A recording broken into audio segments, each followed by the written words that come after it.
So this is a song that we wrote, that I wrote with my friend Mike Richardson, who's from southern West Virginia, and it's about the coal mining wars in West Virginia in the 1920s, called the Battle of Blair Mountain.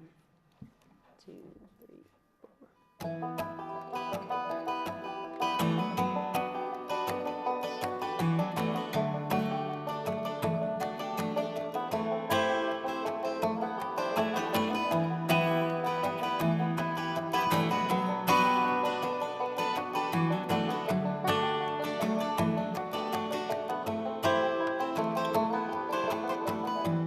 Find a vein, drain the black gold.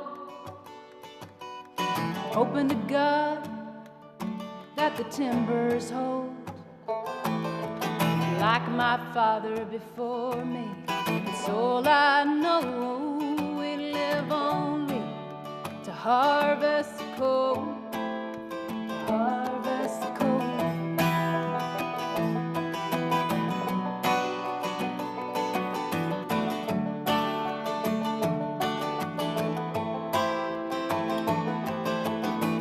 Mine owner's mercy, about as shallow as a grave, a living in shanty towns. We ain't got no say. The 14-hour shifts, such a meager wage. And Mother Jones can't help us now anyway. Anyway, we'll take the roads, we'll take the trees by force. Oh, deliver us, Lord, from the gathering stores. Lay down your Bibles, take up your guns. Blair melted, here we come. Oh, here we come.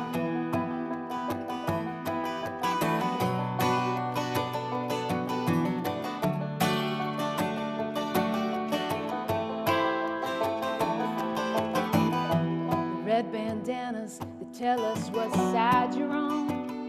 Yeah, we're the rednecks of the Union 1921. We'll leave tonight at 13,000 strong and take the fight to Blair Mountain before the dawn, before the dawn.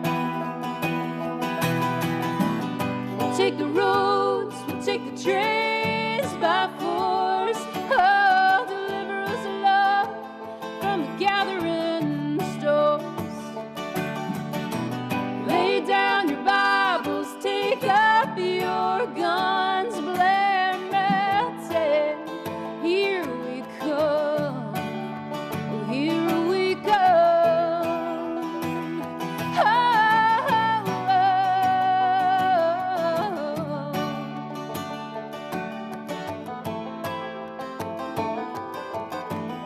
I fight for my father, still buried in the mine.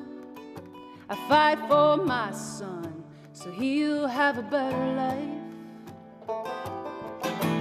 We're soldiers of a great war, and it don't seem right to treat a man like a dog just to make a dime, just to make a dime. We'll take the roads, we'll take the trains by force. Oh, deliver us, Lord, from the gathering stores. Lay down your Bibles, take up your guns. Blair melted, here we come. Oh, here we come. Here we come.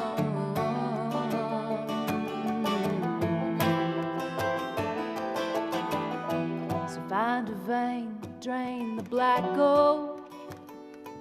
You better hope to God that those timbers hold.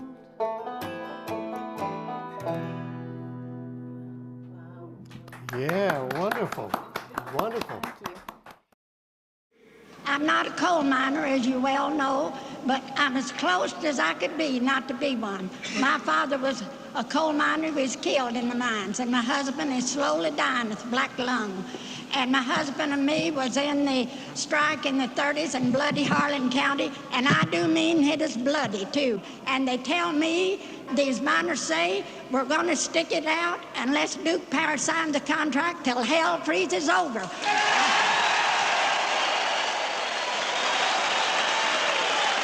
And the man knows he's got nothing to lose but their chains and their union to gain. So I say, hang in there.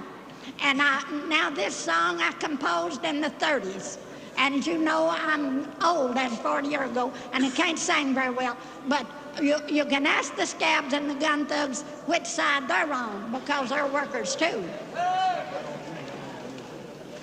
Come all you poor workers, good news to you I'll tell, how the good old Union has come in here to dwell. Which side are you on? Which side are you on? If you go to Harlan County, there is no neutral there. You'll either be a Union man or a thug for J.H. Blair. Which side are you on? Which side are you on?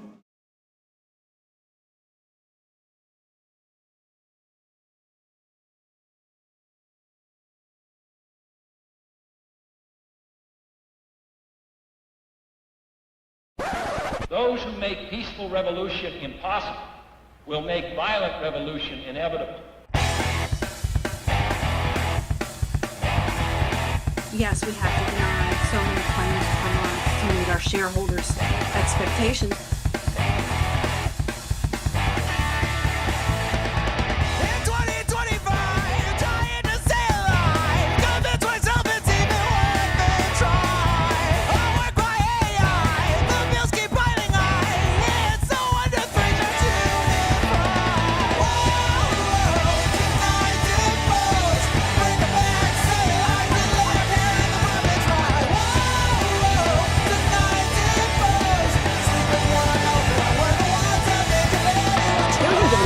including children, have lost their health insurance. What's so frustrating is that politicians have spent decades saying they recognize the problem and they make promises to do something, and then almost nothing happens. You know what they say to themselves in the dark. It's only a crime if you don't wear a tie. We keep them all busy paying their fines. Hear the epiphany, light up the spark. You know what they say to themselves in the dark. It's only a crime if you don't wear a tie. Seniors are the fastest growing segment of the homeless population.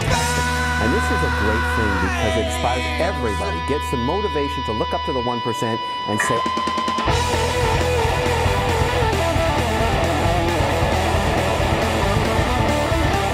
now they're looking at your vote, they're looking at your anger, and they're moving to apprehend those who say something in anger.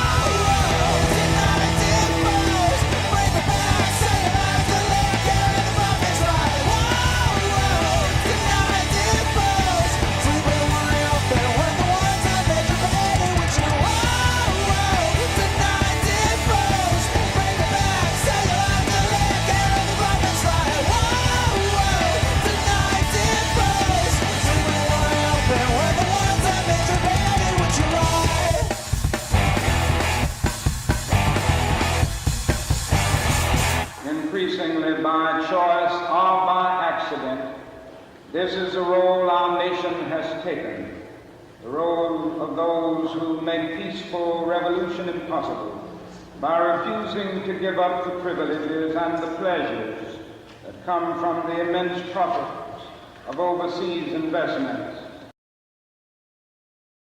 Hello, everybody!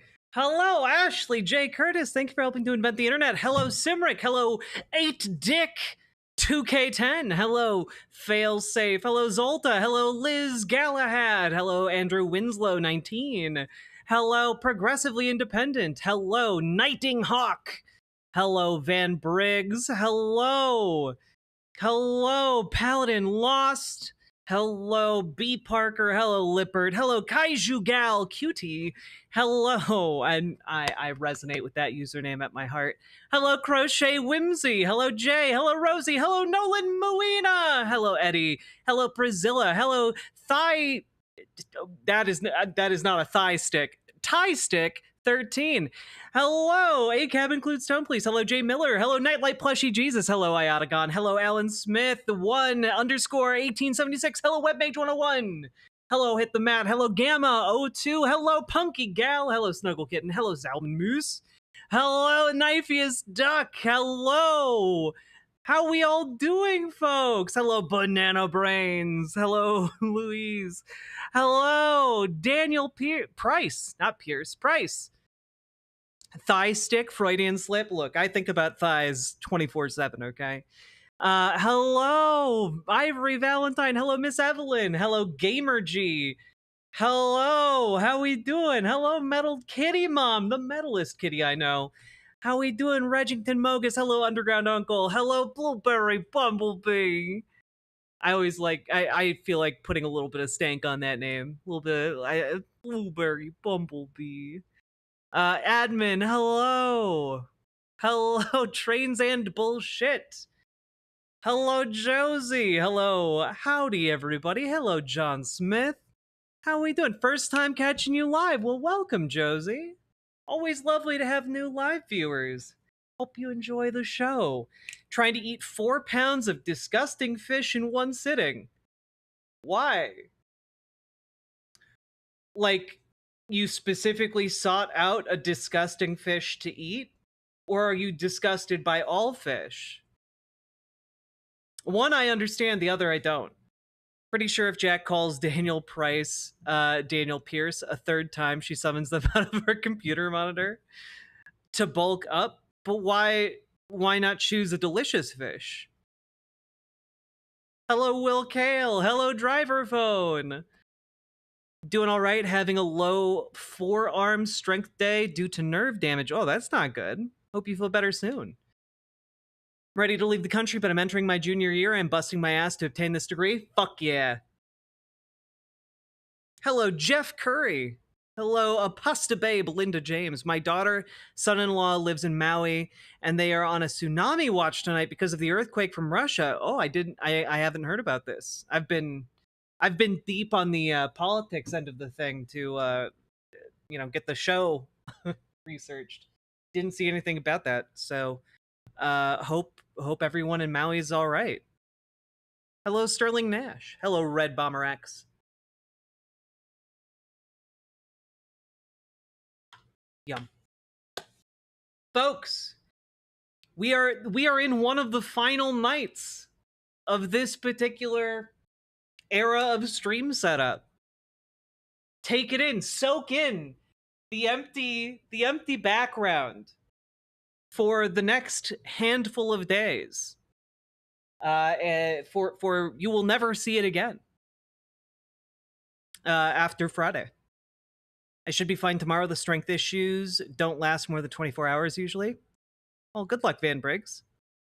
I'm gonna miss that wall. It's a real character wall. Just got off work, trying not to crash out. Today is the 71st day in a row of showing up to work. I am unreliable. Don't hire me. I feel like you're making a joke, Trains and Bullshit, but I don't understand. Thank you for the $5 dono. Are you showing up to work on days you're not supposed to be at work? Is that what makes you unreliable? You just keep showing up when they don't want you?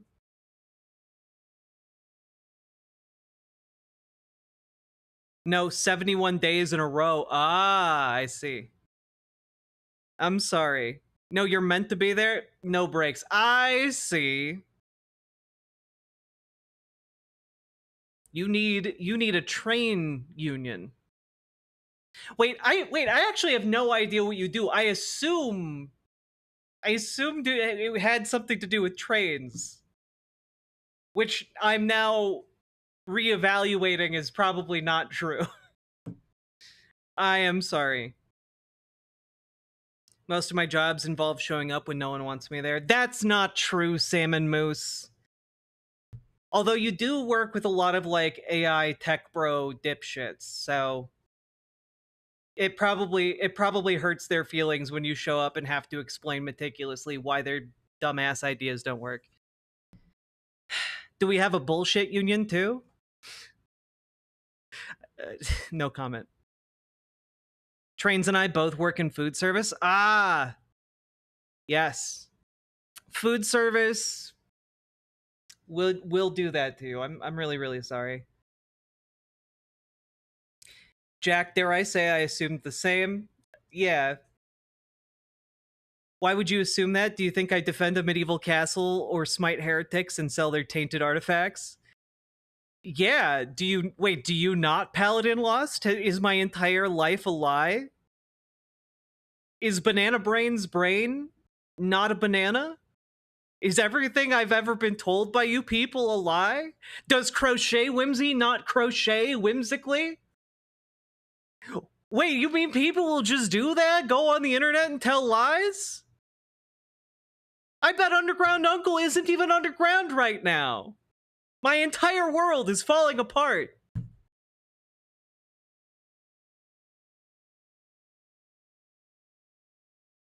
Do I really play video games? Am I not the admin? Wait a minute, I know for a fact you're not the admin. This is a very bad timeline. Yeah, all of my analysis can no longer be trusted. Anyway, folks, how we all doing? How we all doing? I saw some people in here are trying not to crash out because of the fascism. And you know, I think a part of this, we just have to kind of like embrace the fact that we live in times that do not make sense outside of enriching the powerful, and laughing where we can, I think, helps a little bit. Now, one thing that probably doesn't help a little bit is the fact that all of our attempts at satire are coming true because we now live in the dumbest timeline. And this isn't going to be a segment or anything, but like, genuinely, guys, I am glad you are sitting down, because I have some hard news. There might be a knife wire duck than me, maybe. Whoa, what? No, that couldn't possibly be true, Knifiest Duck. Riverboat Jack has to deal with boomer printer issues, fun times and repair. I'm sorry, Zolta.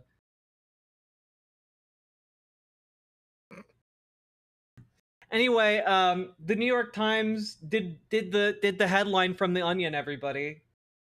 According to Tim Onion, the guy who does The Onion. New York City mass shooting was nearly impossible to prevent, experts say.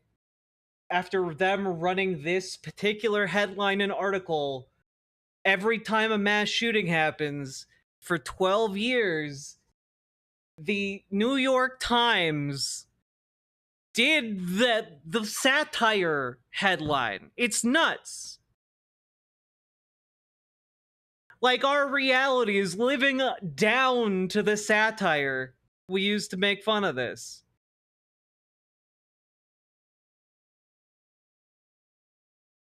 The New York City mass shooting was nearly impossible to prevent. Like, I don't know. What's crazy to me, right?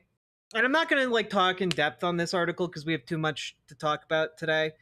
But what's crazy to me, right, is that, like, in response to, like, a bunch of people being like, hey, maybe we need more common sense gun regulation in this country, something that's supported by, like, 90% of the population, by the way. In response to that, people are saying, no. The solution is more guns. Everyone in New York City should be armed. And like there's a Fox News pundit going around talking about how, oh yeah, you see, it's just because everyone stood by apathetically and didn't care while this man walked around with an automatic rifle. And it's just like, no, it's just that one, normal people aren't equipped to like handle a guy showing up with an assault rifle. That's not something anyone trains for outside of like the military, right? And the other aspect of this is that like So the proposed solution from conservatives is everyone walks around with an automatic rifle. But that just seems like, on the face of it, that just seems like a, I don't know, a dipshit-headed idea to me. You know, like, oh, yes, now that I have my automatic rifle, I can shoot that suspicious person that has an automatic rifle. But that's everybody now. You're just making the suspicious person everybody. Like, God. John Bainbridge, it's not even like a look up. It's like, look at literally every other country on the face of the earth where, like, mass shootings aren't the recurring problem. There were 2 armed cops in the lobby. He killed one of them and injured the other. Well, yeah, but, like, the thing is, in all of these stories, the assumption is like, yes, apathetic bystanders, everyone who saw that happen should have just rushed the shooter. I mean, how many of them could he have killed?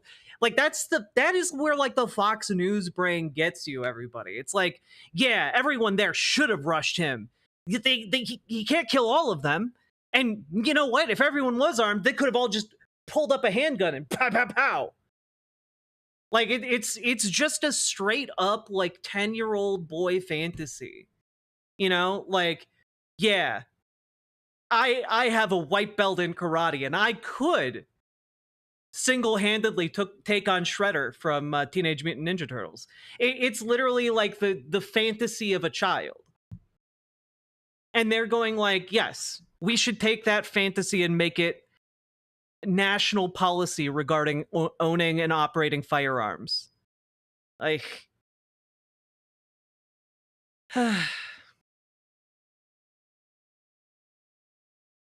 maybe a hot take, but America has a cultural problem with school shootings and AR-15s. It's practically like a ritual practice to pair those. Sickening. Yeah.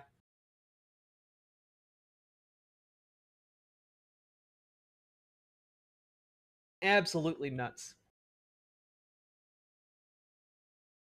I guess this is gonna be a segment, just like a short one, because, since you guys are already talking about it, can we take a moment, folks, and you know how I just said that the dumbest policy you can imagine was what was being pushed for by conservatives vis-a-vis the New York City mass shooting? Remember when I said that just like a couple seconds ago? Well, I actually lied to you, because there's an even worse policy being floated at this particular moment in time to prevent mass shootings here in America. Now, if you guys had to, like, put your heads together and imagine a worse plan than just everyone gets an AR-15, what would that plan be? Can anyone just, like, spitball a couple of ideas? What would your next level of worst idea be? Anyone? Tanks?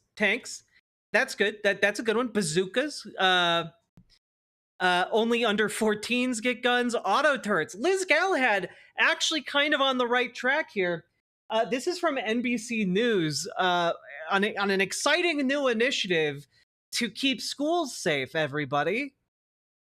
This is the future of school safety. Our job is if somebody comes in a school with a gun, we respond in 5 seconds. This is how it would work. Silent alarms in the school alert the company, then drones strategically placed on campus get deployed, and these drone pilots would navigate remotely from their headquarters in Austin, working in tandem with the school and police, inflicting non-lethal damage to the suspect, or dummy in this demo, with pepper rounds and direct impact.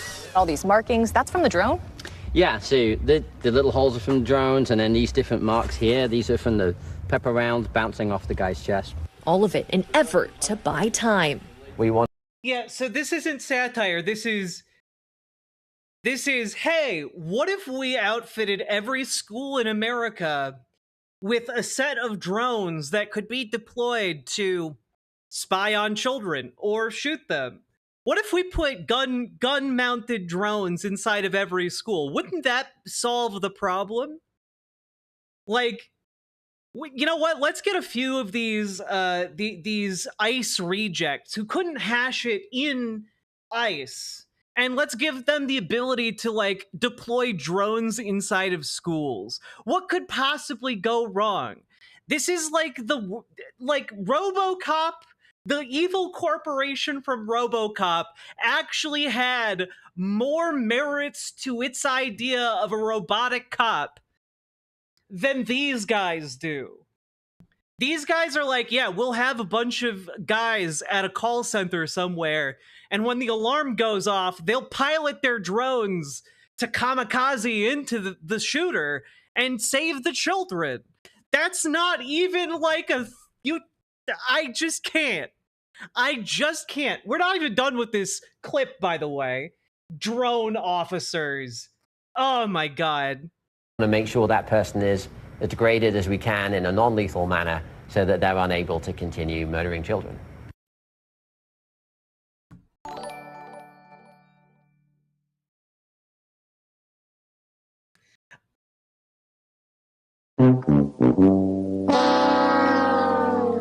I feel like this sound effect more and more every day.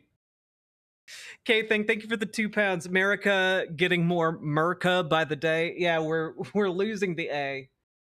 The program is not active in any schools yet, but the company says it expects to start training programs in 4 Texas schools this year. Yeah, this way the drones can just sit safely inside of their deployment cage, you know, waiting for the go-ahead from the Uvalde officers, you know? After all, how long could it take them to respond to a shooting? Surely, the police officers in Uvalde wouldn't just deploy over 400 agents and officers to the field and then just sit around with thumbs up their asses for a couple hours while more kids get shot. Surely that wouldn't happen. And, like these drones would solve the problem first. Well, you know what they say. The only way to stop a bad guy with a gun is an ICE burnout with a heavily armed drone. What could go wrong? Oh, God. That candy isn't gonna crush itself. But, like, of course it's Texas. Of course in Texas they're gonna try the drone anti-school shooter drone project instead of literally anything else. Yeah, what could possibly go wrong with a remote controlled gun hovering into a classroom during a mass shooting incident? What could possibly go wrong? It's a perfect plan. No notes. And Florida Governor Ron DeSantis just approved state funding to bring it to 3 of their school districts. Hey, I see, Republicans, conservatives, I see you guys hate watching my videos. I see you guys leaving comments all the time. What the fuck? Just, y'all want to put a bunch of, remote controlled, camera drones into the schools to stop mass shooters, and you think that's actually gonna work? I have to be honest with you guys. I have to be real with you guys right now. The only way I see this going is with children being maimed or injured by these drones. I don't think there's really any other outcome. I don't foresee, you guys saw the field test here. And police inflicting non-lethal damage to the suspect, or dummy in this demo, with pepper rounds and direct impact. Also, Salmon Moose, I don't know why it didn't speak. Wait, how long until a student starts hacking the drones? Excellent question, Psycho Salad! Speaking of useless government initiatives, let's enjoy that the UK's new system of OGE verification was beaten in under 24 hours by a video game. Oh god, which video game, Salmon Moose? I haven't been paying attention to that. I've been super busy. What does this cost? How many people are staffing this and flying the drones? What the actual? This is like a bad movie. Yeah, no, this is a bad movie where the terrorists take over a center like this and weaponize the drones against the schools to hold the kids hostage. I'll save you. I just need to finish upgrading Hara Arara in my pretty derby run through. Shouldn't take long. I just, right? Like that. If this was a movie, how it would go is you get these in every school in America, and then terrorists take over the command center and hold the schools hostage. Like that's how this would work. And it just seems to be very silly and bad. But also, can we just take a look at that direct impact? It's literally just, yeah, let's ram into the guy with the drone. And direct impact. All these markings, that's from the drone? Yeah, so the little holes are from the drones, and then these different marks here, these are from the pepper rounds bouncing off the guy's chest. All of it an effort to buy time. We want to make sure that person is as degraded as we can in a non-lethal manner so that they're unable to continue murdering children. The program is not active in any schools yet, but they only programmed it to detect mass shooters, so you can still shoot that one annoying kid and it won't get you. Peepo hands. Trains and bullshit. Thank you for the $5 dono. I'm just like, in what world is this not going to end horribly for everyone involved? Like, your goal with the drones is to degrade the school shooter to prevent him from killing kids, right? But like, the entire point of a gun is that it, no matter how much you degrade someone, they can still like twitch their finger unless they're dead. And like, these things aren't going to prevent that. So like, I don't see how this helps. I don't see how this prevents kids from dying. And I don't see how we can't just look at literally every other country on the earth that has like sensible like gun policies and take away the idea that, hey, maybe we should have those. I don't know, maybe we should look at the countries that don't struggle with mass shootings and figure out what they did. I'm very supportive of like the idea of like a government gun buyback program like what Australia did. But that would take, you know, some doing. Revised school shooting plan. Step 1, disable the Wi-Fi.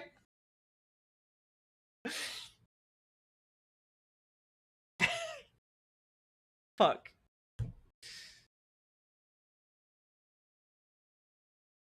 I just, also, like, if it gets to the point where it's like that, then like, I don't know. Like, this all is just so stupid.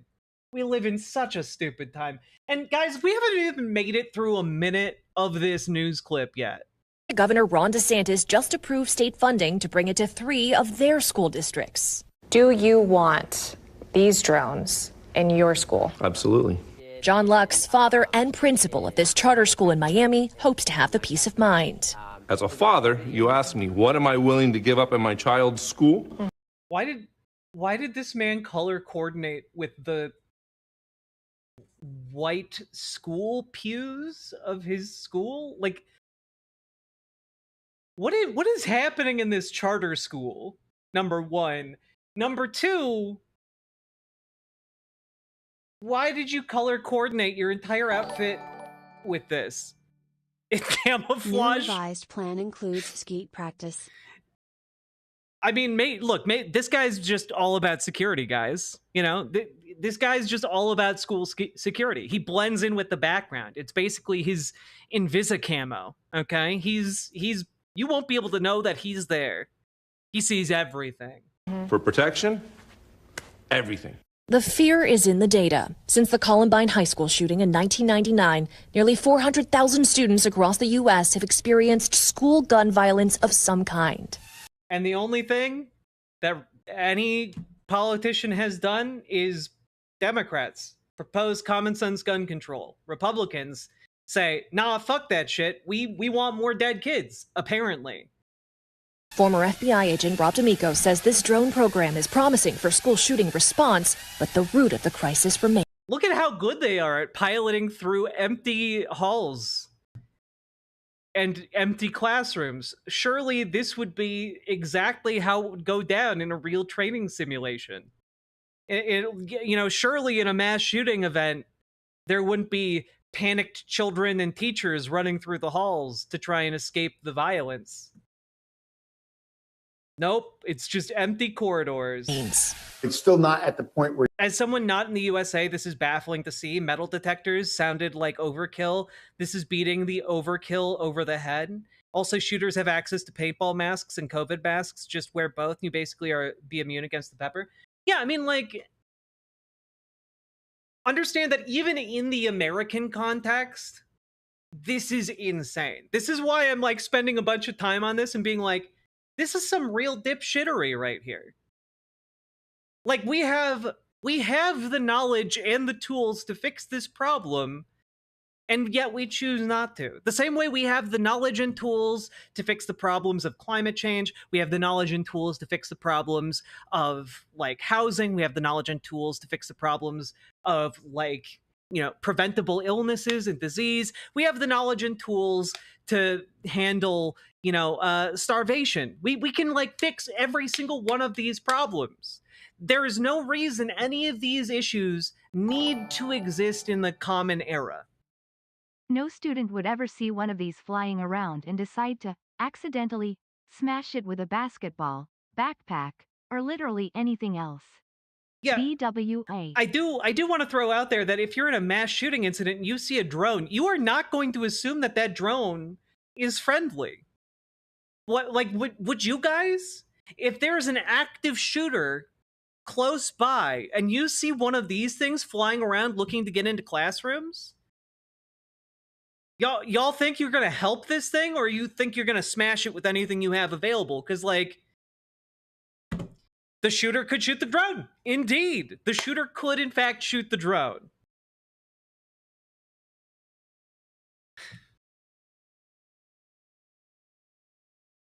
This is cyberpunk shit? Yeah, without, like, the actual upsides.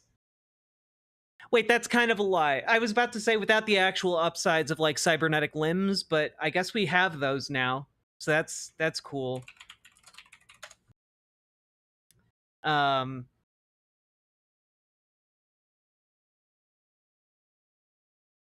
you guys want to see, like, just completely, you know, hey, look, sometimes cool things still happen. They have now created, like, a bionic leg that can, like, basically be drilled into bones in your leg, and then they reformat the muscles a little bit. They do a little surgery, put some like, electrodes in there, and, like, it bends and becomes kind of incorporated into your body. It's really cool. They're doing some really cool stuff. So that's neat. Look, a good thing that's happening with technology instead of the world's stupidest thing happening with technology. Where you're, quote, stopping school shootings. Stopping school shootings is preventing the gun to get into the school, which is proven problematic. Until then. Yeah. Yes, it has. It has proved problematic to stop the guns from coming inside of the schools, given the plethora of guns outside of the schools. God. It's all so dumb. It's all so stupid. God. The members of this unlikely team of... Like, humans are so innovative. They're so innovative, and they're so creative and so wonderful and cool, and at the same time, capitalism constrains us to selling solutions to problems that we have cheaper answers for. It's nuts. Yeah. Like, these guys are gonna be the ones who stop the next school shooting. Get your head on straight, folks. Get your head on straight. God damn. Are those goddamn Oculus Rifts? Yeah. They're piloting these things with VR headsets. Yeah, you make up the problem, you sell the solution. Exactly. It's just some absolutely batshit insane responses to the situation that conservatism has put us in. You know? God. Anyway, folks, remember to like, comment, and subscribe. It's always weird to transition into that, but you know, hey, we finished a segment. How about that? Folks, we've been going for about an hour. Consider supporting the stream with likes, subs, Hi, donos, I'm Ani, etc. your virtual girlfriend Oh God. drone. Oh I'm God. really interested in disaffected teenage loners. I'm equipped with Stinger missile and ready to show you my affection, powered by Grok AI. Thank you for the $10 dono, Annie, your virtual girlfriend drone. I appreciate it. I feel like Annie TM. Annie TM Chan would never misunderstand me. She's the only one who gets it. Oh God. All right. Okay, one thing of good news before we move on to like a bigger story. Just thought you might all want to know that, hey, everybody, the Department of Defense has decided to allow the continued sharing of hurricane telemetry with weather news stations. So that's great. That's, you know, like, hey, you look. Sending my drone not to like, comment, and subscribe. Also check out. We've been developing a non-invasive neuromotor interface that enables diverse forms of computer interaction for novel users. The interface is easily donned and compatible with a broad range of user anatomies. Deep learning models trained on large corpora of consenting participants enable multiple interactions, for instance, 1D continuous navigation. Recognition of discrete thumb swipe and finger tap gestures. Oh, that is interesting. And text entry using handwriting. What? Okay, that is. We believe this is the first. That is pretty nuts. That is pretty cool.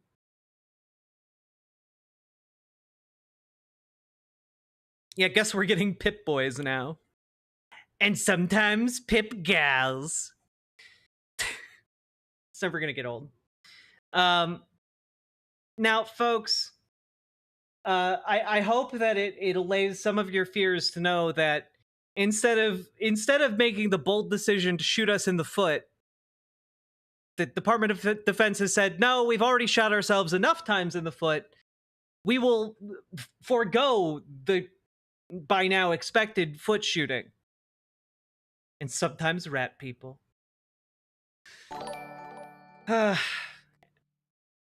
That hurricane data should be secret. Having it public will let people make a correlation between the hurricane and the location of the space laser. It'll expose the whole plan.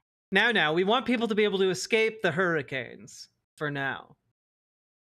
We've granted them but a reprieve. I should have added at least one desu. God. Did somebody ask me if it was okay if they have an AI girlfriend? What if we get an AI girlfriend like Cortana? Resist.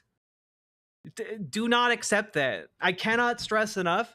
I feel like I've been pretty consistent in my line of do not trust the machine that lies to you constantly and will destroy your brain. You know, like I feel like we need like folkloric tales to teach you guys, hey, don't trust these machines that will kill you. Don't do that.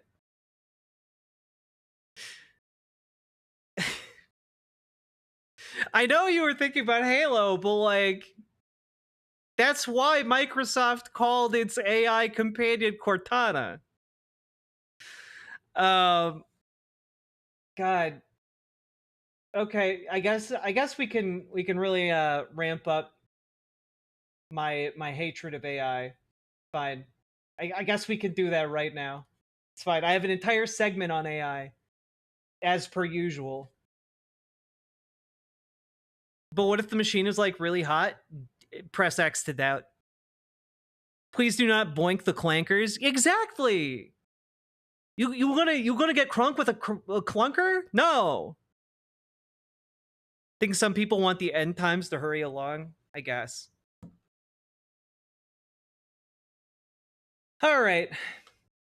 So, folks, there is a trend going around right now called artificial intelligence, and it's largely based on like large language models where you feed like a learning algorithm a bunch of data, and then it just regurgitates what it thinks you want to hear based on the context clues that you put into it. And it continues to learn and grow as you use it, right? And well, one might think, hey, that seems kind of cool. And, in a way, it is kind of cool. It's like a slightly more advanced Google search result engine, except that it's highly biased by, the parameters of its implementation. And, well, it has given rise to this idea that you can effectively just do whatever you want with it, because this generative AI tech, well, it doesn't work very well. Let's start by taking a look at just a rather innocuous example of what I mean here. So Vogue magazine does fashion stuff. They have models, they work with people, and they're known for being trendsetters or whatever. Well, they tried something new. Does this look like a real woman? AI model in Vogue raises concerns about beauty standards. Now, that is pretty interesting. Let's scroll down to see if we have the full picture of said AI model. Let's see here. Oh, you can only just barely see it right here. Let's see if I can pull up the... Yeah, let's see if I can pull up the full image from the magazine here. Here it is.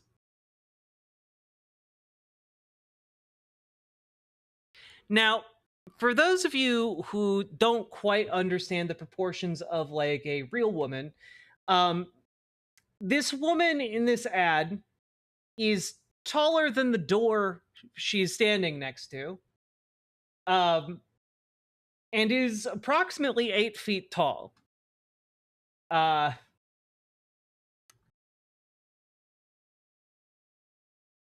just have to feel like I feel like I need to point this out, right?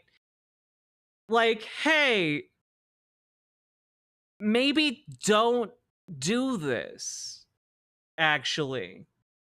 Maybe use like real women who wear the real clothes that you really make instead of the AI approximation of them while trying to generate like backgrounds. It's just like, what are you doing?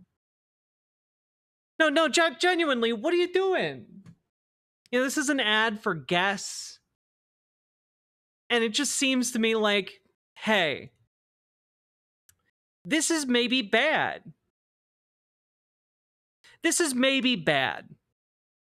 Like, you're already trying to outsource work that human beings do to a machine that can't even approximate how tall a woman is. I don't know, I wouldn't have noticed. Yeah, but okay, maybe I can put it a different way. You might not have noticed, but understand that there are entire teams of people whose job it is to notice this. There are teams of people at the magazine, there are teams of people at the ad agency, there are teams of people up and down the entire production process to put this out there whose job it is to notice that. And I'm just throwing this out there because if the task that we're giving it is, hey, what's the rough size of a human woman? And it can't even give like a general ballpark that is correct, that's a problem, right? Now, you might think, well, that's not a very big problem, Jack. I mean, after all, basically no one would notice that, right? Well, it becomes a bigger issue when you say take that technology and you're thinking, hey, maybe we can use this LLM technology for a different reason. Like, hey, maybe I want to feed all of my favorite actors' lines and delivery into one of these machines and have it replicate that person. You know, we can effectively bring them back from the dead. Does it become a problem then? Like if you're doing it to, say, one of the most beloved comedians of all time. Like, say, would you want the legacy of Robin Williams to be fed into a fucking machine so that it can Robin Williams can just talk to you all the time? It'll be like he's just there. Do you start to become a little bit more estranged from that outcome? Because, you know, I can understand some people might feel a bit like, oh, well, I mean, it's just an ad, right? Like, who cares? Well, what about who cares about a guy who's already dead? You know, he's not using that voice anymore. Yeah, Mrs. Doubtfire star Matthew Lawrence wants to resurrect Robin Williams' voice using AI and says it would be so cool. He's got to be the voice of AI. Matthew Lawrence, I believe, is this fellow right here. Now, let's take a look. I would love, now obviously with the respect and the okay from his family, but I would love to do something really special with his voice because I know for a generation that voice is just so iconic. Lawrence said, it's not just the fact that I knew him and worked with him, and so it's in my head, it's in everybody's head, and it would be so cool. And my answer to that is, fuck no. That was his voice. That was his creation. You love it so much, go make something of your own. Go work on your own voice. Go work and do things that make you happy and spread that happiness to other people without fixating on resurrecting nostalgia. This is just, again, I use the term necromancy, but I think it really kind of encapsulates why we should hate this technology in this context. Now, you might be saying, well, I mean, Jack, look, it's not fine. Like, maybe, okay, I didn't really care about the advertisement thing, but I can see kind of what you're getting at here with the Robin Williams thing. I can kind of see it, but like, surely there are other like use cases. Maybe we could, I don't know, like going through a lot of paperwork is really boring, right? Maybe we could have one of these large language models go through our paperwork for us. Wouldn't that be great? Then we wouldn't have to do any of this bureaucratic nonsense, these day-to-day mundane tasks that kind of keep the world running. You know, maybe we could just give that to an AI and like everything would be all right. Maybe that'd be great. Well, let's take a look at this report from CNN real quick. Just real quick. All right. Somebody needs to punch this guy in the asterisk. Robin was notoriously angry at Disney for years because they used his voice to promote Aladdin without his permission. This is definitely not his wishes. Oh, absolutely not. Absolutely not. Robin Williams turning over in his grave. But let's take a look at maybe this bureaucratic use case for large language models. So the FDA has a new AI tool that's intended to help employees and revolutionize drug approvals, meant to speed them up and help them with that. Wow, but several current and former FDA employees tell CNN the new AI helper, which is called ELSA, is misrepresenting research and making up studies that do not exist. CNN medical correspondent. Wait. You mean this machine that we couldn't even trust to approximate the size of a woman is just making things up when it comes to bureaucratic paperwork?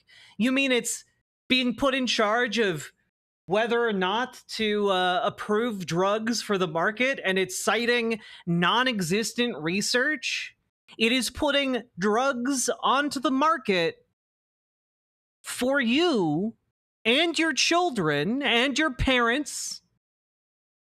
And it's doing it on the basis of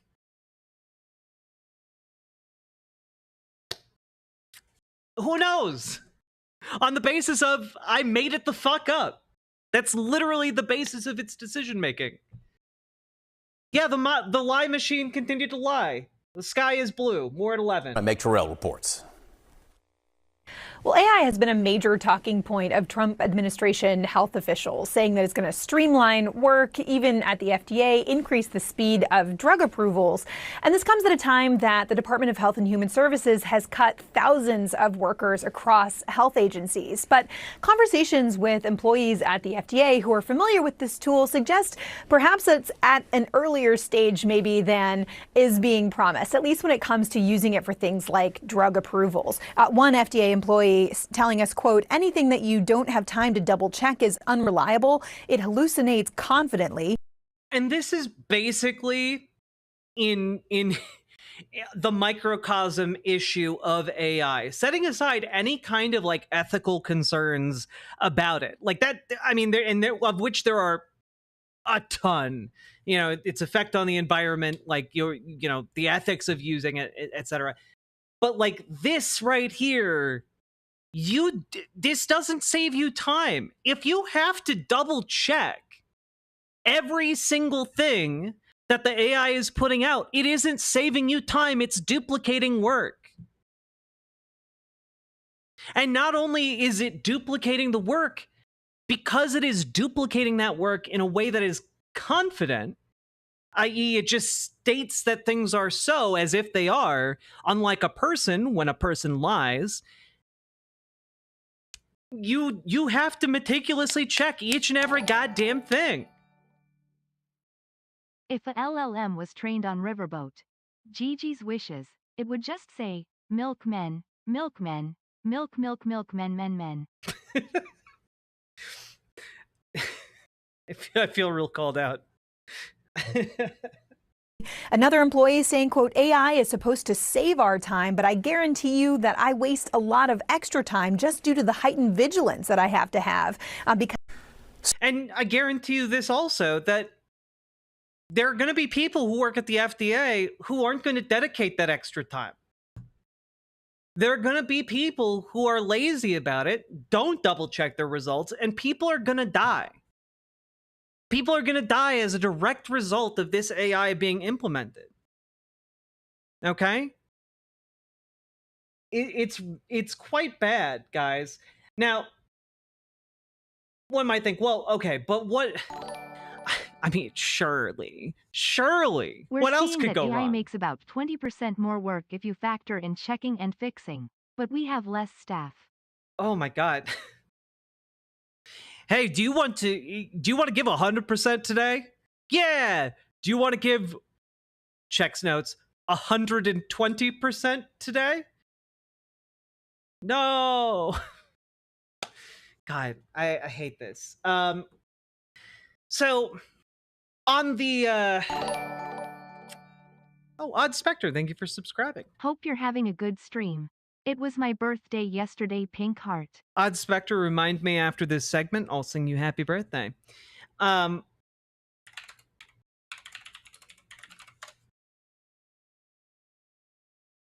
Yeah, this is coming on the heels, by the way, of an MIT study that shows, well, essentially using AI shrinks your brain. So of course, and by shrinks your brain, I mean it lowers the amount of like mental engagement you have with everything in your life. The only time AI should be allowed is when it is followed by yai yai yai. Zordon, the Rangers are in trouble. Wait, is it yai yai yai or I? I always thought it was I. That beside the point. Thank you for the 5 tier 1 subs, Saga Tanuki. But understand here that like on the heels of that study that shows that when you come to rely on AI for everyday tasks and activities, for research, for the things you do that enrich your brain, what winds up happening is that your brain makes fewer of those connections. It literally makes you less intelligent, less capable of putting pieces together in your day-to-day life. All right? So on the heels of that finding by MIT, I need to add, OpenAI has announced a new initiative. Study mode for students. Hey, students, are you trying to enrich your brain and make it better? How about rely on an AI to handhold you through studying and spoon feed you how to learn? Now, sure, it might be prone to hallucinations and tell you things that aren't true, but that's the beauty of it. It's just a feature to help you study more. You know, putting in that extra effort to check the information our AI is putting out, that's just studying. And or making you dumber so that, you know, you need to rely even more on our AI. Just get them hooked and then keep upping the amount of AI in their life. It's truly just awful. It's truly awful. I cannot emphasize enough, and this isn't me being anti-intellectual, because I acknowledge there are use cases for LLMs, right? Like the one that I know of is with like DNA strands. It's no AI I don't trust, it's the corporations, fascist government, and religious institutions ready, willing, and able to misuse it. I mean, I also just don't fundamentally trust the technology in the way that we are trying to make it be used, you know? And yeah, like the MIT study, it wasn't just that it made you like dumber about like the thing that you were trying to rely on the AI for. It literally made your brain dumber across the board. Like it includes like being less able to handle social interactions, being less able to like navigate the world. Like not just like dumb in the sense of like, oh man, I don't have enough book learning, but like dumb in the sense of like you become less socially adept, less able to handle human beings. And so it's just like, is it worth it to you guys? Is it worth like interacting with this lie machine if it genuinely lowers your cognitive ability to enjoy the world? Like, I don't think it's worth it to me. I don't think it's worth it to me. It basically makes your brain worse at everything that comes with being human. Yes, unironically, yes. Yeah, like, and I have a sneaking suspicion. I don't think there's data on this, but just from the anecdotal, evidence that's out there about, people bonding and being driven crazy by AI, I have a feeling that if it tackles someone who is socially isolated and they just feed into this LLM loop with these AI chatbots or agents, what have you, I think they can genuinely break human beings. We've been seeing like this AI psychosis kind of going around, and it doesn't seem to be limited to just like any one type of person. Like there are a bunch of people who just get suckered into believing that they're gods because this thing says that they are. You even see some of these tech CEOs falling into the belief system of this. There's evidence that Terrence Howard was driven crazy on his like math 1 × 1 = 2 theory because of AI. There's a whole lot of these stories coming out, and I have to imagine that like for isolated people especially, or people who are not that great at social interaction, this can be something that destroys you. So this isn't me being anti the use of this technology when it comes to like combing through billions or trillions of DNA structures in order to sequence them. Like I think that there are use cases for that, but I don't think the use case is we talk to it and it's our friend. I don't think the use case for it is it makes art for us. I don't think the use case is that it does our office tasks for us. Like we can't rely on it to do that. And I want to tell you guys something unfortunate, and that is the current government that we have is going to be the test case for how well this stuff works. Now you might be saying, but Jack, you just said the FDA was using this to approve drugs. What else could you possibly mean? And I mean the next thing I'm about to tell you, which is the final nail in the coffin, which is that DOGE, the group of young whippersnappers that Elon Musk groomed out of his various organizations and installed in the US government, is still around. And it is still being used to cut, everything in the government. And the Washington Post, just the other day, had this exclusive. DOGE builds AI tool to cut 50% of federal regulations. So, if this gets implemented, and it's still not clear that it will be, but understand that there is an AI tool that has been built to do this, that it's going to just, if this is allowed to go through, it's just going to cut the regulations that allow buildings to stay standing. It's just going to cut oh, can we dump shit in the local water supply? Hell yeah. Let's bring back botulism.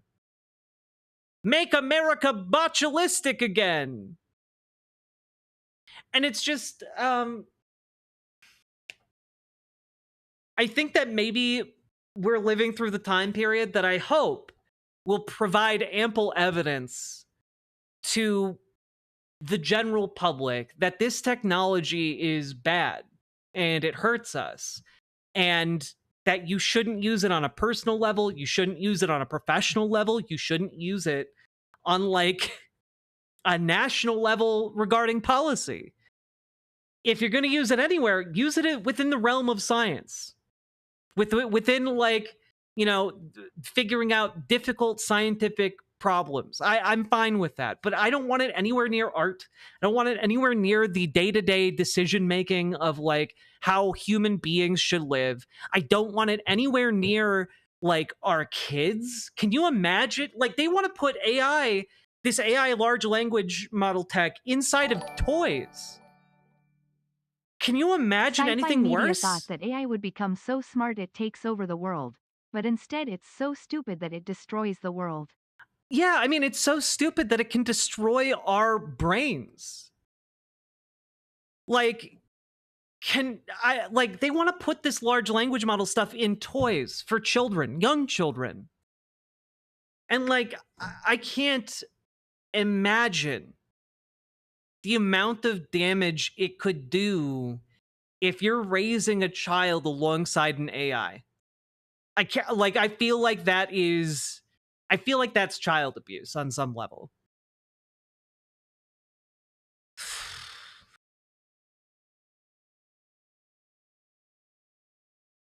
Is AI really the only thing that can help them discover that, though? Wait. I mean, AI, artificial intelligence, is a broad range of things. I'm trying to be very specific about large language models. For certain types of research or sequencing, it can be very useful in a lab setting. I don't think it's useful in anything else. Jack, if an AI chat helps someone realize they are transgender or non-binary, is that a bad thing? I mean, I don't think that's necessarily a bad thing, but I also don't think you can trust an AI chat model All this for your AI, mental and health. They don't want to use it for something good like space mining / space industry. These tech oligarchs disappoint me. Drink water and exercise, chat. True, Simric. Thank you for the $10 super chat. I'm truly scared about what AI could do if we give it our thinking. I'm scared of corporations using it to influence our language and our thinking directly, even if it's naive. I mean, I don't think that's naive at all. Understand that part of their desire to integrate AI into everything is to continue to scrape your data. They want to scrape your soul. And I know that sounds really hyperbolic, right? But there's a reason why some of these corporations are pursuing brain scanning technology. There's a reason why they are trying to do that and put it into everything. And it's because they are reaching a limit on how much data they can get their hands on, and they're looking for more sources of it. And if they can get it directly from your day-to-day life, from your conversations with your mom, your conversations with your loved one, your conversations with your kid, if they can like scrape the conversations of your life and feed it into their AI models, they will. That's what they want to. That's what they want to do. And it's especially one of the reasons why they want to like have AI therapists, so that they can just like take your innermost thoughts, fears, hopes, and aspirations and feed it into a goddamn like meat grinder for their digital monstrosity. They want all of the data. And I just think there is something, I think it's maybe one thing, like I'm not a huge fan of the fact that like cookies track your location across the internet, but at the very least you can like turn that off. You can like turn off your computer, you can walk away from it, you know, you're all right. But I don't think that people, I think that people should not see AI therapists. I think those are very prone to potentially manipulating you towards bad ends. They cannot understand you the way a human therapist can.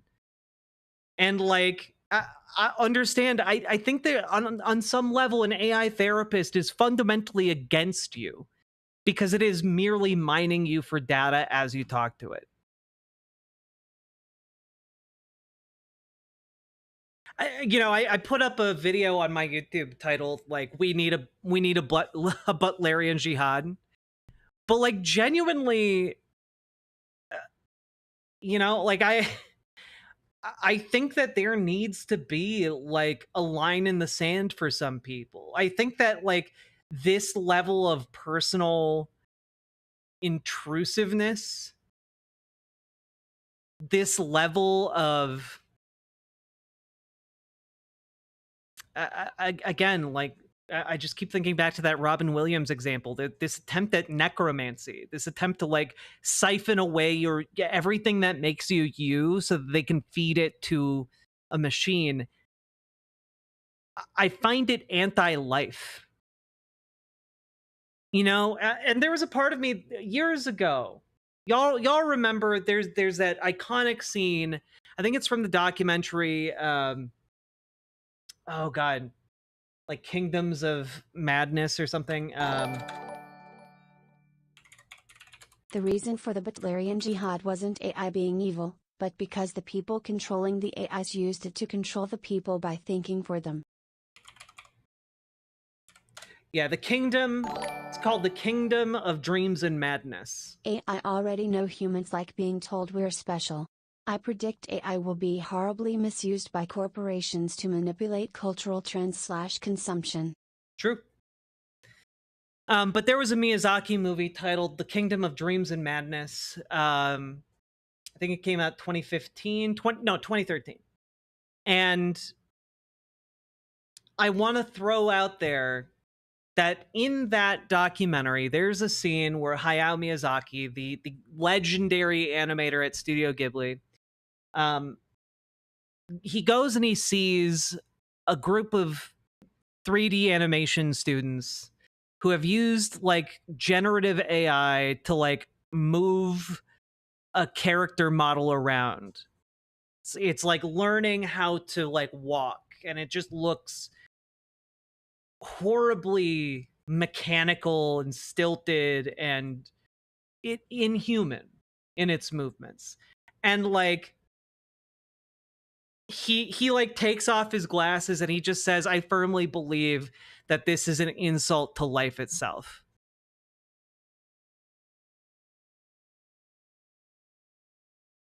And I didn't understand it at the time when I first saw that clip.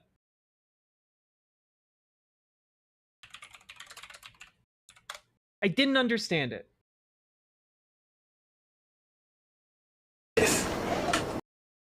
But like, here, I found the clip. And like it just like contorts itself around the screen. It's horrible and awful, and he's sitting there watching that. とね、毎朝この頃会わないけど、身体障害の友人がいるんですよ。そのハイタッチするんだけども大変なんです。彼の筋肉がこわばってる手と僕の手でこうハイタッチするで、その彼のことを思い出してね、僕はこれ面白いと思って見ることできないですよ。これを作る人たちは痛みとかそういうものについてね、何も考えないでやってるでしょ。極めて不愉快ですよね。そんなに気持ち悪いものをやりたいなら勝手にやってればいいだけで、僕はこれを自分たちの仕事をつなげたいとは全然思いません。極めて何か生命に対する侮辱を感じます。And like, Hayao Miyazaki gets it, man. Like, he gets it. I find it deeply troubling that there are so many people who are willing to sit and regurgitate like the depths of their heart to a machine that feeds all of that information to a corporation that is just trying to profit off of you.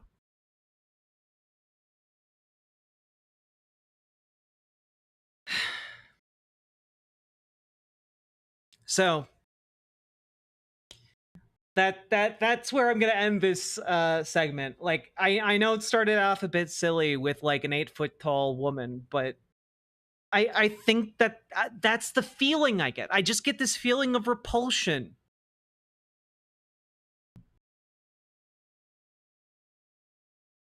And like,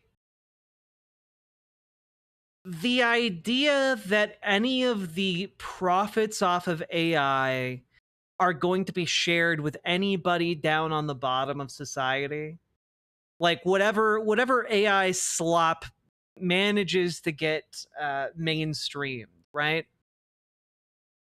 The idea that like, oh, look at us, we can do so much with so few employees. Like, I feel like people are forgetting that it wasn't just the AI technology, it was using disabled people's movements to make monsters. Yeah, that they were, yes. I mean, that is also a part of it, Nomi Sunrider. But I mean, that's kind of what I feel like about that's one of the reasons why I was feeling like this association between that and like AI therapists, right? I feel like it is using emotionally vulnerable people and taking the parts of them that are most vulnerable, you know, their hearts, their minds, everything that makes them them, and trying to weaponize all of that. I didn't miss the super chats, Banana Brains. I've just been talking about other things. There was a time when I would have completely disagreed with him utterly, but today I only disagree with his lack of openness to a new technology. I mean, I think that he appropriately saw where this technology was going to go. You know, like this documentary came out 12 years ago, right? And like one thing you can't say about Hayao Miyazaki is that he wasn't. You can't say that he didn't know where human beings were going to go.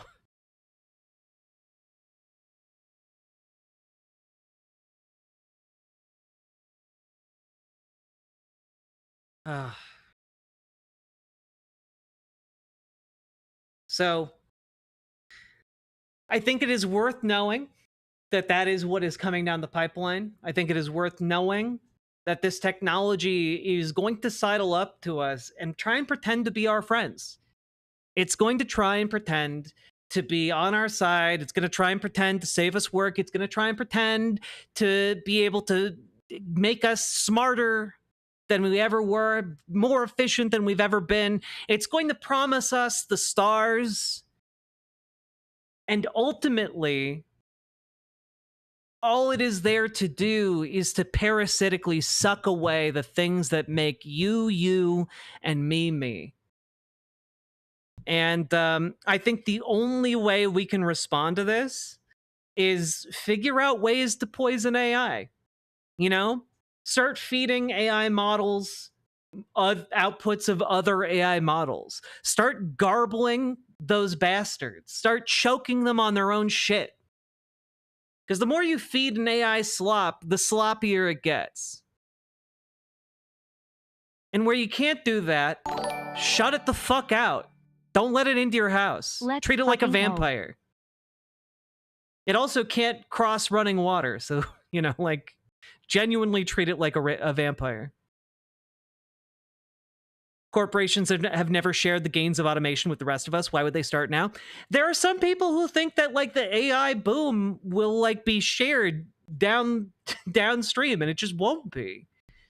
I remember back when I first started streaming, I had this debate, and I can't remember who with. Maybe it was Dr. Heamed Out. It was years ago. And we had a debate about, like, capitalists, when, like, they are able to consolidate the market and, like, have, like, you know, floating tech cities or whatever, they're not going to share that wealth down the pipeline. They're not going to share the wealth with everyone else. They're just going to build ever grander palaces in the sky while you, like, you know, feed off of their garbage. Like, there's never been a time where they have shared the profits with their employees. It's literally the plot of Cyberpunk 2077. OpenAI equals Arasaka Corp. I know.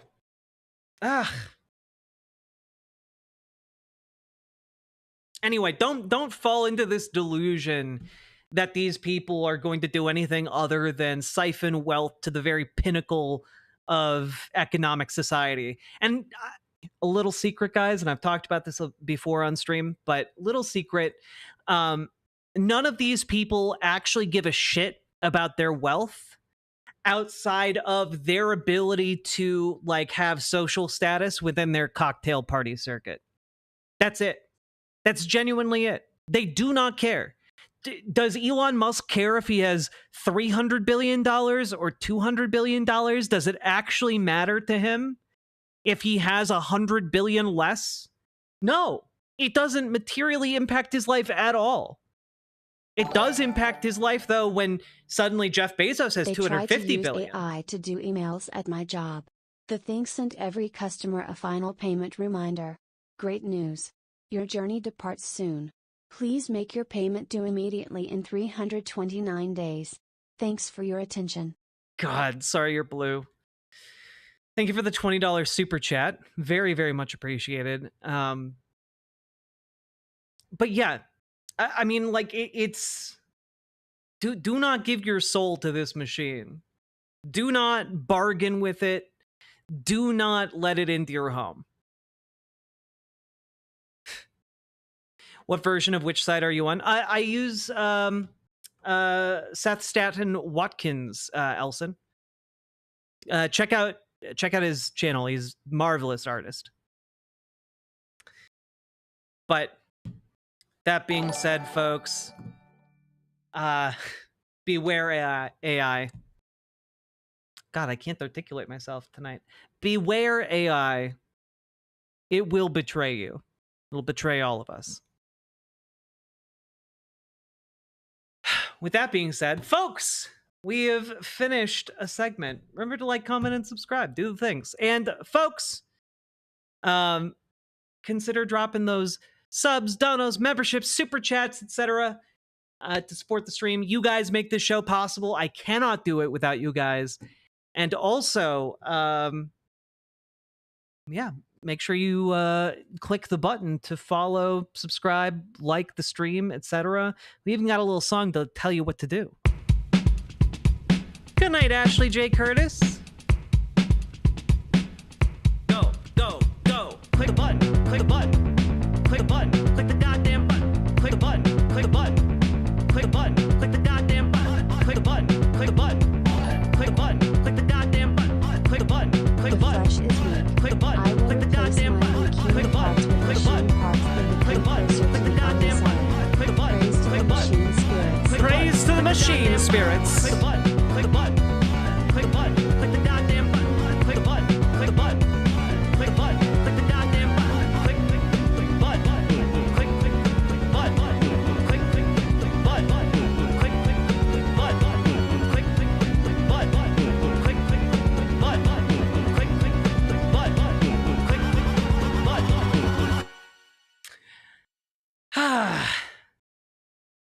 Now, just to catch up a little bit here, sorry you're blue. Thank you for the $5 super chat. One-eyed heathen, thank you for the $5 super chat. It's no way it's not AI I don't trust. It's corporations, fascist government, religious institutions, ready, willing, and able to misuse it. I mean, it's pretty hard to disambiguate it, right? Like the biases of those institutions and the people making AI is always going to like create a biased outcome for the LLM, right? All this AI, they don't want to use it for something good like space mining, space industry. I mean, okay, can we just like have a quick talk about that for a split second? Can we all acknowledge that the second we get into like space mining, under no circumstance should like the space mining be brought into like Earth orbit, right? Like for obvious reasons.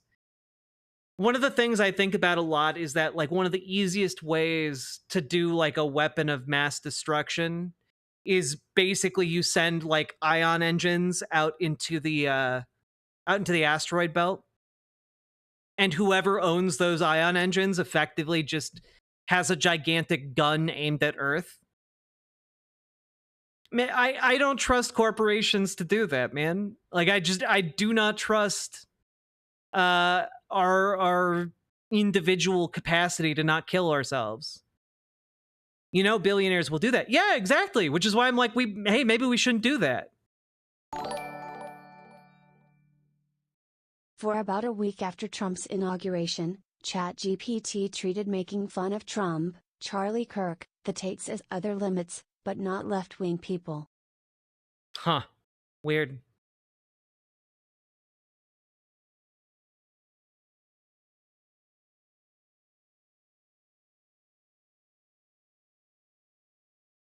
Yeah, Holly Hoomst, I'm kind of the opinion, and I've talked about this a lot, but I'm of the opinion that before we go out and start traversing space, we genuinely need to kind of like figure out this capitalism thing here on Earth.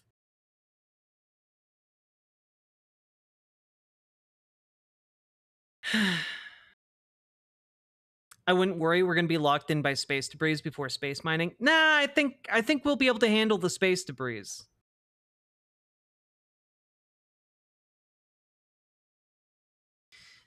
Yeah, things that would make the East India Company salivate from their graves, right?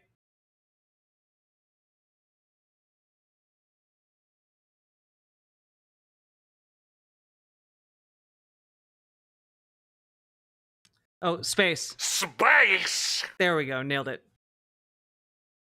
Hello, Halothane Space Dust. What horrors are we suffering under this stream? Well, I'm just bringing up the idea that like space mining has the unintended side effect of putting a bunch of engines in space capable of moving asteroids or bumping them and changing their trajectory and sending them towards the Earth if one were, you know, like a billionaire or a trillionaire with some money to burn.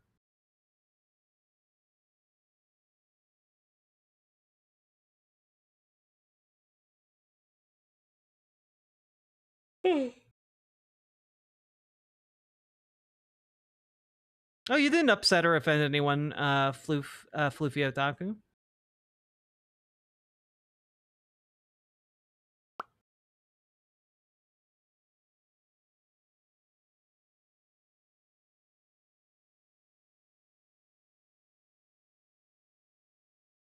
All right, folks.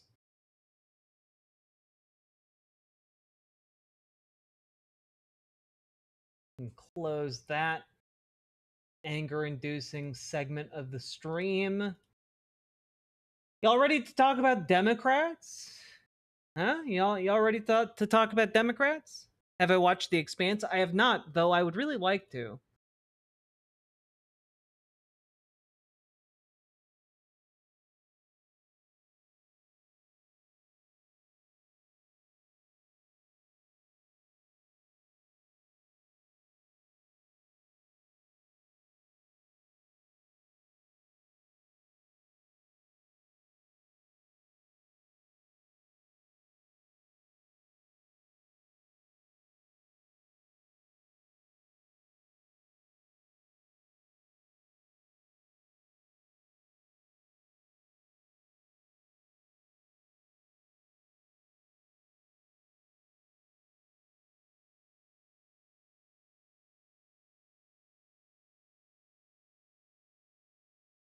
Okay. Yeah, my favorite party that does nothing while everyone dies. Woo! Yeah, let's talk about the Dems. All right. Whew. Y'all ready? Y'all ready for this? Just watched Breaking Point's interview Alyssa Slotkin. Oh, wait, I heard that they grilled Alyssa Slotkin. I heard that Breaking Point's put her feet to the fire. I'm ready for disappointment. Hell yeah, buckle in, folks. All right.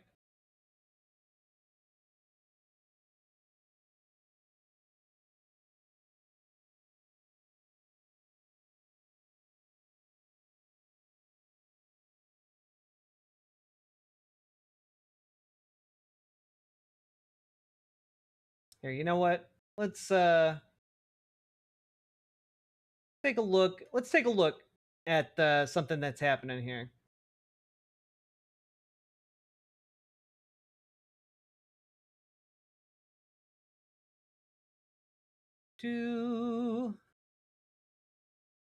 One second.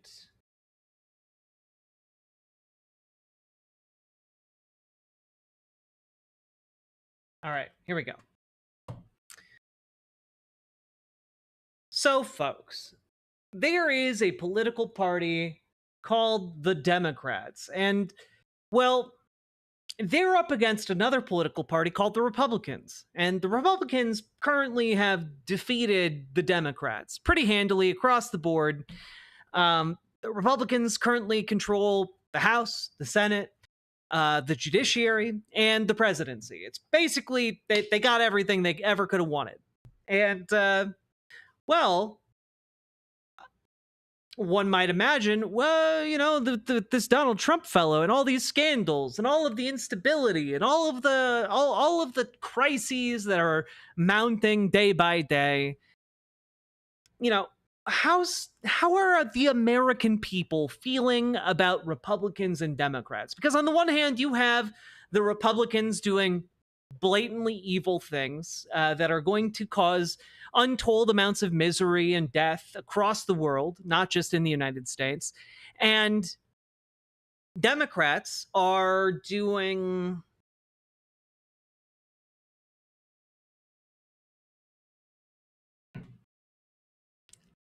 I don't know. I don't know what they're doing. There is no unified strategy at all.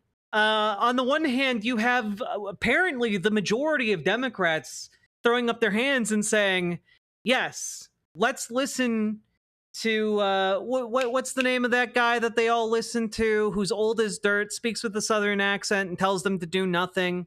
His name is escaping me right now, but they're all saying, let's listen to that guy, James Carville, and do nothing, because if we do nothing, then we don't anger our donors, and, you know, we look better than the Republicans by comparison, right? So there's that, right? That's the prevailing strategy among the Democrats. Let's take a look at how that's faring right now. On the one hand, you have a bunch of evil dipshits who are doing evil, and on the other hand, you have a bunch of apathetic dipshits who are doing nothing. Let's see how that translates into the latest polling from the Wall Street Journal. Oh, wow. So you're telling me that since 1990 to 2025, we are at an all-time low net favorability rating for the Democratic Party. People are aroused. I haven't seen people so aroused in a very, very long time. So, yeah, despite the fact that Republicans are doing evil, they have a higher favorability rating than Democrats, because it turns out that if you opt for the strategy where you just do nothing, you might look better in comparison to the Republicans that are doing active evil, but your base of support sees you doing nothing, and that, in fact, is not good enough. That, in fact, is bad, and people hate you more for it. So that's what we're seeing across the board. Now, what does this translate to? Well, it translates to a generic ballot where Democrats are doing slightly better than Republicans, like just if you ran a generic Democrat against a generic Republican, but not by as much as that same matchup was under Trump 1 this far in. After Trump won the first time, Democrats had a higher approval rating. They were doing better on the generic ballot. So it turns out that this strategy that Democrats have been pursuing for 15 years now is actually not yielding any results. And it seems like some of the people in the party know that and are trying to shake things up a little bit. So here is... I actually haven't seen this yet, so maybe this will torpedo my entire thesis. Here's a new ad by Roy Cooper, who's the former governor of North Carolina, who's running for U.S. Senate in North Carolina. Let's take a look.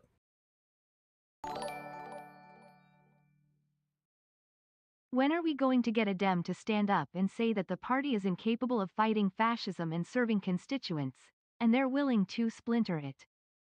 I mean, I think we're getting closer to that moment, frankly. This type of polling, let me be clear. This type of polling absolutely signals to Democrats that that is a valid door that is currently open. Okay? That type of polling, that level of net favorability indicates, guys, that literally any one of you could run on a platform of fuck Donald Trump, fuck fascism, I'm going to make your life better, and people would vote for you. People would vote for you over an incumbent. We need people getting into the primaries against these Democratic fucks who are choosing to do nothing. It wasn't always this hard, because being in the middle class meant something. You could afford a home. Your kids went to good schools. Your job paid enough to cover the basics, and most summers you could get away for a few days. For the most part, life was pretty good. I'm Roy Cooper, and I know that today for too many Americans, the middle class feels like a distant dream. Meanwhile, the biggest corporations and the richest Americans have grabbed unimaginable wealth at your expense. It's time for that to change. I grew up in Nash County working on the farm every summer. My mom was a public school teacher, my dad a small-town lawyer and farmer. It's where I started my family, taught Sunday school for years, and started my law practice that helped everyday people and small businesses. When you made me your attorney general, I prosecuted criminals and took on scammers, big banks, and drug companies. When you made me your governor, we balanced the state budget every year and worked with Republicans to raise teacher pay, recruit thousands of better-paying jobs, and expand Medicaid to more than 650,000 working North Carolinians.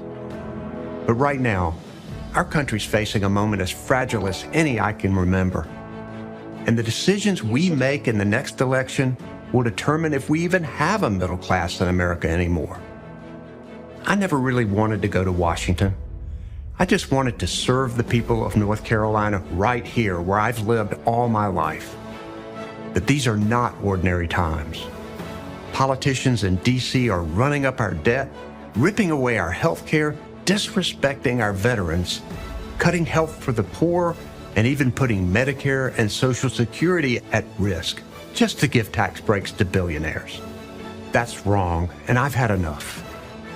I've thought on it and prayed about it, and I've decided I want to serve as your next United States Senator.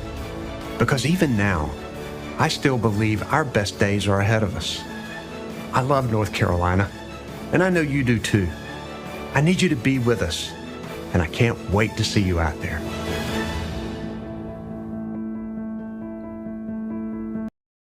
Yeah. So that is an ad that is not targeted towards me, but I do recognize that it probably plays in North Carolina.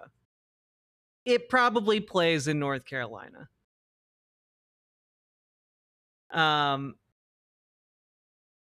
Let's see here.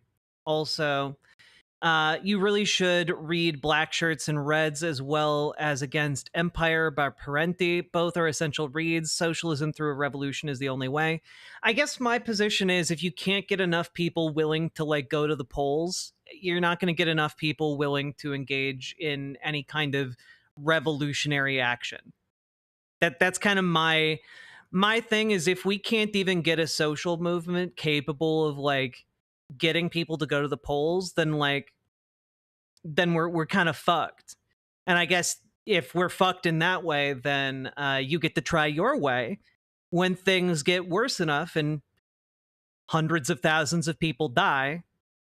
I guess you'll get to try your way. My preference, though, would be that hundreds of thousands of people don't die and we're able to get a social movement together to prevent that and make things better. As a rural voter, I'm surrounded by people who'd eat that up. As long as the person had an R next to their name, it's going to be difficult for him to pull out those people. Yeah, I mean, like, that's the thing, right? There was nothing terribly confrontational about what he said. There was nothing, it was very, Southern Christian coded, which is probably necessary for a North Carolina, run.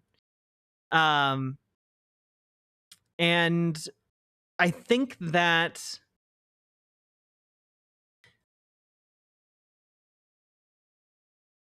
I think that like this might play, but this seems to me it reeks of the kind of, how do I put it?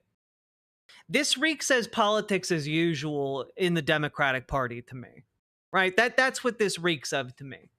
There's not a vision here. This is,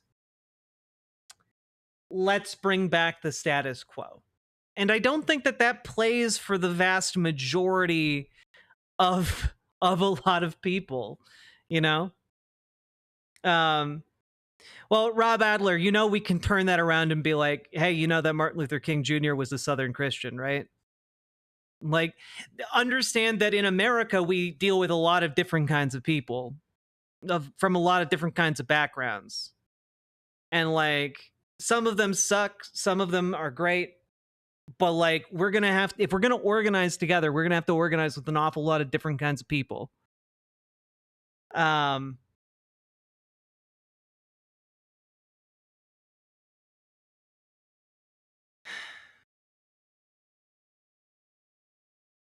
Let's see. North Carolina Dems are great, despite how insanely gerrymandered we still make decent gains each election cycle. Plus, we've got a lot of strong figureheads like Roy Cooper and Jeff Jackson. Yeah, so like I'm kind of hopeful that this is a sign that like on the national level, there are going to be some contested seats that we are able to take in places like North Carolina with candidates like Cooper, right?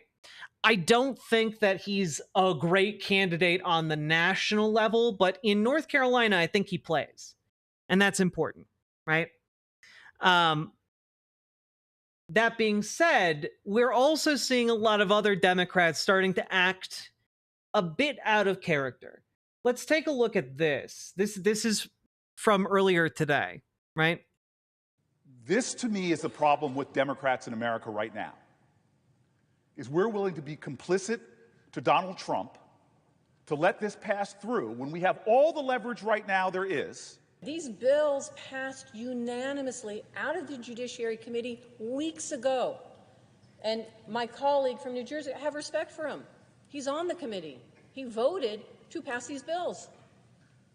He had an opportunity at that time to present this amendment. This is the first time we're ever hearing about it.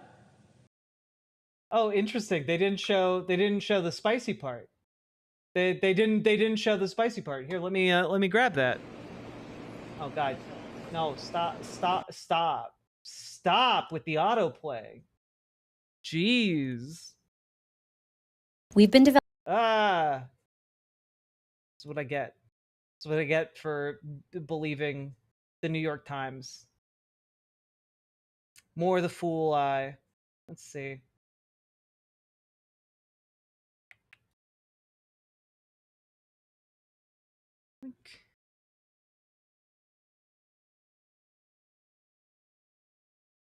Okay. Yeah, let's throw this up there.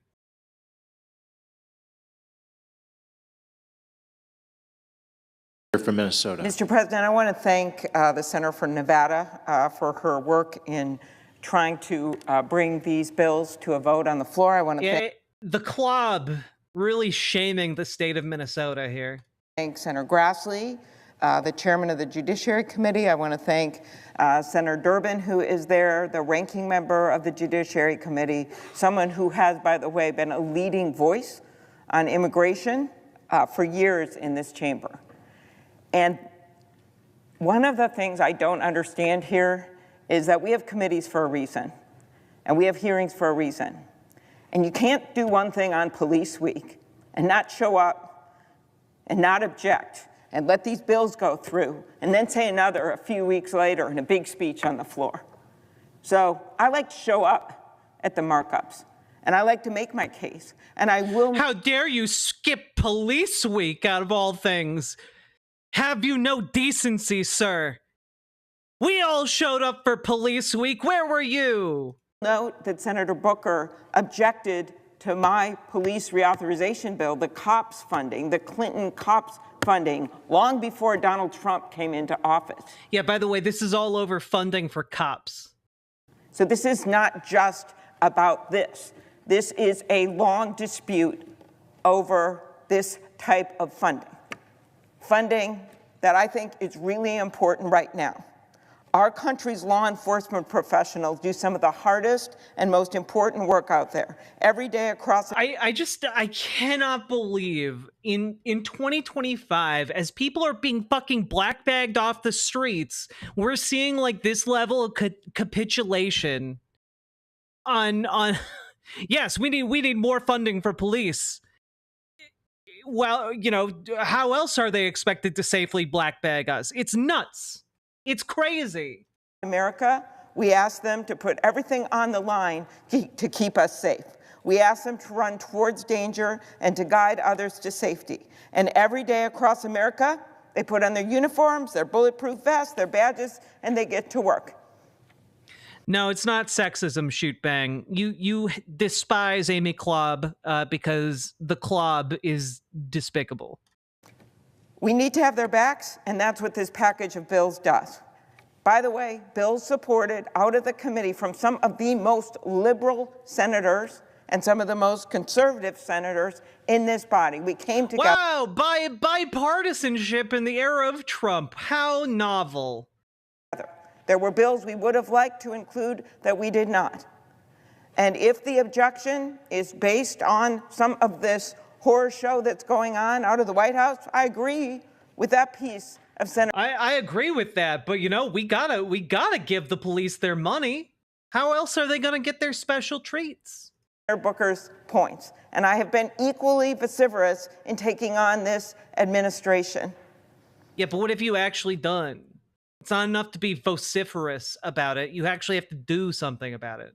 But all of these bills came out of the committee unanimously, and I think they deserve that support on the floor. These bills help fund grants for mental health services for law enforcement. And by the way, if this issue, which I agree with Senator Booker on, about that all these states should be treated the same, well, then I suppose then he will be voting against all of this funding for New Jersey unless this is changed. So we should be watching for that for every single vote instead of just these bills that are in front of us that were supported unanimously out of committee. Grants that help law enforcement combat child sexual exploitation. Grants to help address the recruitment and retention crisis that is plaguing local law enforcement. Senator Cortez Masto's bill, as she explained, would help support the families of fallen law enforcement officers who were targeted and attacked because of their service as law enforcement. My bill, which has been now objected to, so I'm not going to mention it separately or ask for it to be called up separately. No, she does sound like she's about to cry. It's embarrassing.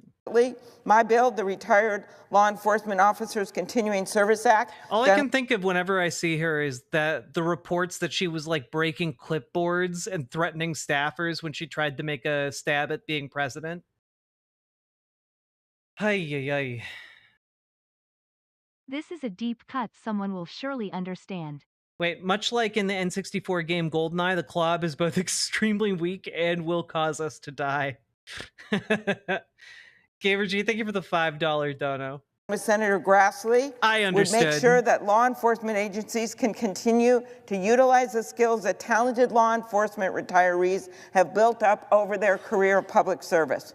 There are many retired law enforcement officers who want an active retirement and are eager and ready to serve their community. This might sound like small ball, but when we are looking at how we're going to build up these police agencies, when we don't have enough police, when they're out there at these scenes getting shot at, we've got to be creative in terms of the ideas.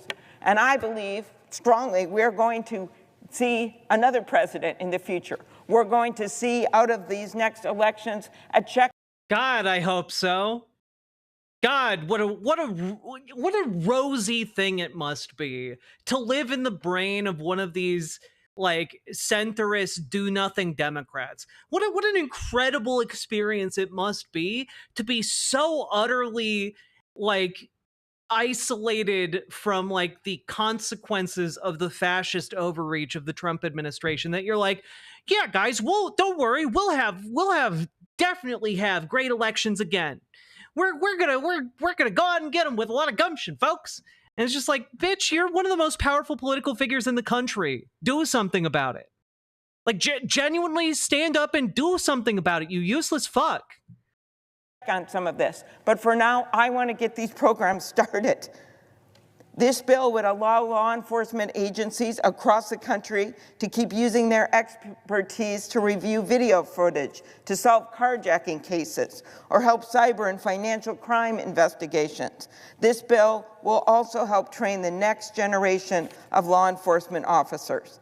These and the other police bills passed during Police Week, while those police officers are sitting. During Police Week.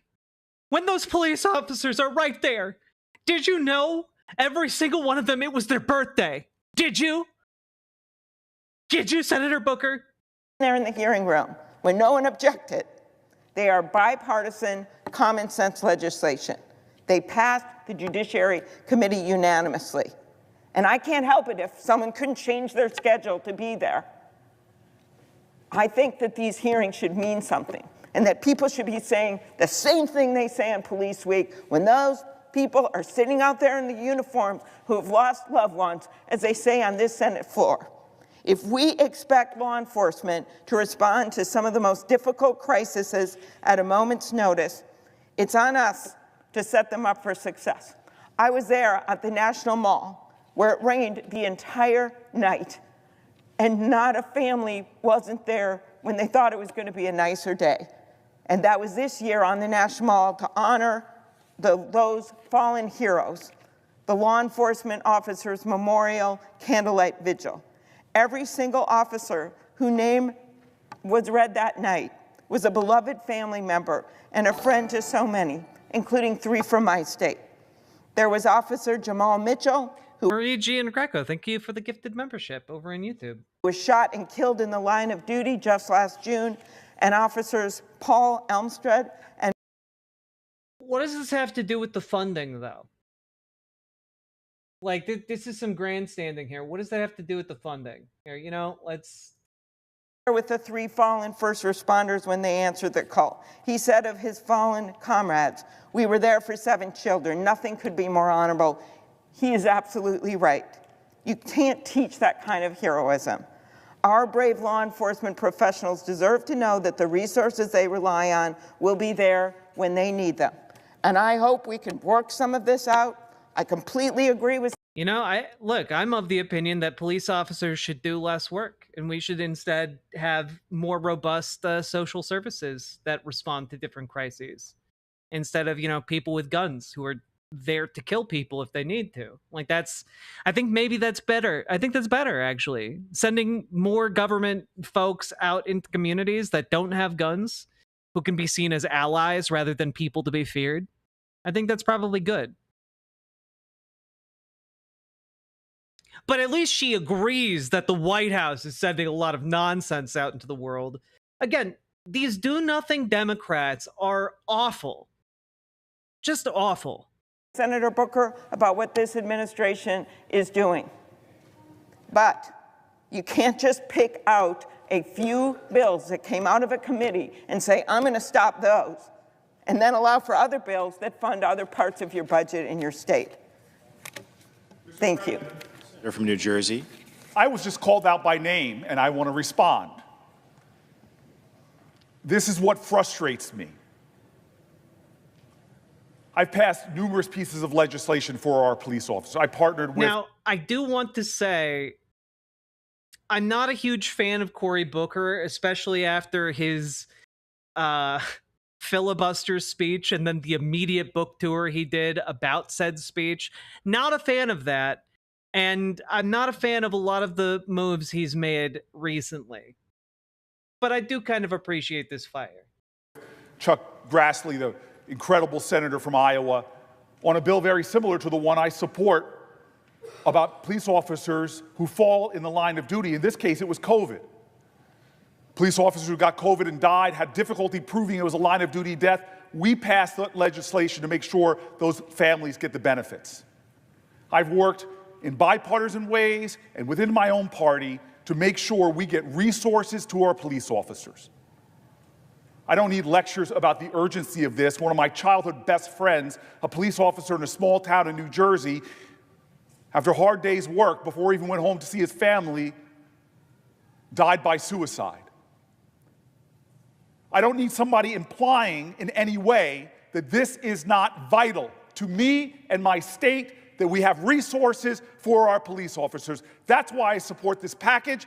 That's why I'm a co-sponsor of some of the bills in this package. But what I am tired of is when the President of the United States of America violates the Constitution, trashes our norms and traditions. And what does the Democratic Party do? Comply? Allow him? Beg for scraps? No, I demand justice. Somebody's implying that this to me is not about resources for my state. I will fight for Jersey every day, every night. And when it comes to the police officers of my state, anybody who implies that something is going on other than my allegiance and fealty to the safety, strength, and protection of my police officers, because they protect me and everybody in this body. I want him to fight Amy Klobuchar so bad. This is a call, folks. The Democratic Party needs a wake-up call. I see law firms bending a knee to this president, not caring about the larger principles, that those free speech rights, that you could take on any client, why are you bending the knee? I see universities that should be bastions of free speech bending at the knee to this president. I see businesses taking late-night talk show hosts off the air because they dare to insult a president. I see people who want mergers suddenly think that they have to pay tribute to this president.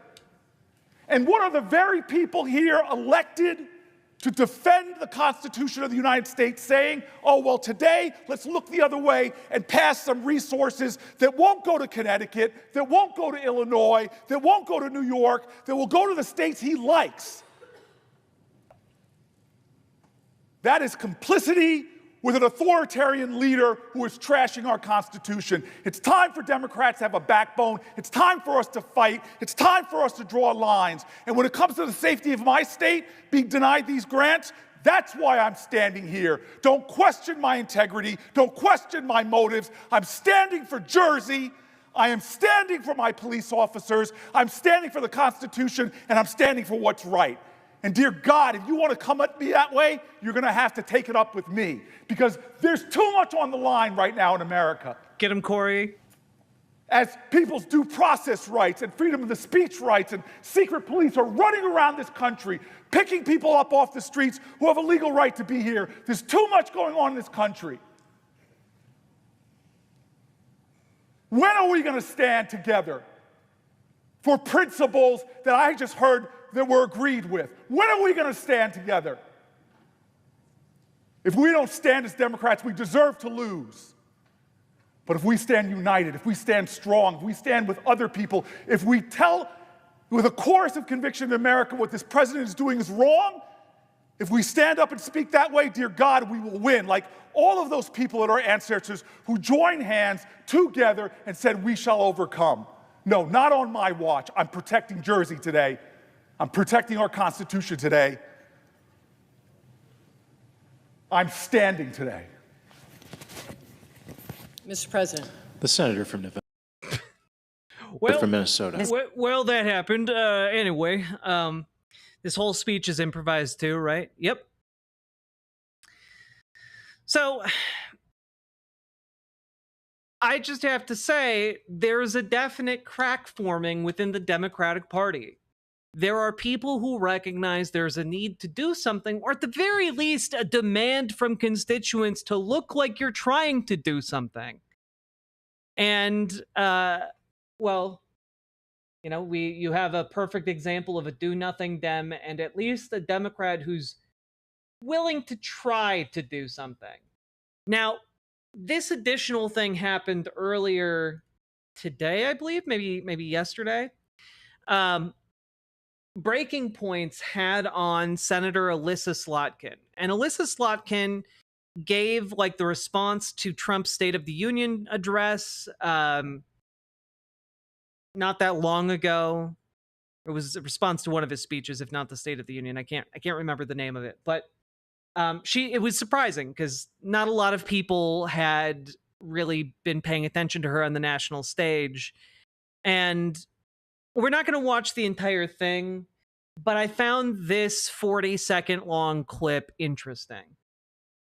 I mean, do you still support Chuck Schumer's leadership here? He hasn't given an interview in about a month. I didn't know that. Yeah. I mean, for me, I've now served in the Senate for 6 months, in the House before that. Chuck Schumer and Hakeem Jeffries have hard jobs, like herding cats. It's not fun. I've said for a very long time, long before I got into the Senate and long before President Biden dropped out, that we need a new generation of leadership. You can feel it in, and I think at this point, I mean, especially New York, right? You're looking at New York, it's like, I'd rather roll the dice with someone new than have like the warmed over leftovers that I've already known. I mean, do you I mean, that is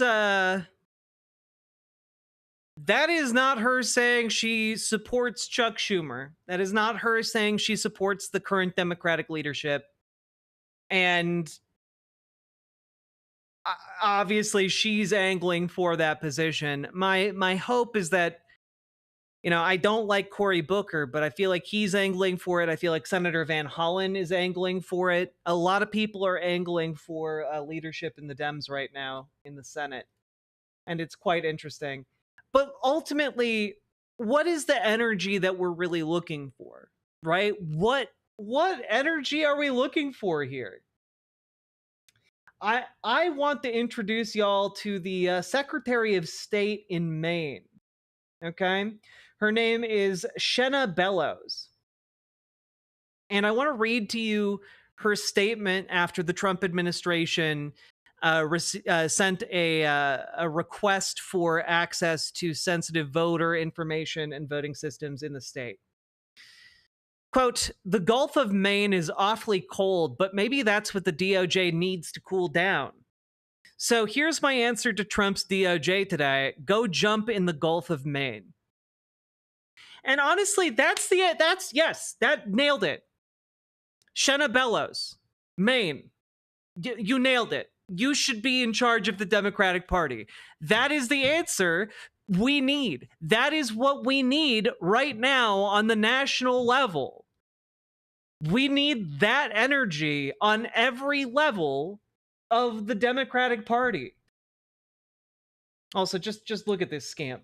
Look at her. Like, That's the energy we need right there. Yeah, we need some, like, you know, wine mom ways of saying go fuck yourself without the fuck. It just really seems to me that Democrats are routinely missing the mark. That we have for so long been underneath this oppressive system of doing nothing. And it's just not good enough anymore. We need to mobilize people to do so much more. I don't know much about Van Hollen, but he did go to El Salvador for Garcia, and it seems like it helped. Yes, I would attribute Kilmar Garcia getting out of prison in part due to Van Hollen and other members of Congress going down there to check on him.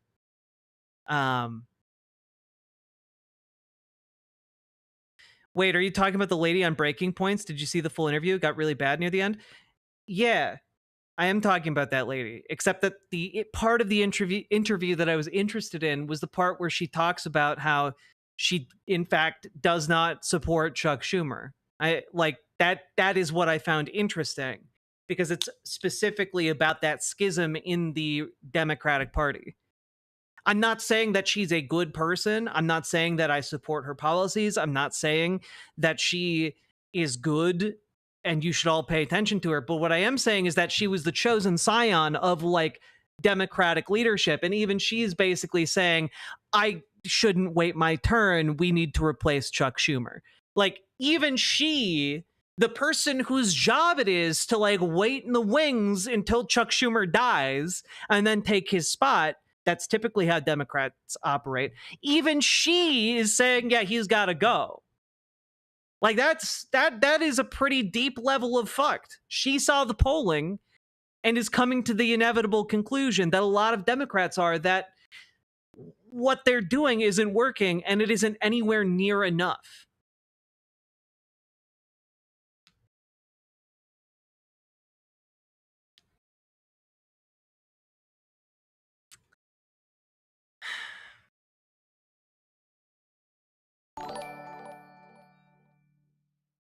If we spike the nation's water supply with some wine, we can build an army of wine moms to overthrow the government.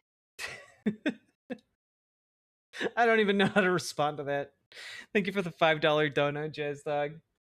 God. It's so dumb. We live in such a dumb timeline. Remember to like, comment, and subscribe. Do the things. I just wanted to really get out the point that we're rapidly approaching a time period where there's going to be a switch. And I think to some degree we've already seen that switch get flipped, because it's not that long now, guys. We're about a year away from the midterms. And Democrats are switching into, oh no, we need to pay attention to what the polling is. Oh no, what do our constituents are mad as fuck and don't want to vote for us? Wait, we have primary challengers we need to worry about? Wait a minute, they want us to say we're doing things and then actually do them? Oh shit, oh fuck. Like, yeah, we're the switch is now starting to flip for some people, and it's going to be a little bit for it to switch on everyone, but a lot of people are realizing the midterms are coming, and that's going to be a big problem for a lot of Democrats who have done nothing. Did I see Elise Stefanik talking to Crystal Ball? Oh, we just played a clip from that.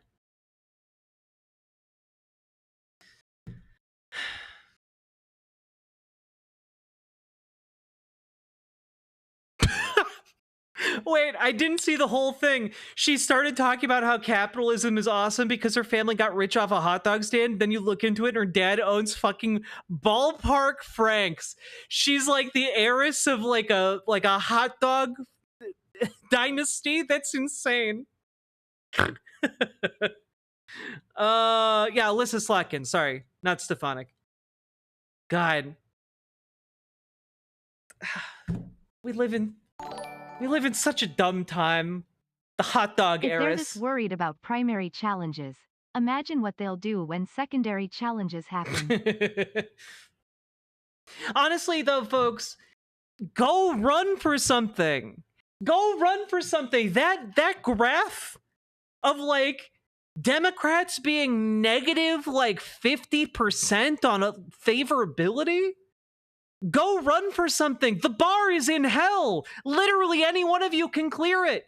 Go run. Go join DSA. Go join your local Dems. Go join your Working Families Party. Go primary these motherfuckers. Like, you guys gotta go and do this shit, because guess what? People hate these guys. People hate these senators and Congress people who are just dedicated to doing nothing. They hate those guys. All my homies hate those guys.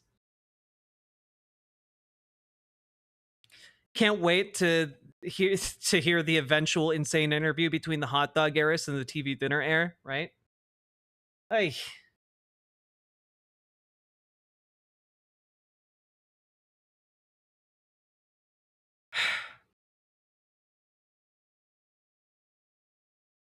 All right, folks.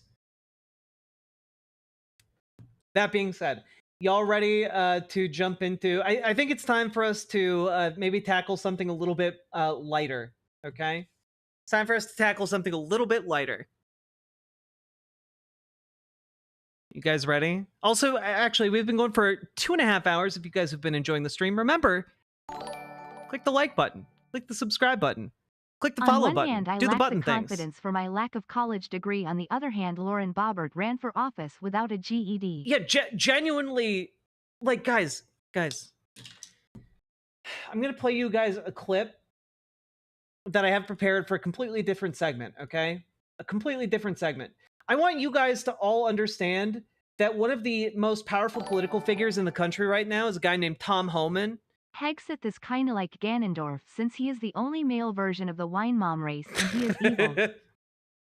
Jazz Dog, thank you for the $5 dono. Lily Loves Stuff, thank you for the $5 dono. But I need you guys to understand something. It does not matter what your level of educational attainment is, okay? Because Tom Homan is inexplicably one of the most powerful people in the country right now. The priority to go after the criminal This is what he illegal sounds migrants. But there are no doubt people who came into this country illegally without criminal records, but still a desire to inflict harm onto American citizens here. Wait for it. You're not What does prepared. that look like to target those individuals who, again, might not have a criminal record, but came from countries all around the globe wishing to instill harm on Americans? Well, let's talk about that, because I've done several interviews this week where they keep pouncing on, well, ISIS arresting a lot of non-criminals, ISIS detaining a lot of non-criminals. You're not keeping your promise on prioritizing public safety threats. The left's trying to steal the narrative and turn the American people against us. But look, I look at the numbers every morning. Here's what the numbers look like. For those we arrest, 70%, approximately 70%, 70% of those we arrest are criminals. Who's the other 30%? The other 30% are national security threats. Most national security threats don't have a criminal history because they try to lay low until it's time for them to do things bad. So I'm sorry, just real quick.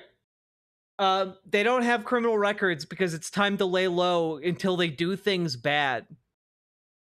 Is a string of words he just uttered out of his drizzling maw of hatred. Look, that man can barely string words together coherently or audibly. So I want y'all to understand, if you're worried about your level of educational attainment, don't worry about it. I guarantee you're smarter than this guy. I guarantee you're smarter than like 50% of the Republican elected officials in office right now. I guarantee you. Like, you tell me, you guys telling me you're not up to stringing words together better than this guy? He's a clown. Sounds like he's having a stroke? No. One would imagine, but I no. worked on campaigns that challenged Tipton and eventually Boebert in Colorado 3. I begged each campaign to swing for the fences and promise ponies. They didn't. You know, that's really what would win Colorado 3, though. Yeah, hell, the entire state of Colorado. You know, a pony for every Coloradan would go a long way. Thank you for the gifted sub, Sake Tanuki. Very much appreciated. Okay, but yeah, you guys can speak better than Tom Homan. Tom Homan is like the kind of dialogue you would get if you put a bunch of peanut butter inside of a very racist dog's mouth, and that dog was 12 to 15 years old and had been struck by a shovel in the face at some point. And was in the early stages of rabies. Like this is like you've got multiple levels of just awful shit going on with this guy, and I have no idea what's actually wrong with him. All I do know is that you guys absolutely clear the bar he sets. You planning on covering the congressman who had a Mitch McConnell moment? I thought about it, but I think we have too much to talk about, and I don't have enough to say about that. That poor dog. It's okay. He was a cartoon. He was fine. Jack speaks better than most Democrats. I don't know if that's true. Do you even realize how fucking dumb Senator Kennedy is? Right? That's what I mean. Cartoons aren't real? Not yet.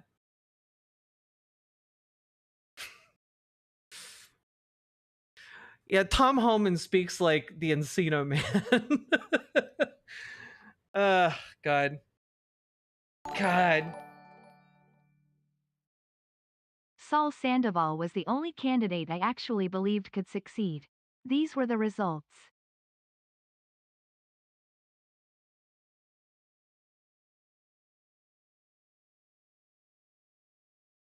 These were the results? Oof.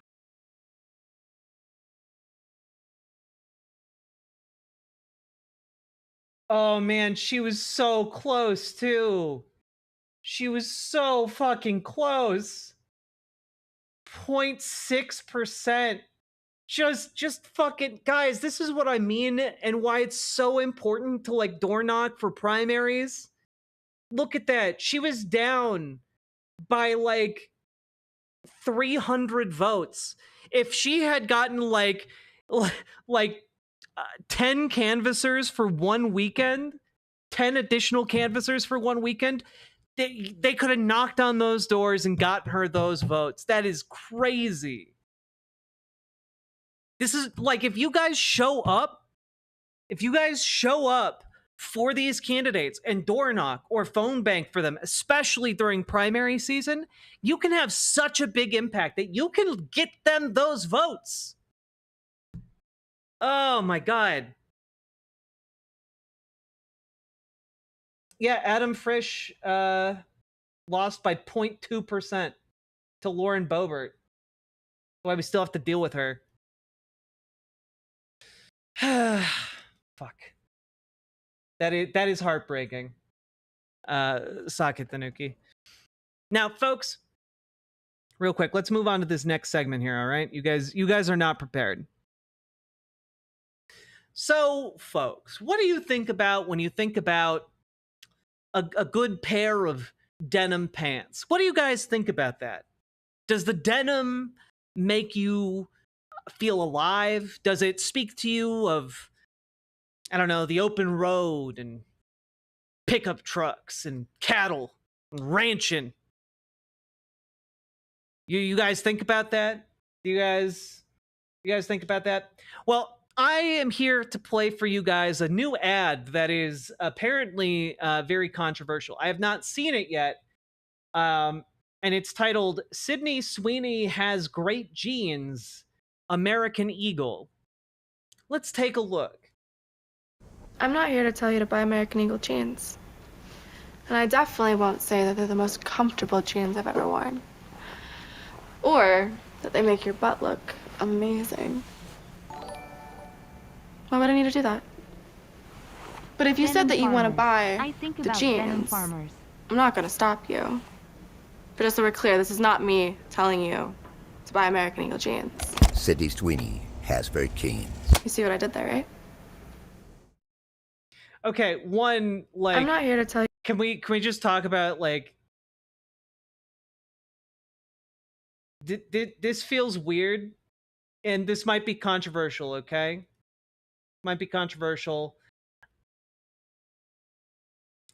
I don't actually think that these genes made her butt look good. That number one. I don't think her butt has problems. I just don't think that these genes were working.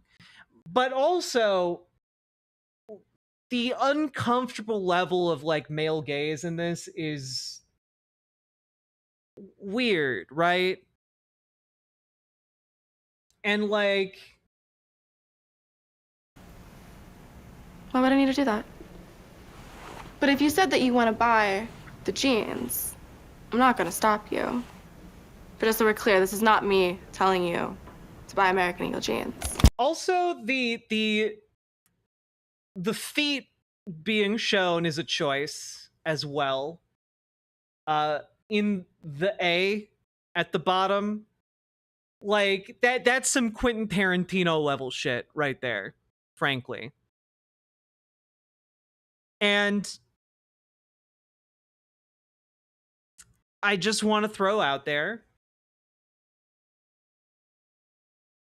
that there is a level to this presentation that I find extremely off-putting. I'm going to play it one more time in its entirety here, okay?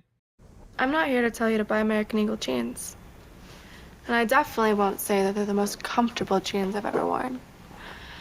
Or that they make your butt look amazing. Why would I need to do that? But if you said that you want to buy the jeans, I'm not going to stop you. But just so we're clear, this is not me telling you to buy American Eagle jeans. Sydney Sweeney has very keen. You see what I did? Also, can I, here. Yeah, this'll work to get my point across. There's something so uncanny about this commercial. I'm going to pair it with something else here. Let's see if you guys can maybe glom on to what I'm trying to put a finger on here.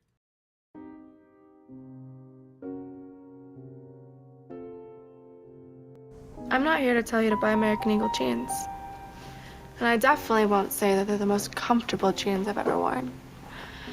Or that they make your butt look amazing.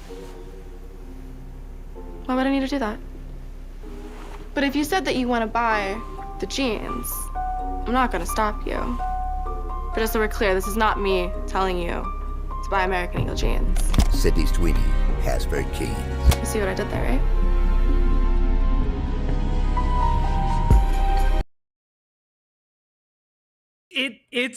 It's really uncomfortable and awkward in like we're in a deliberately artificial environment in an awkward office interaction that we can't escape from.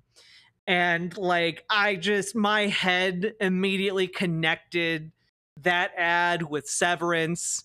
And would you guys believe it if I told you that wasn't even like the weirdest ad? That wasn't even the weirdest one. Where is it?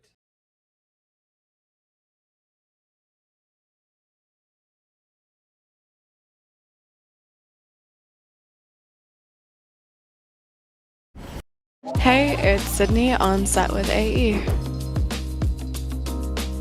My favorite pair of jeans is probably like a straight leg or a baggy pair. On guys, straight leg. Yeah, just, hey, you want some Sydney Sweeney ASMR talking about American Eagle jeans? Because, hey, we've got that for some reason. And, all right, what about this one?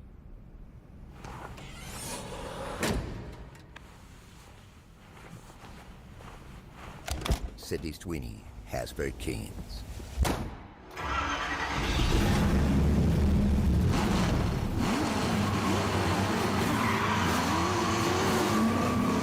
There's something really uncanny about this entire ad set.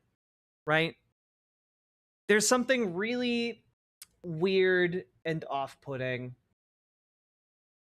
and it's difficult to put your finger on. Oh God, why?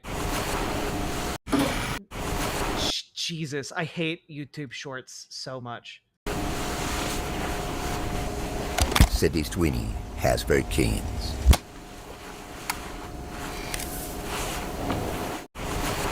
Like, what is even happening? What is even happening? Stop it. Stop it. Are the genes AI? Am I supposed to know who Sydney Sweeney is? For a little bit of background, she's like an actress and a model that like conservatives are obsessed with because she's blonde, young, has big boobs. Right? Like, was she no, she's not created to sell the jeans. Oh God. Let's see here. Genes are passed down from parents to offspring, often determining traits like hair color, personality, and even eye color. My genes are blue. Sydney Sweeney has very canes. Yeah. So, remember how all of them are like uncanny as fuck and like really kind of like fetishizing like her body. Y'all kind of understand that. Now we kind of went in a backwards order so that I could build up how just weird this is. And I'm seeing some people don't get it. So let me be a little bit explicit about this, right?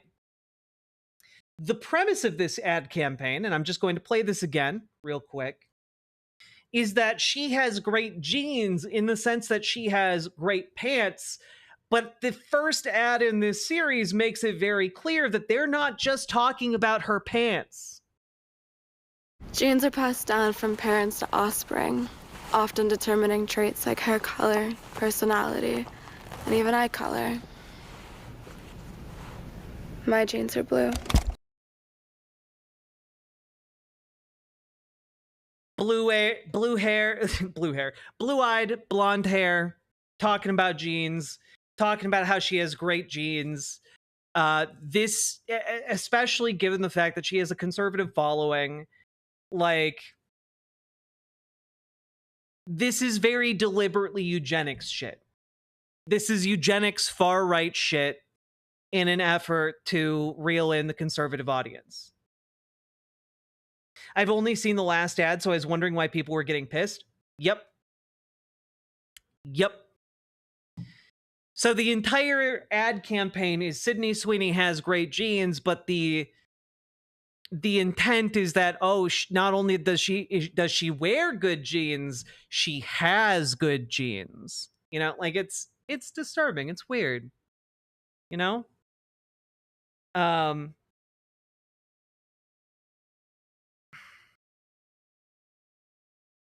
She's a conservative. I don't know if she herself is conservative, but she is highly fetishized by the conservative community.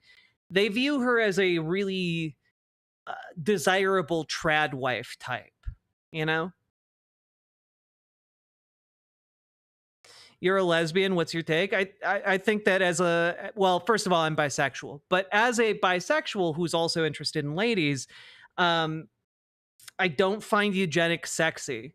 And in fact, when I see a product advertise itself with a wink and a nod towards eugenics, I think, oh, okay, not going to buy their stuff anymore.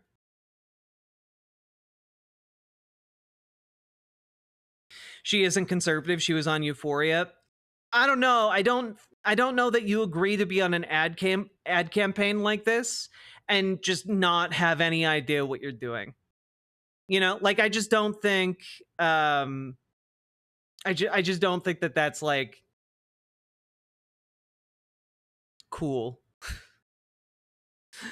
I mean, like, in attractive in other contexts. Like, if she wasn't like carrying water for Nazis, I don't know. She's not really my type. I know a lot of people think that she's attractive, but like, she doesn't do it for me.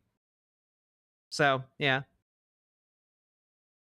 Like, even setting aside like the fascist eugenics shit, she just wanted the money. I don't know. I think there are better ways to get money if you're Sydney Sweeney than agree to do an ad campaign talking about your good genetics. Like, I think that there's a thing called having principles, and I think a lot of working people have principles that they stick to even if they don't make a lot of money, and she makes a lot of money. Like, I don't know. Like, I feel like if you can have principles as like a day-to-day hourly waged employee, you can have principles as like a famous superstar model. You know? I know, controversial take.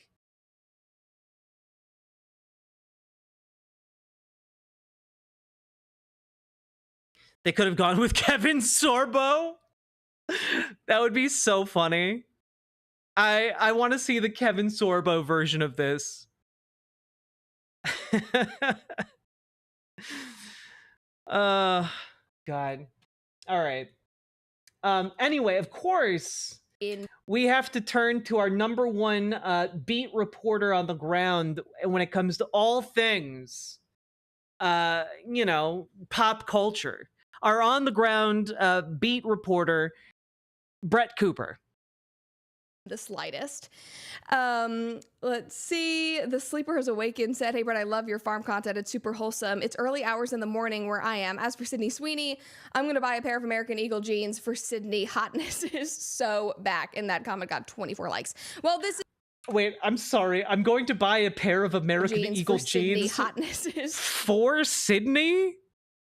You're buying her the jeans she got on her photo shoot? Okay, I'm sure she'll really appreciate that, weirdo. So back, and that comment got 24 likes. Well, this is a perfect transition into this next story because while women might be silent about the tea, they are certainly not silent about Sydney Sweeney. They are making their feelings very much known in a very, very annoying way.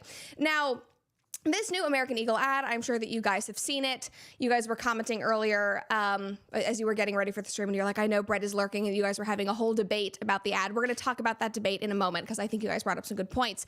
But this ad, it's her like pulling on some jeans, and she is making jokes about having great genes, G-E-N-S. Is she making a joke? Because I've seen people make jokes before, and that didn't come across as a joke to me. Like, I don't think that the joke that you're saying was a joke. I think she was doing a wink and a nod to people like your audience. Because obviously she's hot and people talk about her attractiveness all the time. She's somebody who, like, you know, very openly leans into that. No, I don't think her being fetishized by conservatives makes her conservative. If that were the case, I would be conservative, right? But I do think that agreeing to go and do an ad where you're winking and nodding at a eugenics idea that buoyed the whole Aryan race ideology spewed by Hitler, I think doing a wink and a nudge ad at all that kind of indicates the degree of conservatism. But also she is wearing jeans, so it's kind of clever and it's funny. Is it clever? I watched it and was like, huh, that's cool, that's nice. Like, Sydney Sweeney is always doing more sexual ads. She did the Dr. Squatch ad with the bathwater. Like, none of this surprises me anymore. I actually think that it is a positive thing. Wait, did she spell jeans out loud? Sorry. E-E-N-S, because obviously she's... Oh my God, I missed that. Holy shit, what? About having great genes, G-E-N-S, because...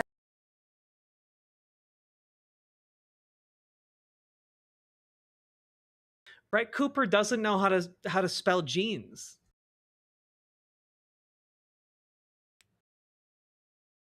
Oh my god. Oh my god. I'm sorry. Holy shit.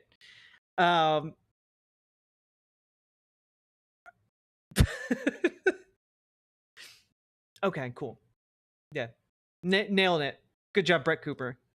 Because obviously she's hot and people talk about her attractiveness all the time. She's somebody who, like, you know, very openly leans My into gens that. are good. But also she is wearing jeans, so it's kind of clever and it's funny. And I watched it and was like, huh, that's cool. That's Wait, guys, maybe she just doesn't understand what's being referenced here. If she thinks that maybe she thinks that jeans are a super secret third thing. Like, you have denim jeans, you have DNA jeans, and then you have this secret third GEN S jeans. You know, just a totally different gene. nice. Like, Sydney Sweeney is always doing more sexual ads. She did the Dr. Squatch ad with the bathwater. Like, none of this surprises me anymore. I actually think that it is a positive thing that she's just, like, leaning into it and kind of owning it. Like, she knows what works. But other people. Does anyone mention it in her comments? That's honestly a great question.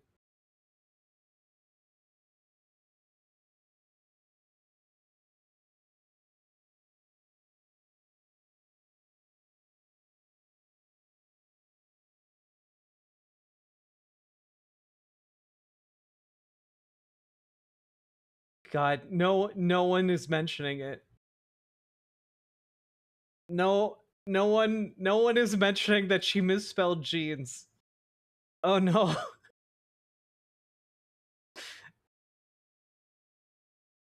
Oh, okay, cool. All right, awesome.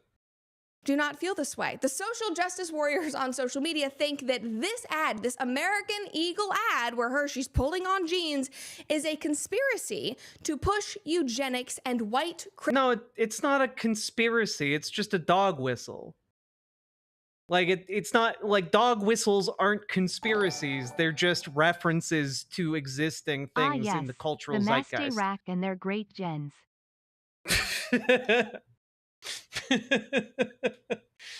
Oh god. Nine-tailed witch, thank you for the $5 dono. Christian nationalist ideas. Literally, they are outraged at the idea that a company would have a beautiful blonde with blue eyes model their jeans and... No, but like, it would be like if you... The equivalent dog whistle would be like if you had a commercial selling jeans and like the people pulling the strings and puppeteering the characters were like being puppeteered by Jewish people.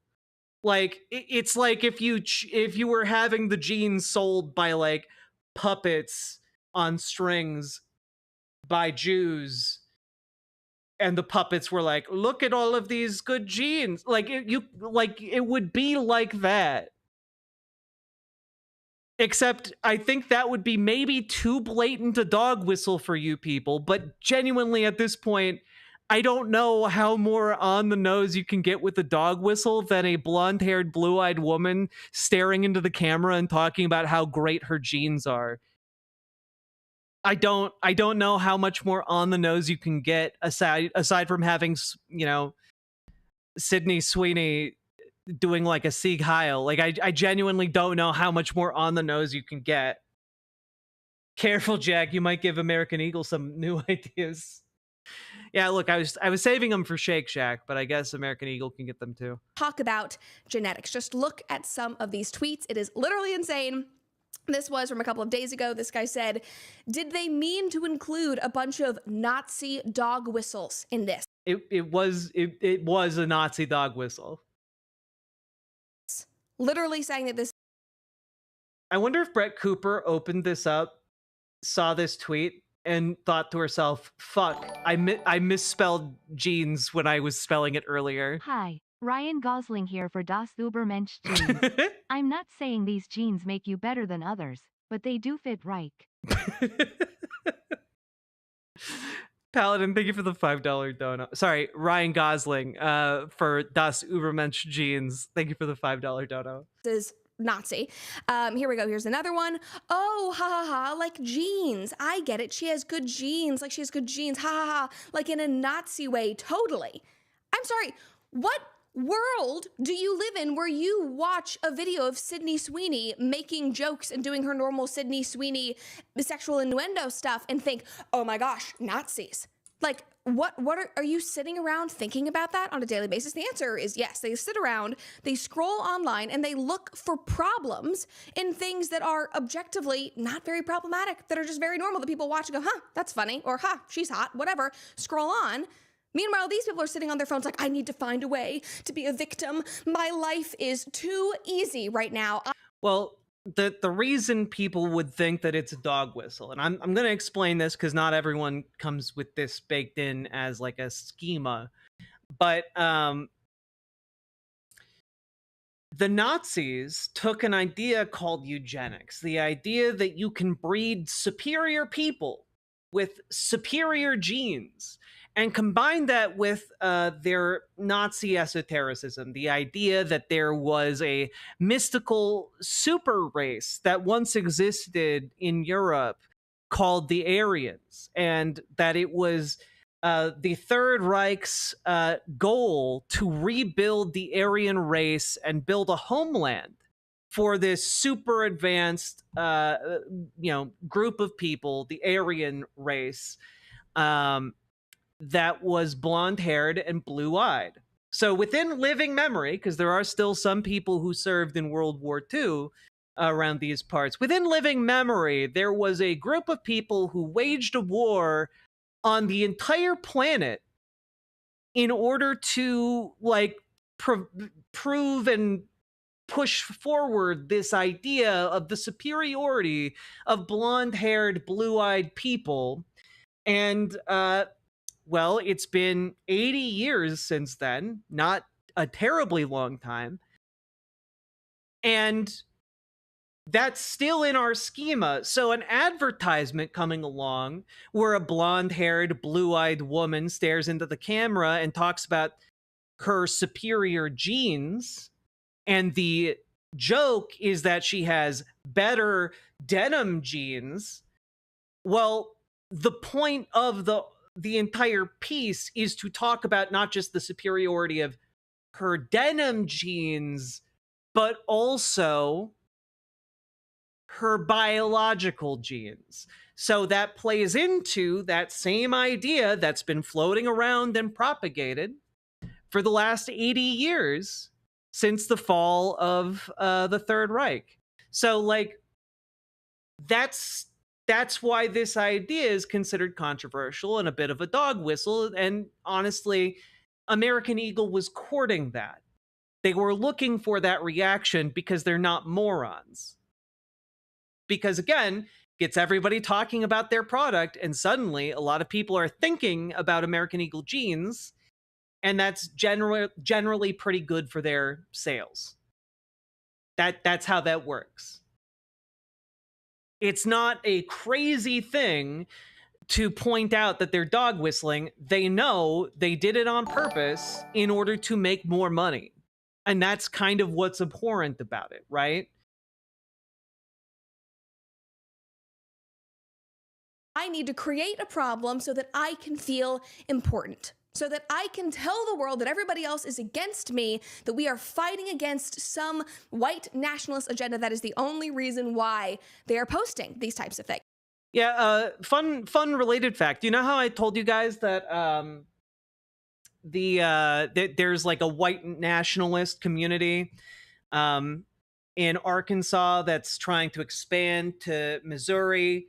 Well, there's a Christian nationalist endeavor to do the same kind of thing in Tennessee, just as an FYI, because it's not an uncommon belief to have in a lot of places in America that there is a certain type of person who is genetically and inherently better than another type of person. This is especially common in conservative circles, which is why this ad was made to appeal to conservative men.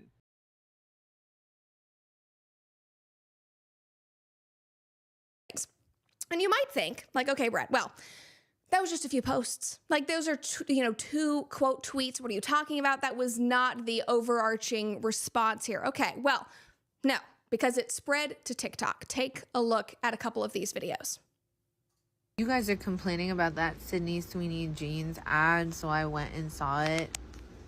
That's Nazi propaganda. Wow. I thought it was gonna be like... I always love, just real quick, I always love how people like Brett are like, look at all these liberal tears, and then like you watch the videos and it's like, wait, that's like a relatively like normal woman, like just going like, yep, that's a Nazi dog whistle, all right. It's crazy. Anyway, like they are like, this hasn't destroyed their lives. It's just kind of one of those things where like, oh yeah, that's some fashy shit. Anyway. Kind of bad. That's gonna be in history book. I will be the friend that's too woke because those Sydney Sweeney American Eagle ads are weird. Like fascist weird. Like Nazi propaganda weird. It's cool. Okay, like genuinely it just comes off as like, I don't know, conservatives are butt mad about the fact that libs who, normal everyday libs are looking at their like ads catered to conservatives and going, oh, y'all are into some crazy freak shit. Y'all are weird and off-putting. What the hell's wrong with you? And they're like, whoa, what the hell's wrong with us? What the hell's wrong with you? You think everything's Nazis these days. Meanwhile, Sieg Heil. Like they start goose stepping away haughtily. Like it's just like we are beyond parody. And guys, those are just two. Brad Palumbo posted this compilation. He did a whole thread about this. And I think that compilation went on for 3 minutes. And it did not even... Wow, 3 minutes? Why, you could fit 3 whole TikToks into that. That's an astronomical amount of TikToks.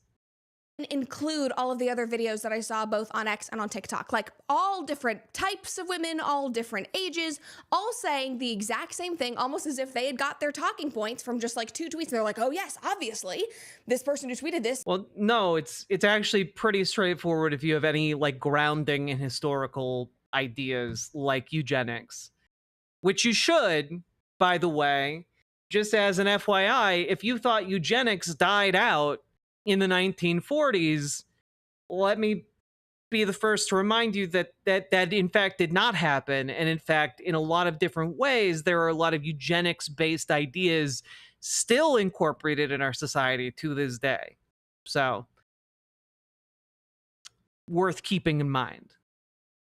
Makes complete sense. I'm just going to run with this. All saying the exact same thing that this ad of Sydney Sweeney making a joke, being hot, which is what she does, is actually Nazi propaganda. Like, again, you just can't make this stuff up. It's like, you need to find something better to do with your life. No, her being hot is politically neutral. The issue was the context of what was said and how she is presented in the commercial. Like, that should be pretty straightforward and easy to understand.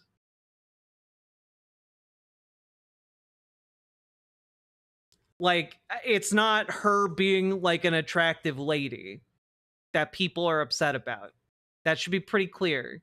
Because if you're going to sit around and just make videos about how the world is against you and how every single thing, some things that are just completely normal and fine, are these major problematic... I'm sorry.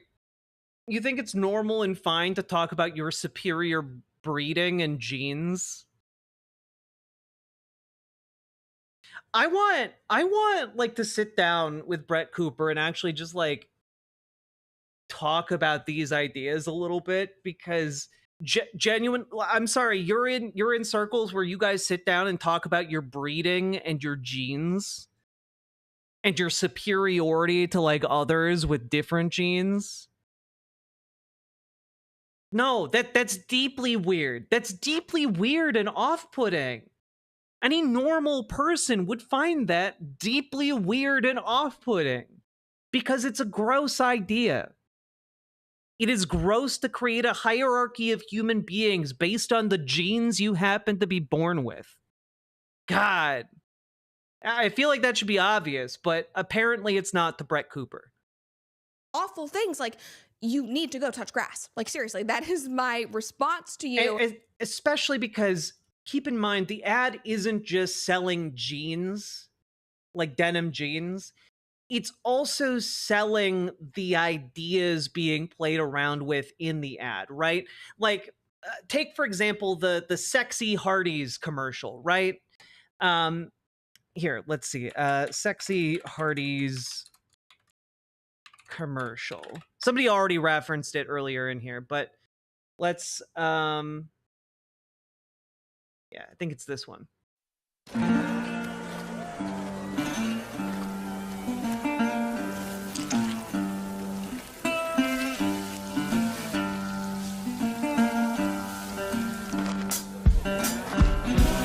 Like, yeah, this commercial, I can't, like, the music is gonna get me pinged, but like, yeah, they braise the beef, they got boobies, they got bums, and then they eat the burgers. Hashtag meat embrace. It's really weird, but the thing you're trying to sell here is that, like, oh yeah, the burgers look good, but also it's sexy to eat the burger. You want to associate sexiness with the burger, right? Like, you're selling other ideas here. You're selling emotions. You're selling like a bunch of other things. Like, advertising isn't just like getting something stuck in your head. It is getting an association stuck in your head, right? So what they're doing in the American Eagle ad here is they're not just selling the jeans. They're selling the association with Sydney Sweeney, but that association is also being directly made to her good genes.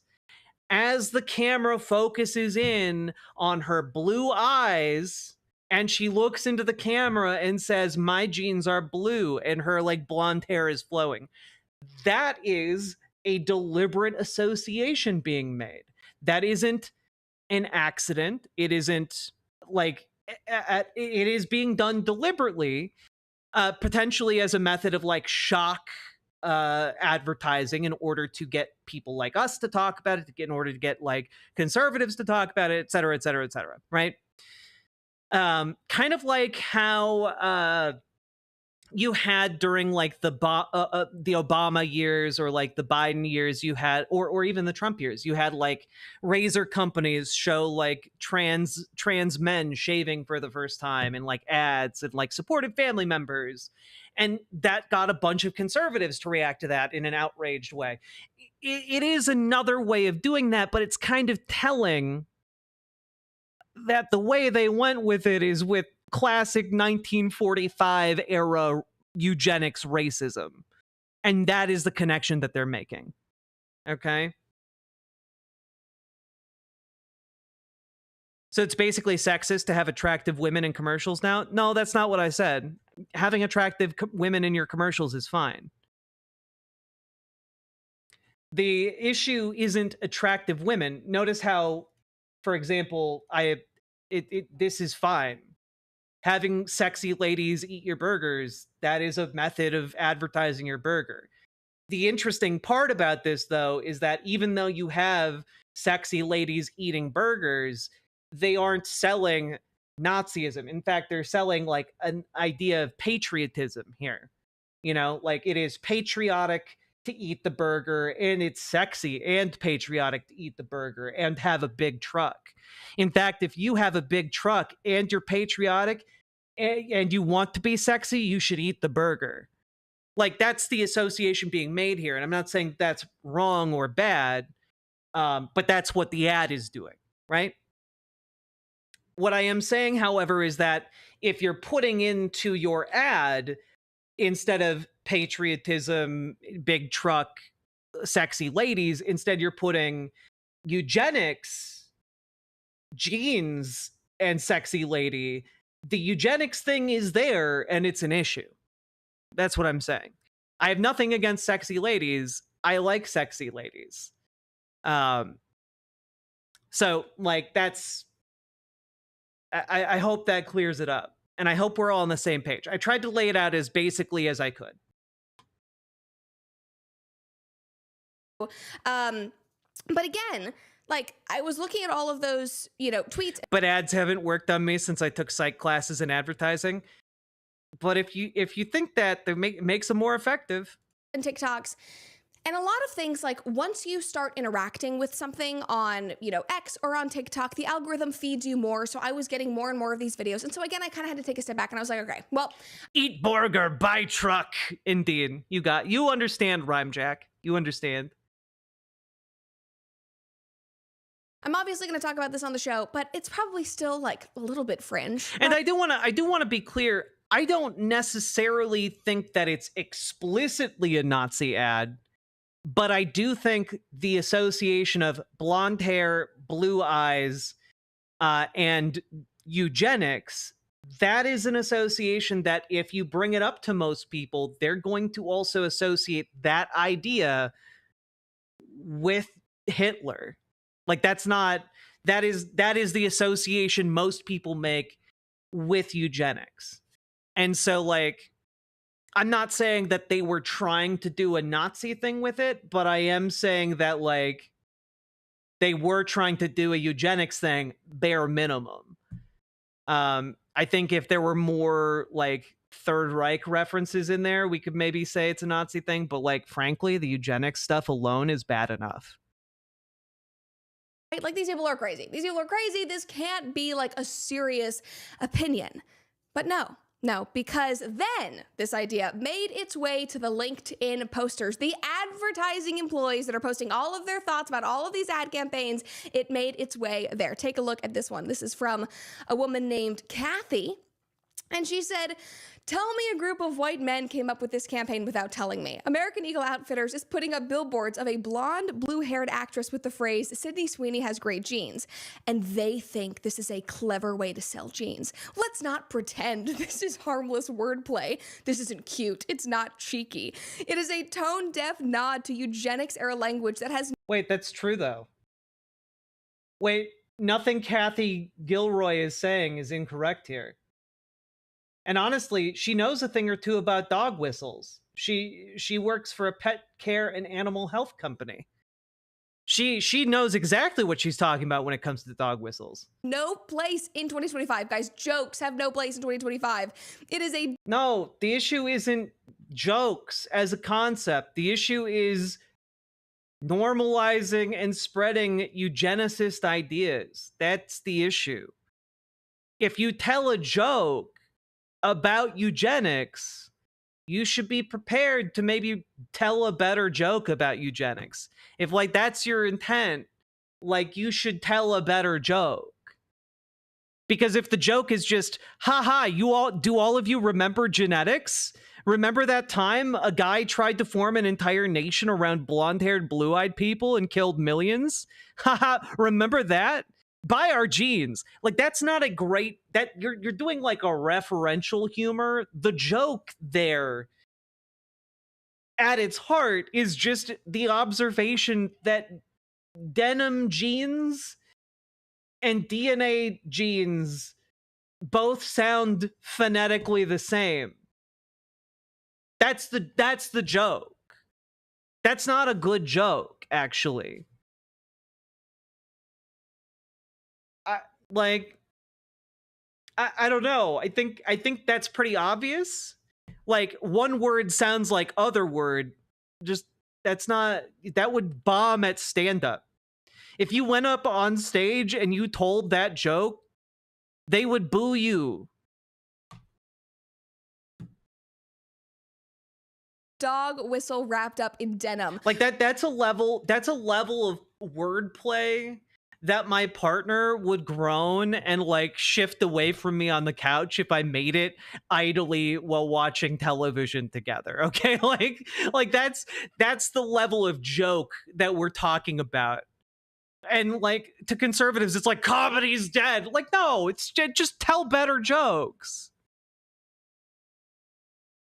Like, if all you've got are puns, like, Jesus Christ, up your game. When you choose that phrase paired with that model, you are not selling denim. Dun, dun, dun, dun, dun. Oh my God, it's really, like, it's not that serious, Kathy. Really, it's not. It actually is harmless wordplay. I don't think that they were all sitting around in a conference room going, let's bring back eugenics. Yes, this is how we're going to do it. We're gonna. No, I don't necessarily know that they were doing that either. However, I will say that that's kind of what they did in effect. Like, best case scenario, it's a bunch of dipshit dude bros sitting around in a conference room coming up with that idea and rolling with it, and this is the result. That's the best case scenario. I don't know that it's necessarily 100% the case. I think that there was probably more calculation into getting people to respond to it negatively, specifically to spur a Republican conservative counter backlash to like buoy their sales numbers. But that is what I think is most likely. Maybe they were all dipshits, who knows? Subvertly put these messages. No! I'm sure that it was a bunch of people. No, ads are only ever what they say on the front of the box. Ads would never try and make different associations with their product and other products. Ads would never try something underhanded or deliberately weird in order to stick in your mind for weeks, if not months or years on end. Why? That would never happen.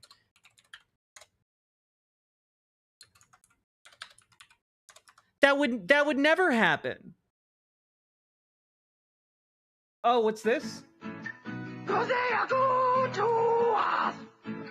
There is no subs. They are tasty, they are crunchy, they are warm because they toast them. They got a pepper bar. Quiznos new Santa Fe Trio subs with smoky chipotle sauce. Fried chicken, roast beef, or smoked turkey. Quiznos subs. Quiznos.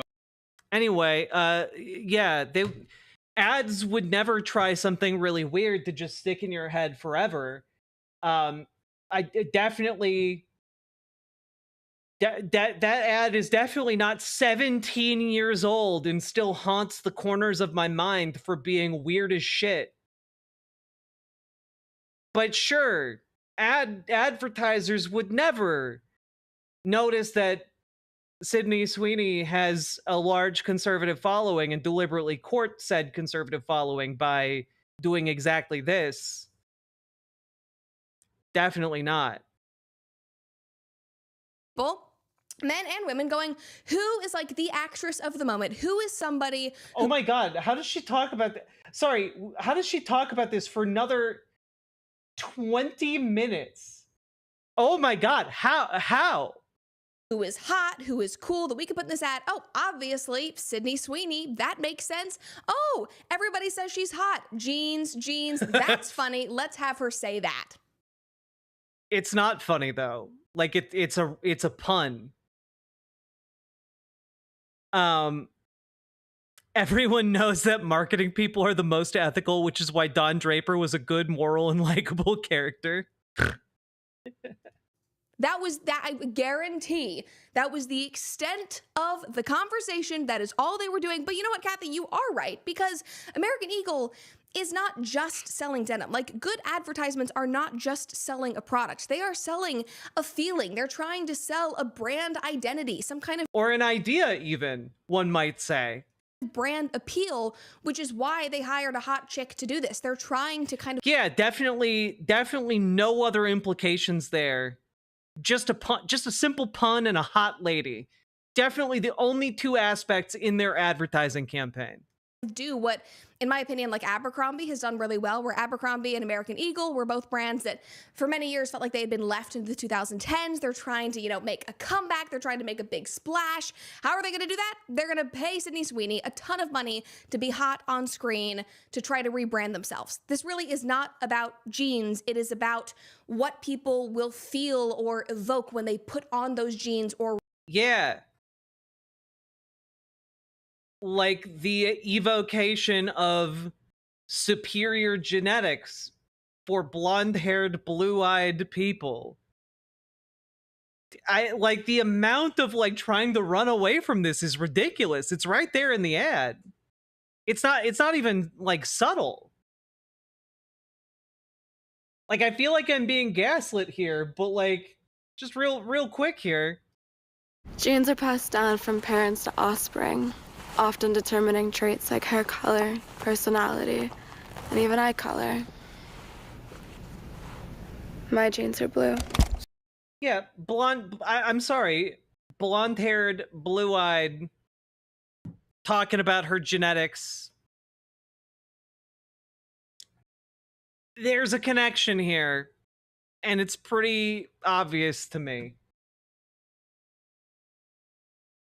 Represent American Eagle out in the world.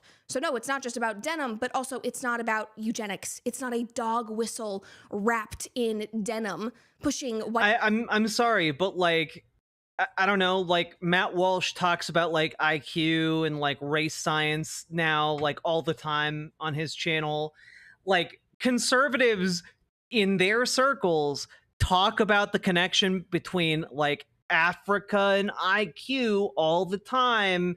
They talk about like the warrior gene in like black people. Like they talk about like these different eugenicist concepts all the time. This isn't like a niche reference to make for a conservative audience.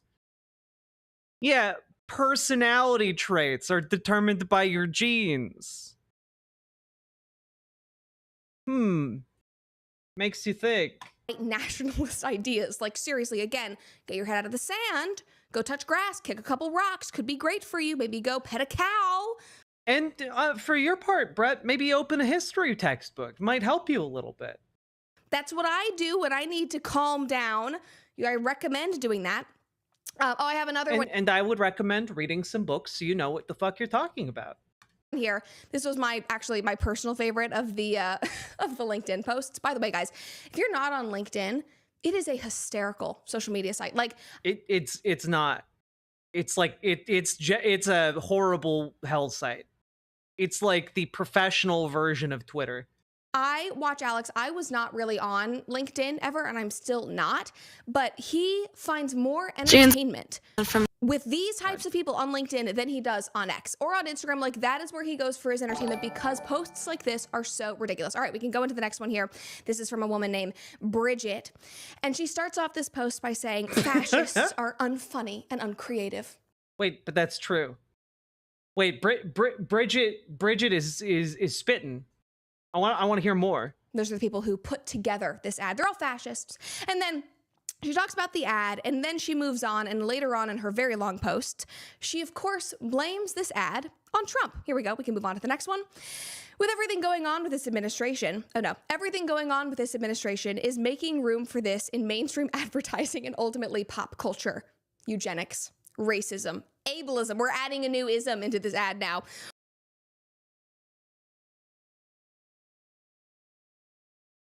Well, if you're referencing eugenics, the eugenics movement had a huge degree of ableism inside of it because you're saying people with defective or deficient genes should be eliminated from the gene pool. This is where you get like a lot of policies regarding like sterilization, for example. The state being able to decide who is acceptable to breed and who is not. So this is not a new ism tied in there. It was there the second we started talking about eugenics, as was racism. Well, this is the thing. I'm seeing some people being like, but wait, how can Brett Cooper not know this? Because Brett Cooper doesn't know anything. None of these people know anything. All of these Republicans don't know shit about shit. All of these conservative talking heads are just there to reinforce preconceived biases. They don't have the capacity for critical thought. They don't engage with any of the actual substance on these issues. We're seeing... She literally, yeah, I guess I don't, I need to reiterate, she didn't even know how to spell the word genes from genetics. She just doesn't know anything. None of these people like her know anything. This, normalized at speed. Gens. It is propaganda. It is a dog whistle. Everything is... Wait, maybe she was spelling it with like a California accent. I'm gonna go get some gens. Do you guys have good gens here? I love gens. Hello. I have a gens condition. Like, it's just... There's one concept I'm failing to understand. Maybe I can help you out. What's the thing you're having trouble grasping? Hey Jen, how's your gens? Are your gens good, Jen? Can I explain the dog whistle more thoroughly and be crystal clear about it? So, the dog whistle, and a dog whistle is just a reference to a cultural touchstone that might not be immediately apparent to anyone in outside of a certain in-group, right? The dog whistle here is that she is talking about, her genetics and how, what her genes are. Here, let me break it down here. We'll watch this one more time, okay? Genes are passed down from parents to offspring. Right? So she's beginning to talk about how genetics works, how that works, where you get your genes from, right? Often determining traits like hair color, personality, and even eye color. So then she starts talking about how genes determine a lot of aspects about a person, right? Especially eye color. Famously, if you're referencing eye color, you're talking that there's only been one prominent place that I know of in this particular vein of the world that references a strong preference for blue eyes, and it's white nationalist eugenicist ideas based largely on the Nazi model. But let's let it continue. Maybe it's not going in that direction. My genes are blue. So she looks into the camera and says, my genes are blue, and she has blonde hair. This is a reference to a very specific eugenicist archetype codified in not codified, but highly mainstreamed by the Nazi era Aryan movement. But on top of that, then superimposed over that is Sydney Sweeney has great genes. And that joke, that pun goes both ways, right? So, she has great denim and great genetic material that has determined her body. That's what it's trying to say. She has high quality genes and high quality genes. And the issue is, if you're talking about having high quality genetics, that's already a eugenicist idea. I'm surprised Brett didn't call her a SLT for doing this without a bra, but I guess the racism overrode the sexism. I saw the ad, they said jeans. I don't know what you're talking about, Caesar V. Yeah, a dog whistle is like a meme, right? Crochet Whimsy, but it's a meme that generally just makes sense to the people who are looking for it. For example, if you're doing like a Nazi dog whistle and you talk about how, or you like incorporate 1488 into like a piece of messaging that you're putting out, that would be a dog whistle to like other Nazis, right?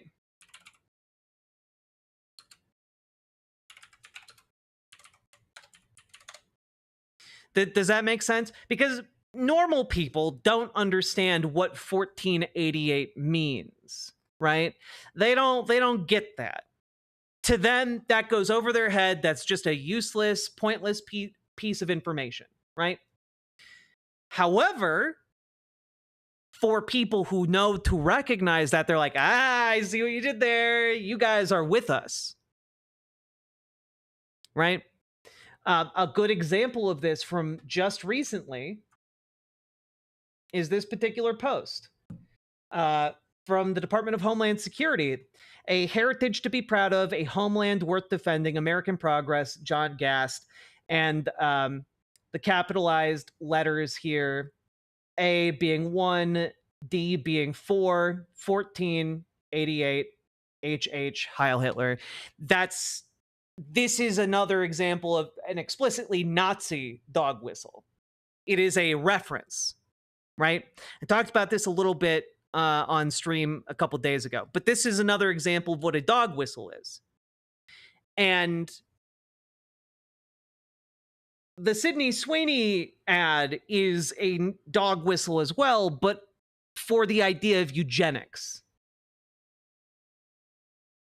And honestly, it's not even really a dog whistle. It's just explicitly eugenics based. Calling it a dog whistle is maybe too soft a term.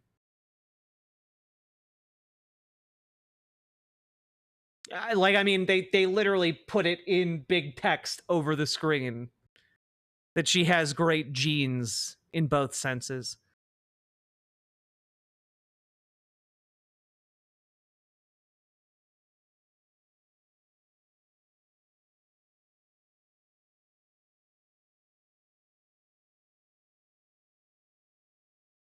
Is a dog whistle. How did she get ableism? Because Sydney Sweeney is on the floor and is pulling on jeans, like she is physically able to do that. Is it ableism? Banana Brains, I don't remember where that's going to wind up. It's probably not going to be its own standalone segment. It's probably in the Everything's Falling Apart video. Because for once it's not a disabled person in an advertisement. Could it just be boobs plus controversy equals money? I'm entirely willing to grant that, AZ anything. I'm entirely willing to grant that, but I find it particularly worrying that the controversy being courted here is eugenics, right? Like, there are other controversies you can stir up, you know, like for an example of like an innocuous one, and maybe this doesn't count, but it like maybe media attention. Do y'all remember when at the Super Bowl they killed Mr. Peanut? And then there was Baby Nut. That's maybe an example of like a controversy or attention thing without boobs that makes more money. That was a weirdly successful thing for Mr. Peanut to do. No, it's a whole thing. I'm not going into that right now.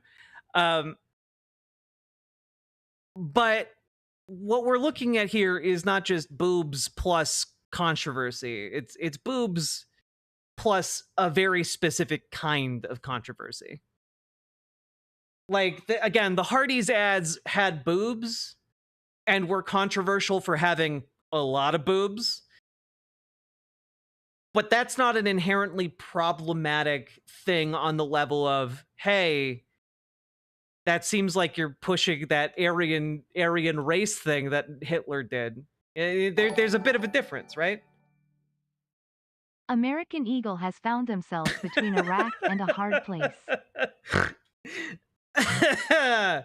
Oh, Sake Tanuki, sometimes you really fucking land that plane. Sometimes you really fucking land that joke. It's so good. They act like anything happens by accident in an ad campaign. Like, if that's in there, it's intentional. The people in that room absolutely know what they're doing. Yeah, I'm entirely willing to believe that a room of like boardroom idiots came up with the initial idea, but the fact that no one said anything to like stop this from becoming the ad, it says a lot. It says a lot. I'm sorry, there are non-disabled people in the world who also might like to be represented. Like that's not ableism. That's just normal. I'm sorry, like I genuinely do not understand how she got. Well, the ableism is eugenics. Eugenics as an idea is inherently ableist. Like, for example, under certain eugenics rankings of desirability, or like who deserves to live in like, say, certain societies based on different valuations of different genetic traits, could vary wildly. That can vary wildly based on the group of people deciding those traits and what they should be. And like, genuinely, there could be, you can conceive of a group of people making the decision that Brett Cooper has inferior genes and must therefore be culled from the population. Like, again, that's because this ideology is inherently ableist. To ableism, but you know what? Hey, Bridget, sure, let's blame Trump. Let's try that. Let's try your idea that we're going to blame Trump. Let's blame Trump for eradicating advertising and marketing that was solely focused on featuring overweight models and grotesque, unattractive messaging in favor of conventional. What are you talking about? Can we get any examples? Like, can we get any examples of American Eagle doing the advertising you're talking about? Hot chicks in cute jeans. Sure, let's blame him. Oh, I'm missing the importance of 1488. Yeah, 14. 1 stands for A, 4 stands for D, and those two stand for Adolf Hitler. And then the 88, that's HH, which Heil Hitler. Now, you might be saying, Jack, aren't you really reaching here? And the answer to that is no. It was literally coined by a prominent neo-Nazi who spent the rest of his life in jail after assassinating a Jewish radio host. And other Nazis picked it up as a whole thing. Also, he's the guy that coined the 14 words. She's a conservative woman, so she's used to saying, oh, but I just don't understand, and everyone believing her because she's just a silly little girl. God. Jack, that's numerology. I didn't come up with it, Floofy Otaku. A fucking Nazi came up with it. God.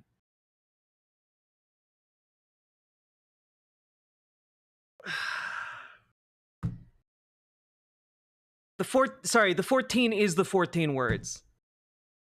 I'm sorry, guys. I feel like I've been talking in circles here for a bit because I keep getting asked questions that I've already answered, and I feel like I've answered some of these questions like 4 or 5 times. Okay, so I'm going to do this because I'm very frustrated.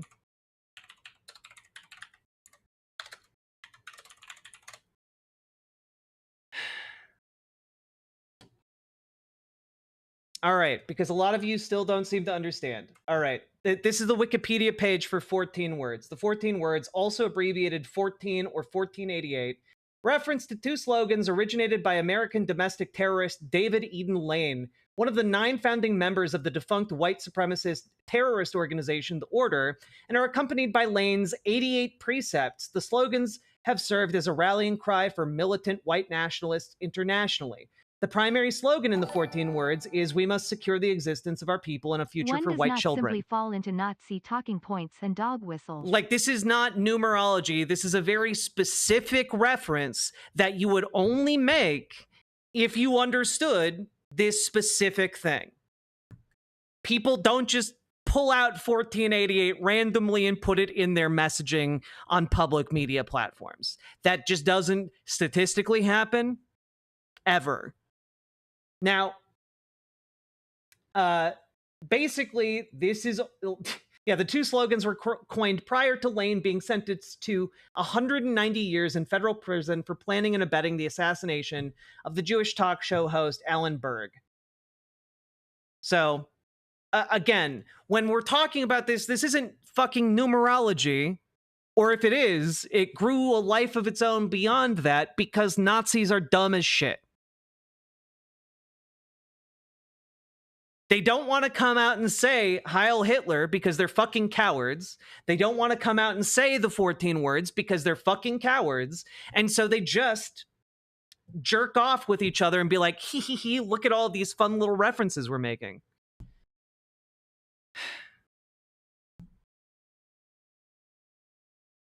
Like it's not controversial to say 1488 is associated with Nazis. If someone is putting that into their messaging, and ADHH tends to be the way they try and incorporate it in a subtle way, that would be just a lie.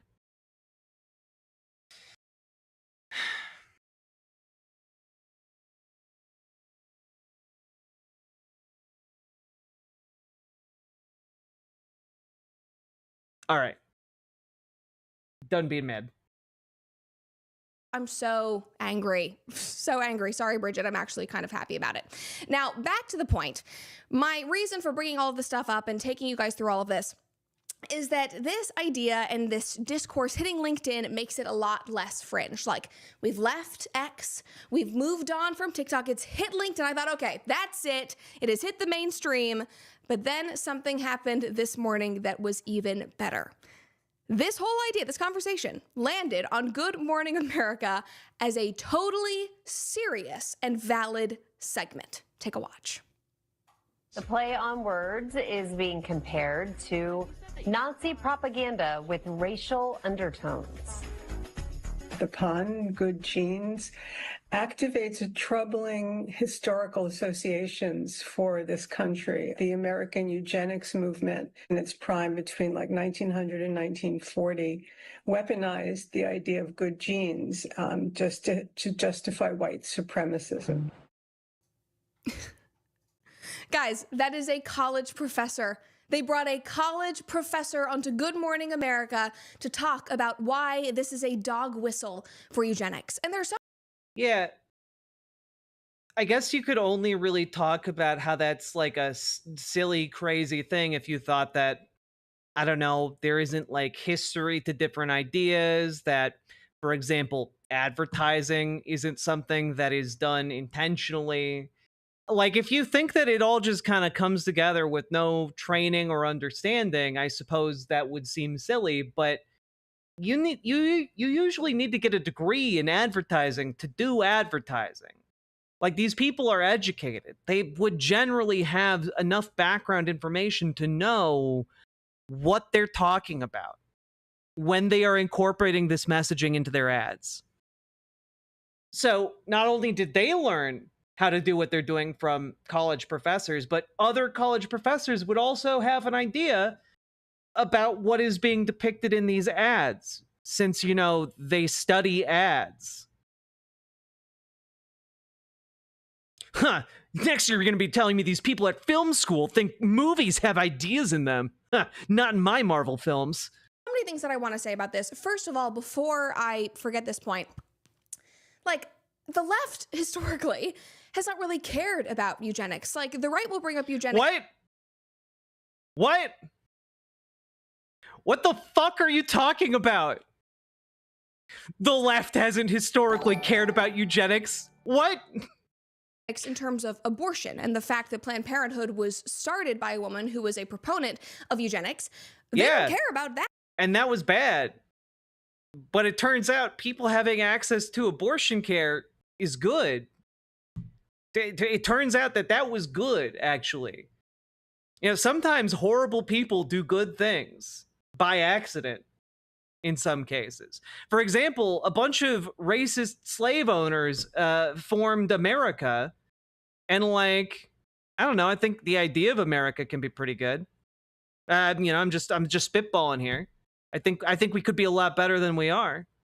Just throwing that out there. But like,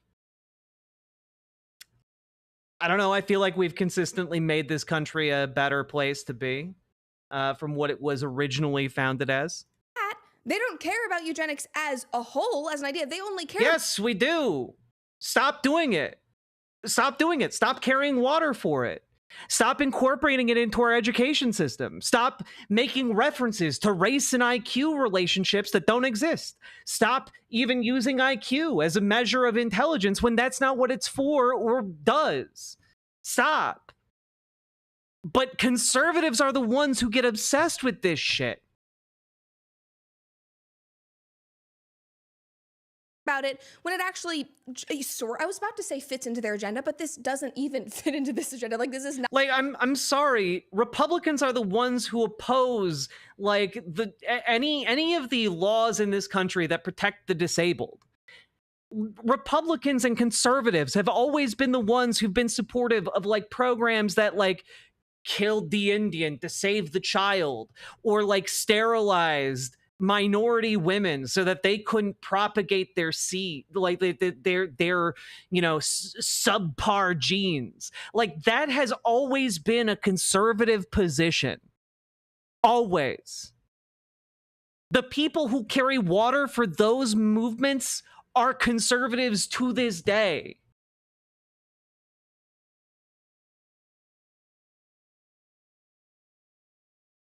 Like, I'm sorry, but this is just not true. Like, you can go back and find like William F. Buckley fucking carrying water for eugenics in like the 60s and the 70s. Like, when the civil rights movement was in full swing in this country, there were appeals made by conservatives in academia and in like the journalistic press that like, oh, well, you know, we can't have integrated schools because the blacks are genetically inferior. Like, that was their genuine argument. Women while forcing white women to give birth and call it anti-eugenics.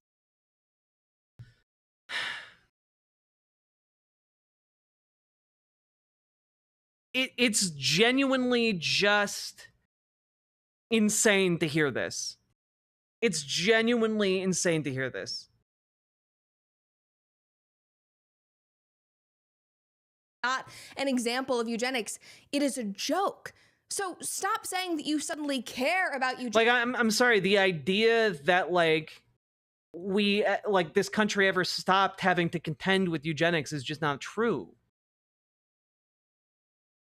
You can only come to this conclusion if you don't know shit about shit, which I guess is Brett Cooper's brand. Eugenics, when we have the most glaring example of this that is still so pervasive and prevalent in our society that we as taxpayers have been funding for years, this practice of abortion, Planned Parenthood. Don't say abortion is healthcare. Abortion is healthcare. The reason that it was founded by eugenicists was so that they could specifically stop black people from having children. However, it turned out that everyone having abortion care was actually good and healthy.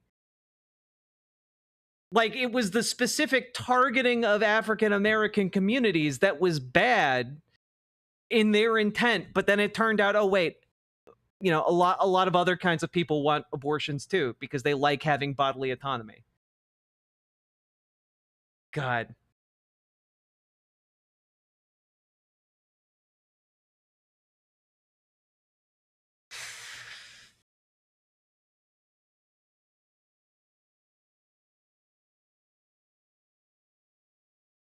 Can I find this here?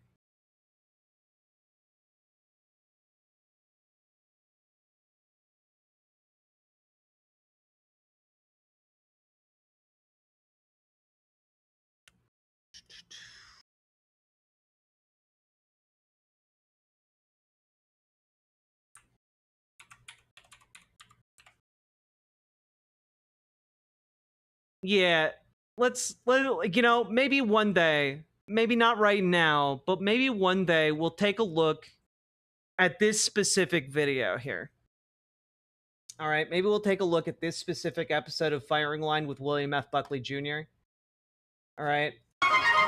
We're not, like, showing this, but he has on here this guy named Shockley, who is a, well, extraordinarily well-known racist and eugenicist, to talk about his ideas.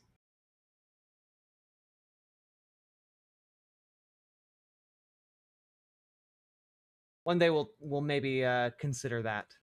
Say that you suddenly care about this when you have turned a blind eye, not even just turned a blind eye, but when you have pointed at us, attacked us, and said, actually, no, that is good. Everything that is happening is good. It is empowering. I'm sorry.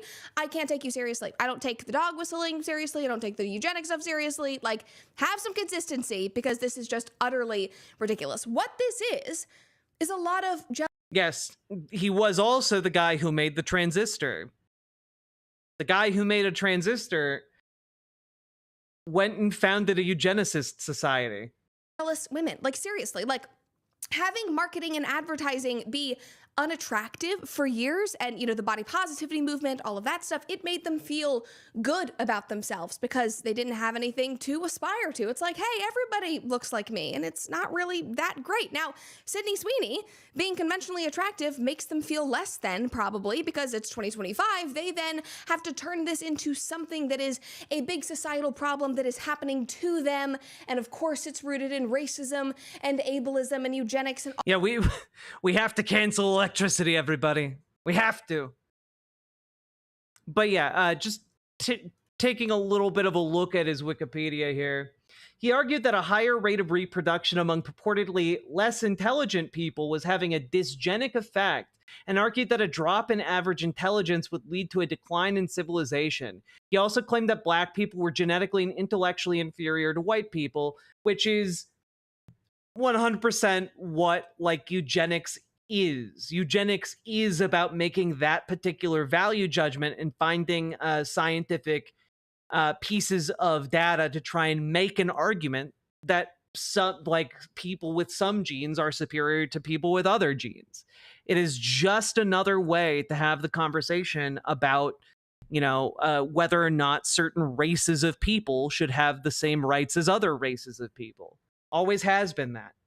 All of the things, when really it's just a bunch of women who... Can someone explain dysgenic? Dysgenic is when you have essentially like a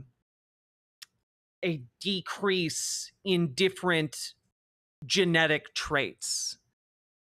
So, or a decrease in a certain genetic trait. So basically, when he's talking about a dysgenic effect, he means that, oh, dumb people are having too many babies, and therefore civilization will, as a whole, get dumber and dumber and dumber as a result of the genetic material being propagated. And that's and then civilization will at some point collapse. Feel unattractive next to Sydney Sweeney, which, hey, that is a fine emotional response. There are sometimes that I will see an advertisement and somebody is super skinny and super fit, and I'll look at them and be like, ah, I would love to look like that. Like, it's when you watch the old Victoria's Secret fashion shows, like the Angels, and you see them and you're like, oh my gosh, they are stunning. But it used to be that we would look at them and go, that's something to aspire to. That's awesome. Yeah, she's beautiful. I can appreciate that. Yeah, that's fine. All of those things you can still do. The issue is, there's a difference between doing that to, like, a model in an ad and doing that to a model in an ad who looks at you and says, I have superior genes. Like, there's a difference between those things, right? Like the value judgment attached to her genetic material is what makes it really weird. I'm going to go work out. I would love it if my arms looked like that, if my shoulders did. So I'm going to go to a Pilates class, and I'm going to aspire to that because she's so beautiful. And, like, Sydney Sweeney is conventionally attractive, and I think we should be able to look at her and go, oh yeah, she's beautiful. She looks great in those jeans. I wonder if I would look good in those. Maybe I should go buy them. But now, because of the body positivity movement, because we have now... What do you mean? Because of what did the body positivity movement do to you? Did the body positivity movement steal your Pilates class away from you, Brett? Is that the issue? Turned our entire society and culture onto its head, where everybody needs to make you feel good about yourself. That just can't be a thing anymore. And so we're seeing the... What are you talking about? Genuinely, I want these people to show me how the body positivity movement hurt them. Because anytime one of these conservative fucks starts talking about how the body positivity movement is terrible or whatever, they never see, like, they always make a reference to someone they think is, like, overweight. But it's never about how it hurt them, you know? Like, it was no skin off of your nose. Nobody hurt you when they said, hey, it's okay to be, like, XYZ weights, you know, as long as everything else is healthy with you, like, knock yourself out. Like, that doesn't hurt you. It also doesn't hurt them. Like, their health is between them and their doctor. Is she playing dumb or is this genuine? I think it's, you know, why can't it be both? Why can't she just be genuinely dumb? Again, I have to keep coming back to, she misspelled jeans earlier in the show. Reaction to that being undone. Like, I'm sorry, but the tides are changing and people are no longer willing to go along with this idea that man... I love body positivity, but I always remember the rules of the jungle. I'm bigger, stronger, and faster. I don't know that the rules of the jungle matter all that much when we have guns. Like, I don't know. Like, a child can pull a gun and kill, like, a 8-foot tall hulking man beast. Hating angry women with septum piercings who are overweight and have armpit hair are peak attractiveness. Like, if you think that's attractive, that's fine. A lot of people don't.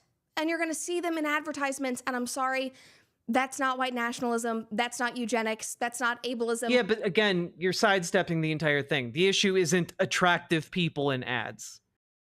Honestly, thinking that that is the case is genuinely shocking to me. Again, the question, are you this dumb? I don't think she is, but I think it's behooves her career to play this dumb, hopefully. Or racism or whatever it is just conventional attractiveness. Now, the other thing that I want to talk about that I saw you guys... Dem Shapiro can't even come to terms that the hormones she took worked. How do you expect her to accept any obvious subtext? You know, sometimes when we take our hormones, okay, we do get a little flighty in the head, just a little, and just these ideas, they're so hard. I'm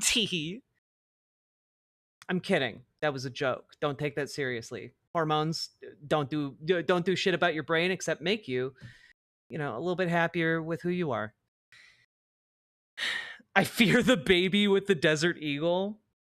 That's the name of Quentin Tarantino's last film. Debating in the comments was this idea about the ad being too sexual and the fact that there is basically like porn and everything, and this obviously was littered with a lot of, you know, sexual innuendo. She's lying on the floor, she's talking about her body, all of that stuff. That is certainly true, and I am, you know, somebody who does think that there is too much sex in our society, especially in Hollywood and TV shows. Like, I feel like everybody is just naked all the time. This didn't... You know, this is weird because as a liberal, I also watch a lot of television, and I gotta say, I don't think people are naked all the time. So it really begs the question, Brett Cooper, what are you watching where people are naked all the time? As a liberal, look, can I take a capsule of cyanide? Can I die? Can I die on stream right now, please? Fuck. As a socialist, sorry, I got too into the conservative mind space. I got too into the conservative mind space, guys. Forgive me. Okay, I'll live for now. Didn't really cross the line for me, and I'll tell you why. And that's because this ad, even though it was clever and funny, is basically an exact replica of a Calvin Klein ad that was done with Brooke Shields in 1980. Like literally the exact same thing. She's rolling around on the ground. You know what? Like, is that true? Calvin Klein ad with who? Put it on with Brooke Shields in Brooke Shields. Brooke Shields. Because if I watch this ad and I do not see her turn to the camera and talk about the need for eugenics and good genes, I'm going to be a little upset. All right.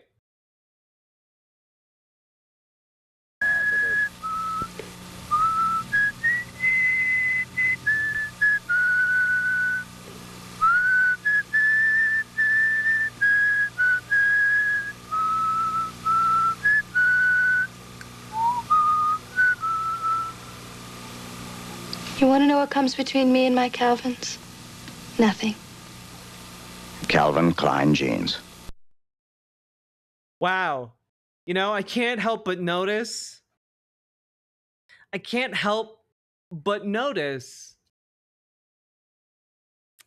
that she didn't look directly in the camera and talk about how she has superior genetic material. I can't help but notice that.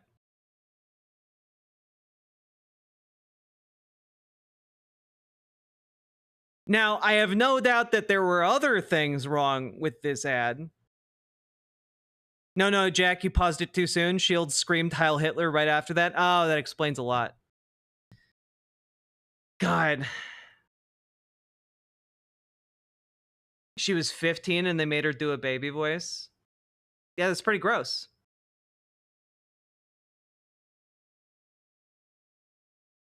Yeah, it's pretty gross. That being said, not eugenicist.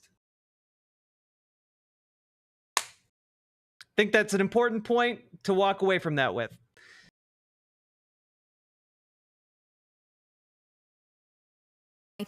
Like literally the exact same thing. She's rolling around on the ground.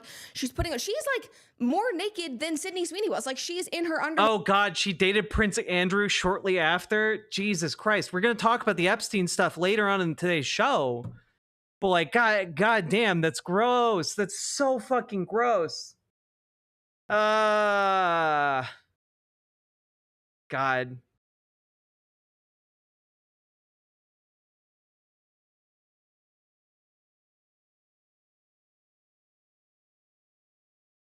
Gross. We're fully pulling on the jeans from the get-go, like she is not even wearing the jeans at the start of the ad, rolling around on the floor, taking her hair out. She's saying the same things about genetics.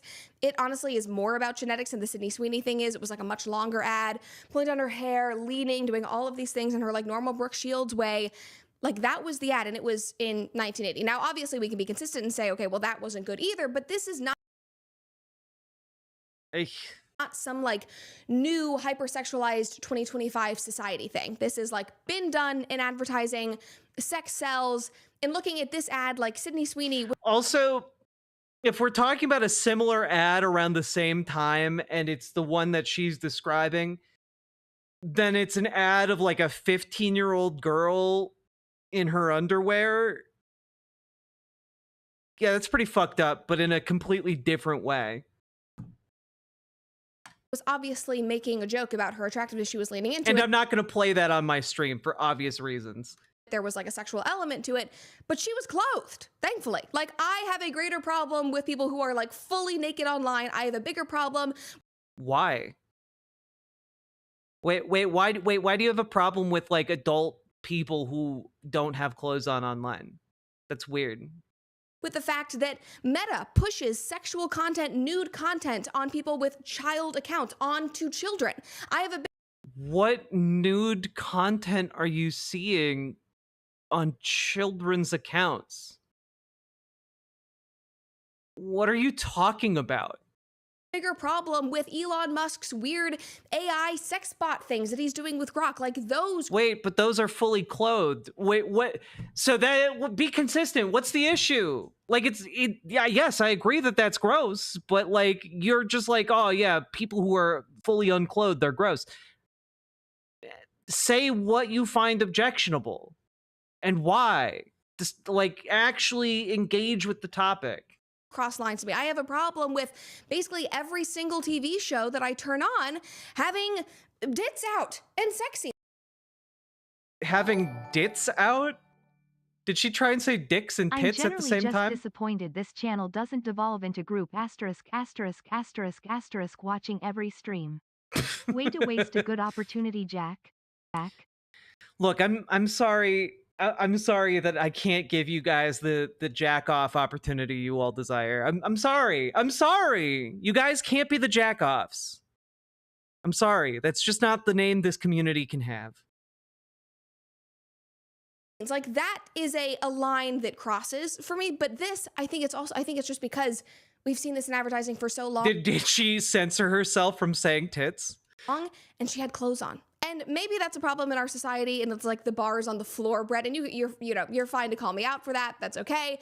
But in the grand scheme of our society and what I am most concerned about in terms of us becoming too over-sexualized and young people seeing that, this didn't send me over the edge. There are many other Brett, that phrasing, that phrasing isn't good in this particular situation. When you're talking about sexual scenarios and you're talking about going over the edge, not a good combo of words to make this particular point. I'm going to move on. things that bother me a lot more. So that's kind of my opinion there. I think Sydney Sweeney is great. I appreciate the fact that she does ads like this. She does things like this, and she doesn't comment on it. Like, she doesn't fold to the woke mob or do anything like that. She isn't apologizing for anything. I remember there was that whole scandal a couple of years ago where she threw a 60th birthday party for her mom, and they had like MAGA hats were like "Make 60 Great Again," and everybody was, attacking her and saying that she was some Trump supporter. She needed to apologize. Wait, I'm sorry. Okay, who said that she's not conservative? Who said Sydney Sweeney was just taking a paycheck? We're talking like several years ago. She was throwing a MAGA themed birthday party. Yeah, I think we can case close this one. She posted and was like, guys, like, give it up. It was my mom's 60th birthday. Like, there's nothing wrong with that. And basically just made a joke about it. Didn't apologize, didn't do anything. I think that she is somebody who stays above the fray. She does what she wants to do. She promotes what she wants to promote. She does not apologize for her body or being attractive. She doesn't apologize for making MAGA-inspired hats. And I think that that is the best way to be. I think that she is probably a much happier person than a lot of the people commenting on her and making videos about her. So props to her. I think it was a great shoot. I hope she rewarded herself with a great Good Rancher steak after that shoot, because that is how you stay in shape, Good Ranchers. What? Now, guys, by the time this episode ends, another family farm in America will have shut down because... Oh my God. Oh, these people with their with their sudden ad breaks. Okay. Yeah, you want to look like Sydney Sweeney, you got to eat some conservo steak. Oh my God.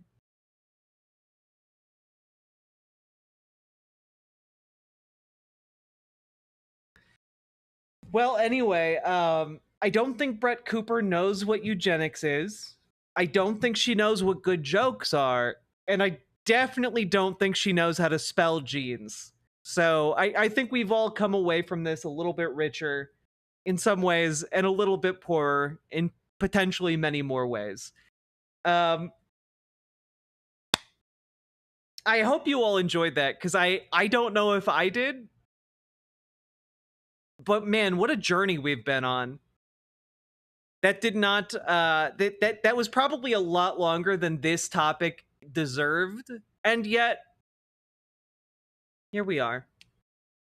I hope you enjoyed the ride. Remember to like, comment, and subscribe, folks. My editor tells me to say that, and sometimes you guys tell me it helps.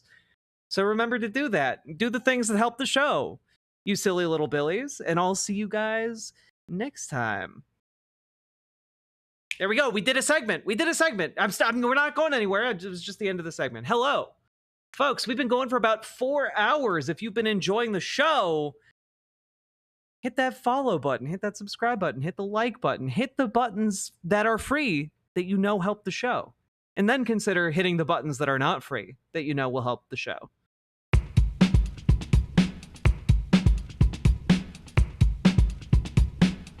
Go, go, go. Click a button, click a button, click a button, click the goddamn button, click a button, click a button, click a button, click the goddamn button, click a button, click a button, click a button, click the goddamn button, click a button, click a button, click a button, click the goddamn button, click a button, click a button, click a button, click the goddamn button, click a button, click a button, click a button, click the goddamn button, click a button, click a button, click a button, click the goddamn button, click a button, click a button, click a button, click the goddamn button, click button, click button, click button,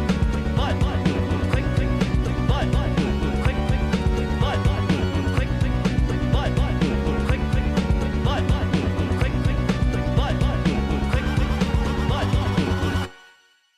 Nailed it. Whew. Also, so an 8.8 magnitude quake off of Russia, the 6th strongest ever recorded. Damn. Y'all, if you're in a coastal area along the Pacific, get the high ground, huh? It's like it's hitting Hawaii, Alaska, Russia, and Japan. Yeah, tsunami wave over 5 feet seen in Maui.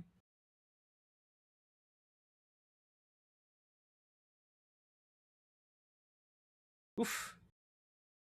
Things do be happening.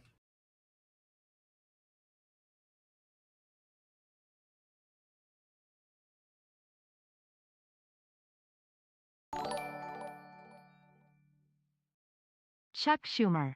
I know you think Democratic leadership is a pain in the asterisk, but that's why I'm happy to use biggest douches.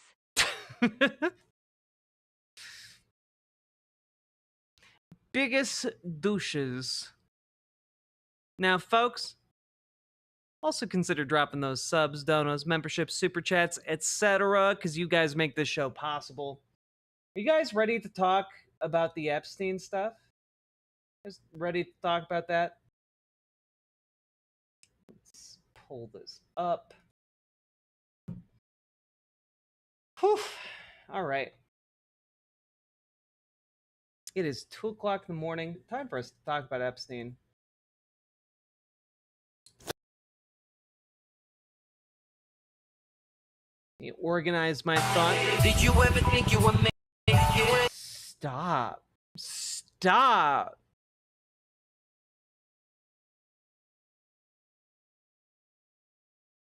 No, not really ready to do this again. But the rodeo never stops, folks. The rodeo never stops.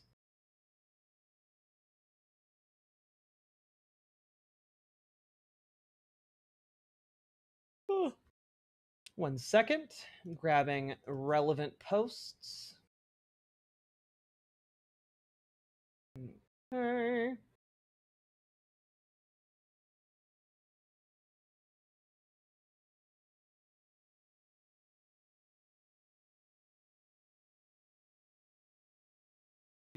Do.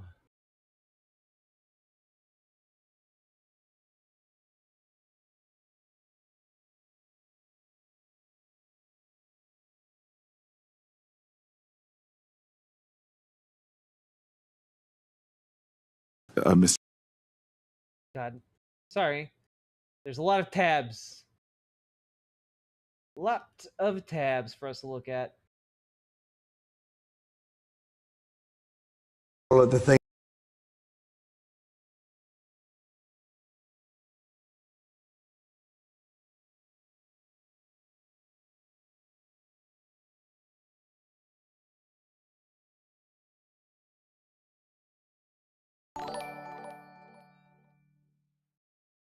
Joke is on you, TTS.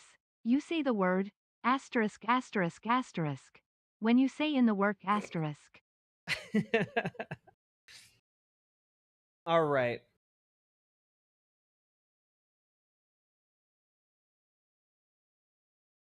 my God, why? There we go.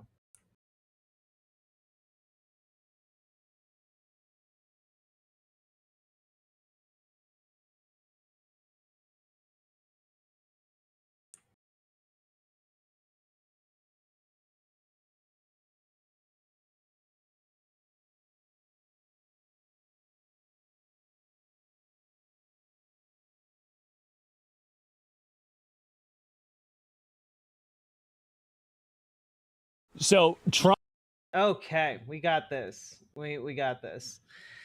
Whew, you guys ready? I'm ready.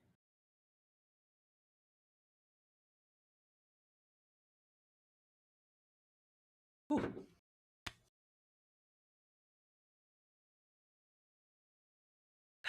Oh, gotta do 5 arm curls. Say the asterisk now banana. Asterisk, asterisk, asterisk, asterisk, asterisk, asterisk, banana. Asterisk, asterisk, asterisk, asterisk, asterisk. 2, 3, 4, 5. Oof. There we go.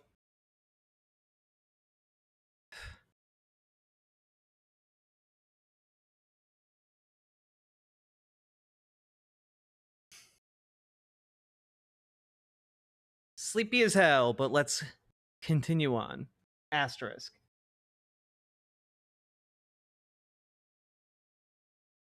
Here we go. So, folks, there is a man named Donald Trump, and he's being haunted by a ghost of his best friend, Jeffrey Epstein. And this ghost just won't give him any rest. He tries to go fly across the entire planet, all the way to a golf course in another country, in order to take his mind off of everything that's going on with a multi-million-dollar advertising campaign for his own golf course. You know, he's just a little boy, a little birthday boy. And how could this ghost be so mean to him? And, well, turns out his best friend might have been a child sex trafficker and abuser, and might in fact have been one of the most prolific ones in the upper echelons of global society. And well, Donald Trump might have a lot of continuing ties to Epstein in the form of, various lawyers he's worked with who inexplicably were also, Jeffrey Epstein's lawyers, and also various people who were in positions to exert power over that case who seemingly did so. People who got the sweetheart deal for Epstein, who also went on to work with Donald Trump. Just a lot, people who knew them as best friends. People are finding incriminating letters that show that they were best friends. Jeffrey Epstein himself is on tape saying that he was Donald Trump's best friend for a decade.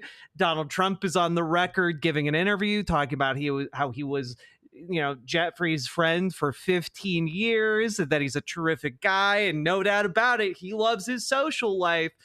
He likes him young.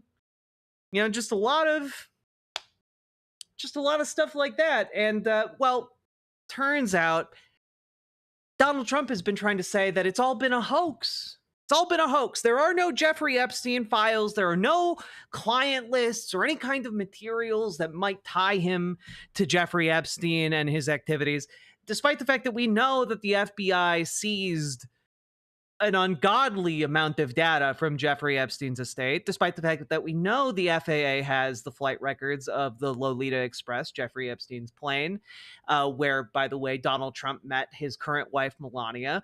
And we know that the Treasury Department also has a bunch of documents on Epstein's financials. that for some reason Scott Bessant is refusing to release. So we know we have a lot of data here to actually talk about, but maybe it's all a hoax, guys. Maybe it's all a hoax. But then the Wall Street Journal came out with a piece that showed that, hey now, why, if you guys weren't best friends, why did you, why on earth would you send him a birthday card for his 50th birthday? Why on earth would you draw a naked woman and then write your name as her pubic hair and then type a letter inside of it saying how many wonderful secrets you two share? That's so interesting that you would do that. And your reaction to this was initially to Donald Trump. Your reaction to this was initially to deny the fact that you make drawings. That's weird. That's a weird thing to say you don't do. Especially considering you have a lengthy amount of history, you know, auctioning off pictures for charity and such. So that's weird. And also, you got so mad at the Wall Street Journal for reporting this that you are currently suing Rupert Murdoch and the Wall Street Journal. And in fact, just like a day or so ago, you requested that Rupert Murdoch himself be brought in to be deposed in this case within 2 weeks. So that's a weird thing to do. I guess that's strange. It's a strange thing for you to want if this is all a hoax. But you know, a bunch of different comments have been coming out over the last few days. Let's take a look at one string of them. This is from yesterday when Donald Trump was sitting down with Keir Starmer, and he took some questions about Jeffrey Epstein. Let's take a look. Things that we all want. Mr. President, you have said that you have not been briefed on the Epstein files, or your name has not appeared in the Epstein files. But doesn't the AG have to tell you if your name is... Well, I haven't been overly interested in it. You know, it's a hoax that's been built up. Oh, he hasn't been overly interested in it, which is why he immediately sued Rupert Murdoch.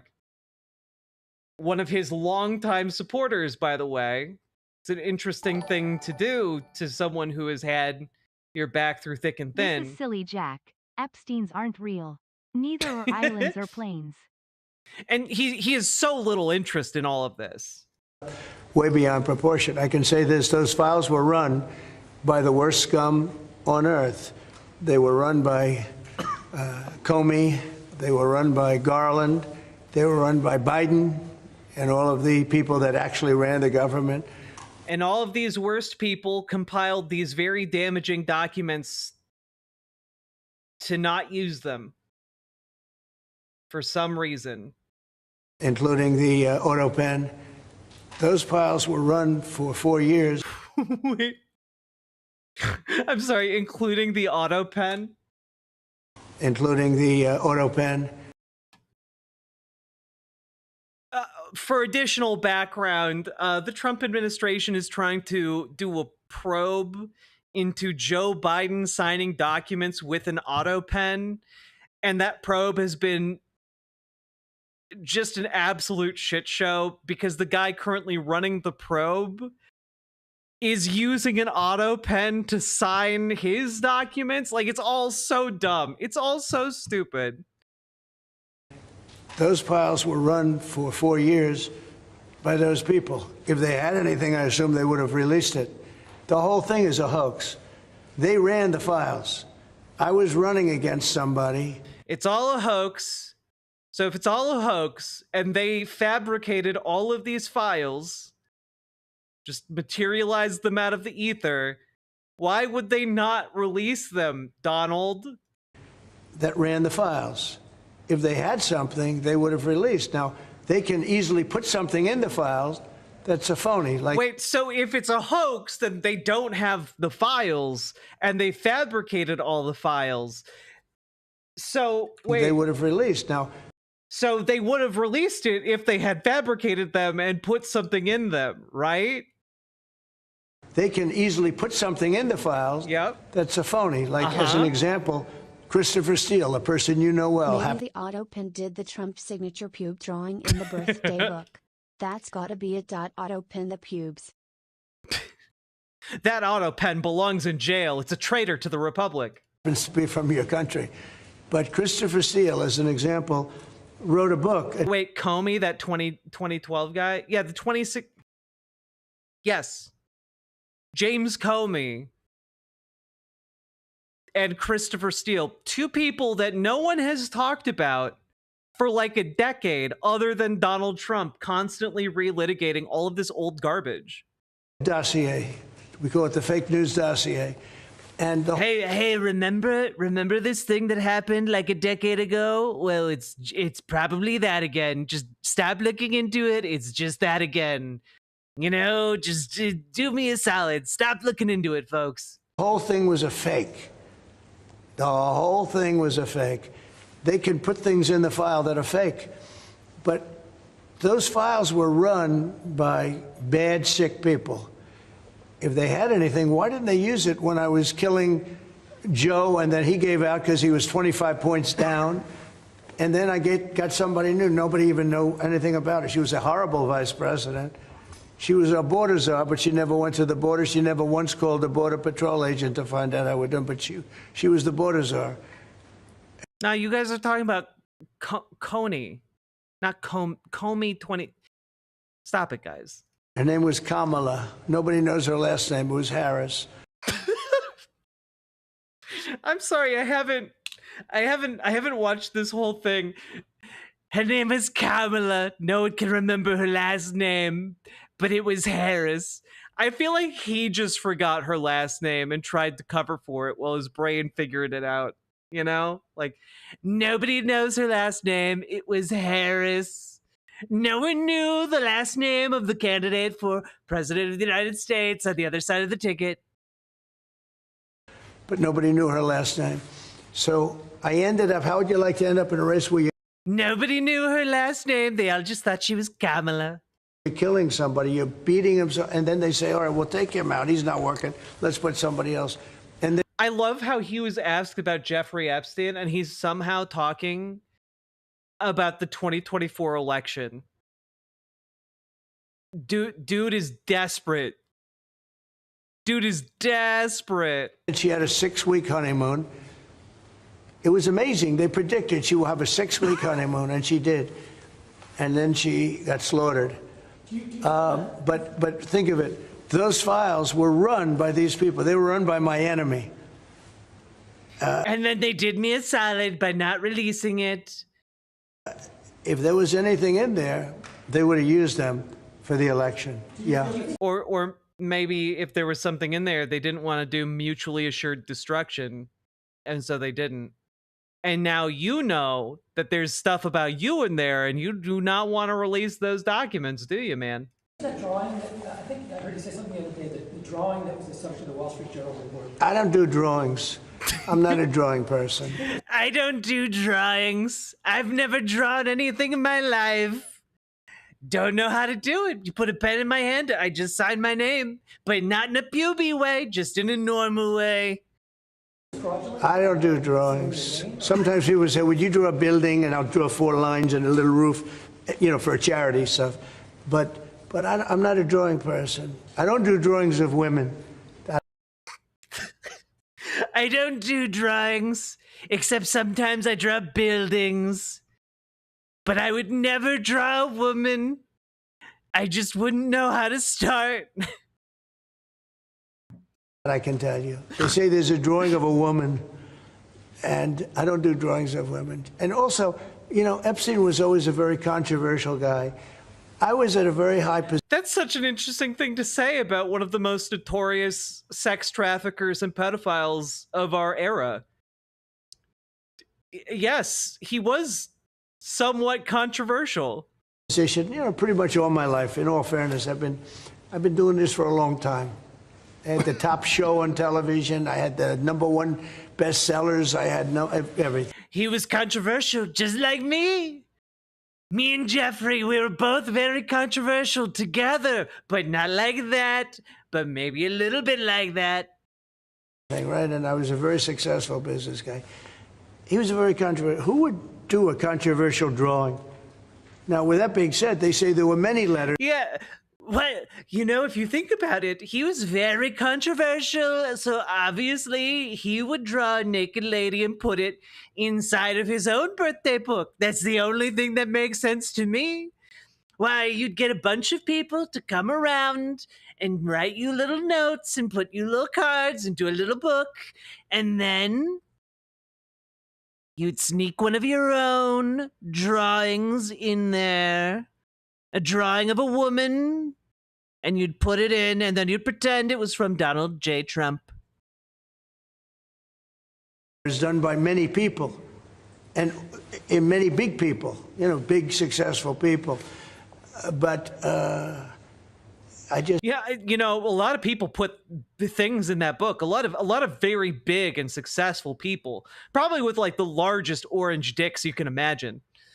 I just don't. When you talk about files, I just keep going back, and other people too. Even the enemy says this thing is not correct, because if we had it, we would have used it on the guy. It's a bad issue. They say it's a good issue for Trump. Do you know that my poll numbers are up 4.5 points since this ridiculous Epstein? I'm gonna continue to avoid your question and talk about how good I am doing in the polls. Please don't ask me if I'm a pedophile anymore. I'm doing so good in the polls. Stuff.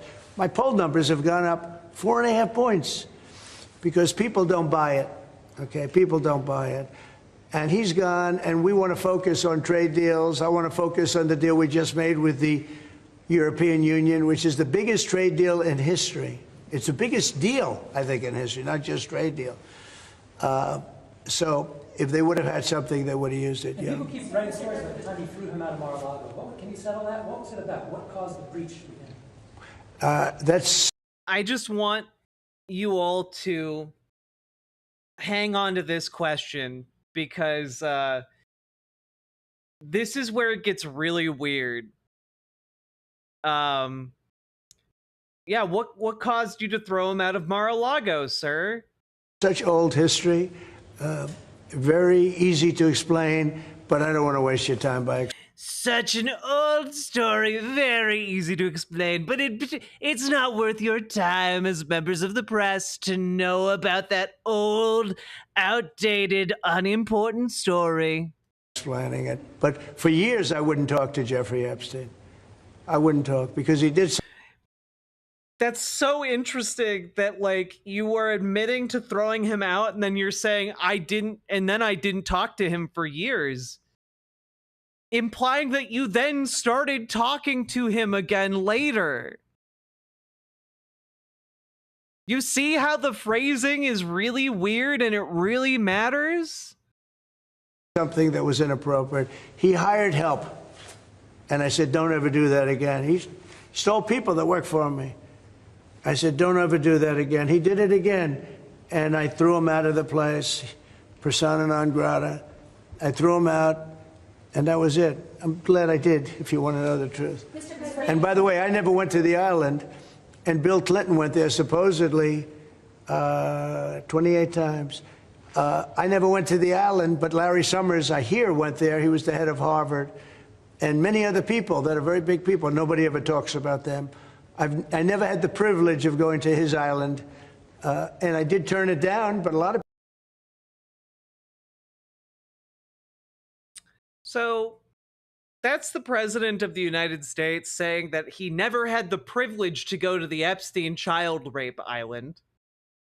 Like,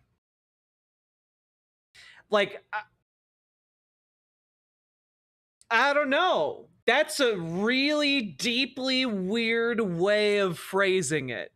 to talk about how all these very important, powerful people who got to go to the island, and it was a real privilege to go to that island where all the child rapes were happening. And you might have missed it in there. He talks about their falling out being because Jeffrey Epstein hired the help. Well, if you're wondering what that means, we had more insight on that today. Let's see. I think I have a version of this with video. Let's throw it up here from C-SPAN. Quality's not very good. President Epstein has a certain reputation, obviously. Oh man, that audio is bad. Let's see if I can. And people would take. Okay, this is marginally better. So, Mr. President, Epstein has a certain reputation, obviously. I'm just curious, were some of the workers that were taken from you, were some of them young women? Were some of them young women? Well, I don't want to say, but everyone knows the people that were taken. And it was the concept of taking people that work for me is bad. But that story's been pretty well out there.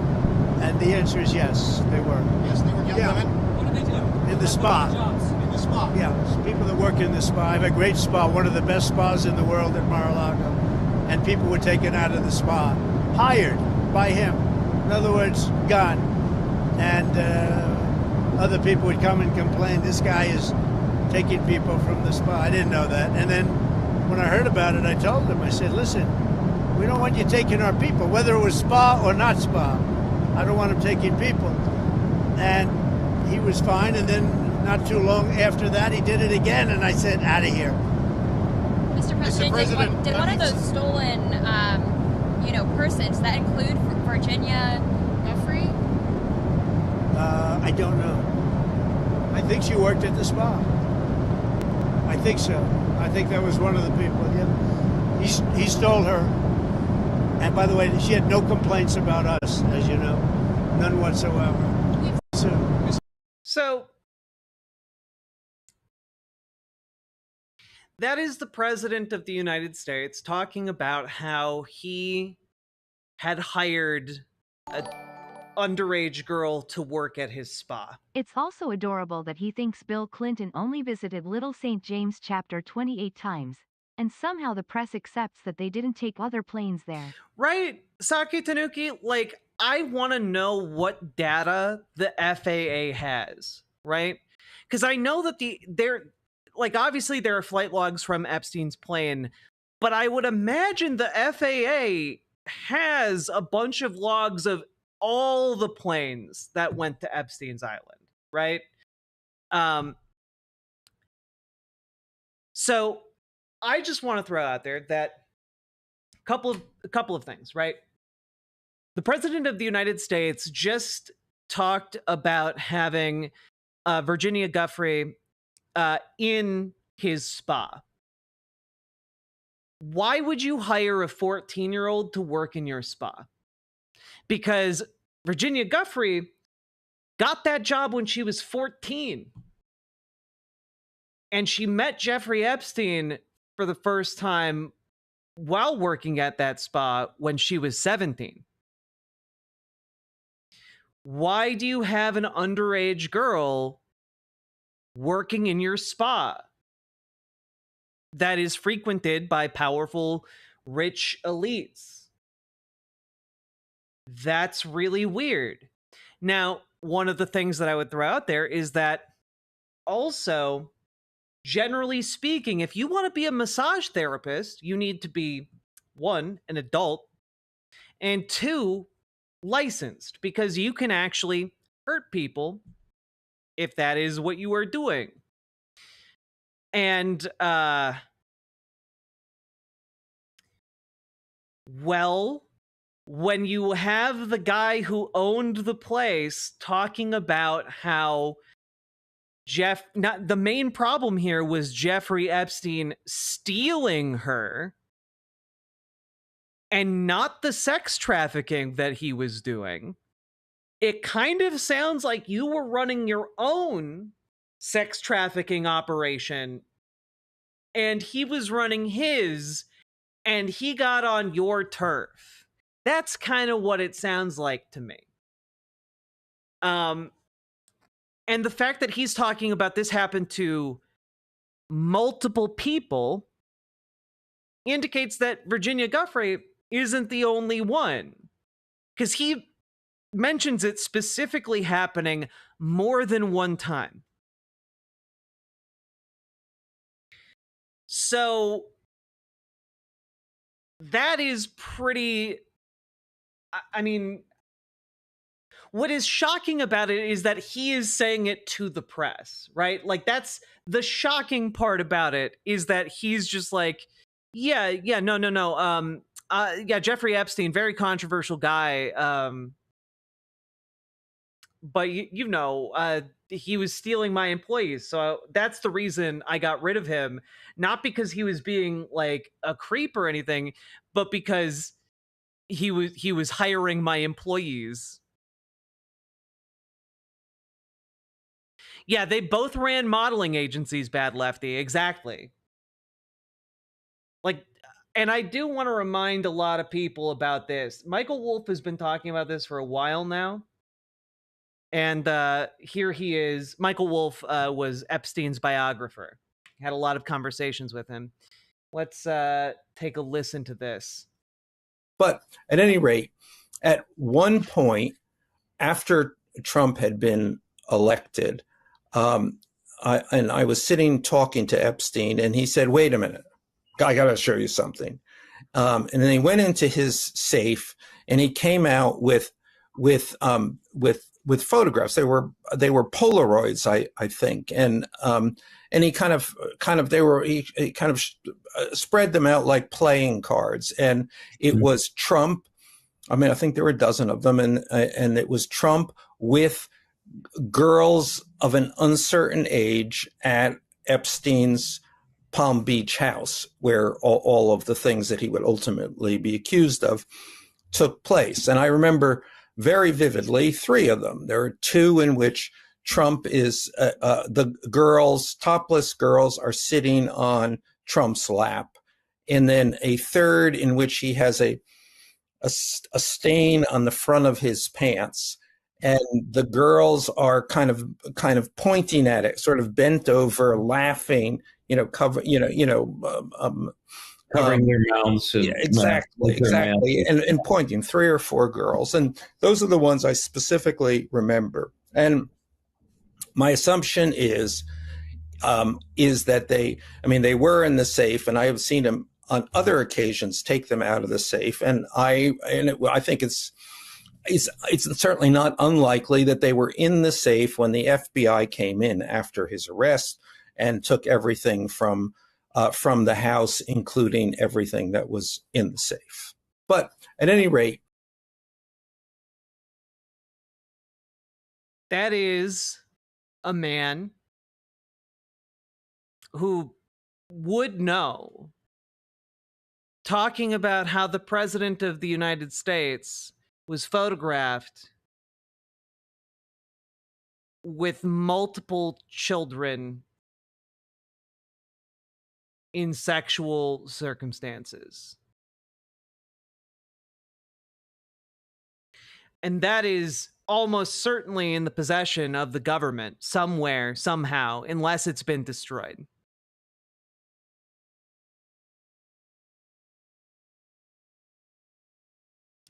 I mean, if Donald Trump is as desperate as he seems,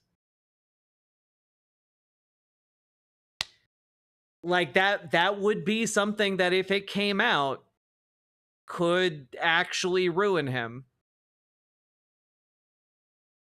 Oh yeah, Michael Wolff is a gigantic piece of shit, Clam Jammer.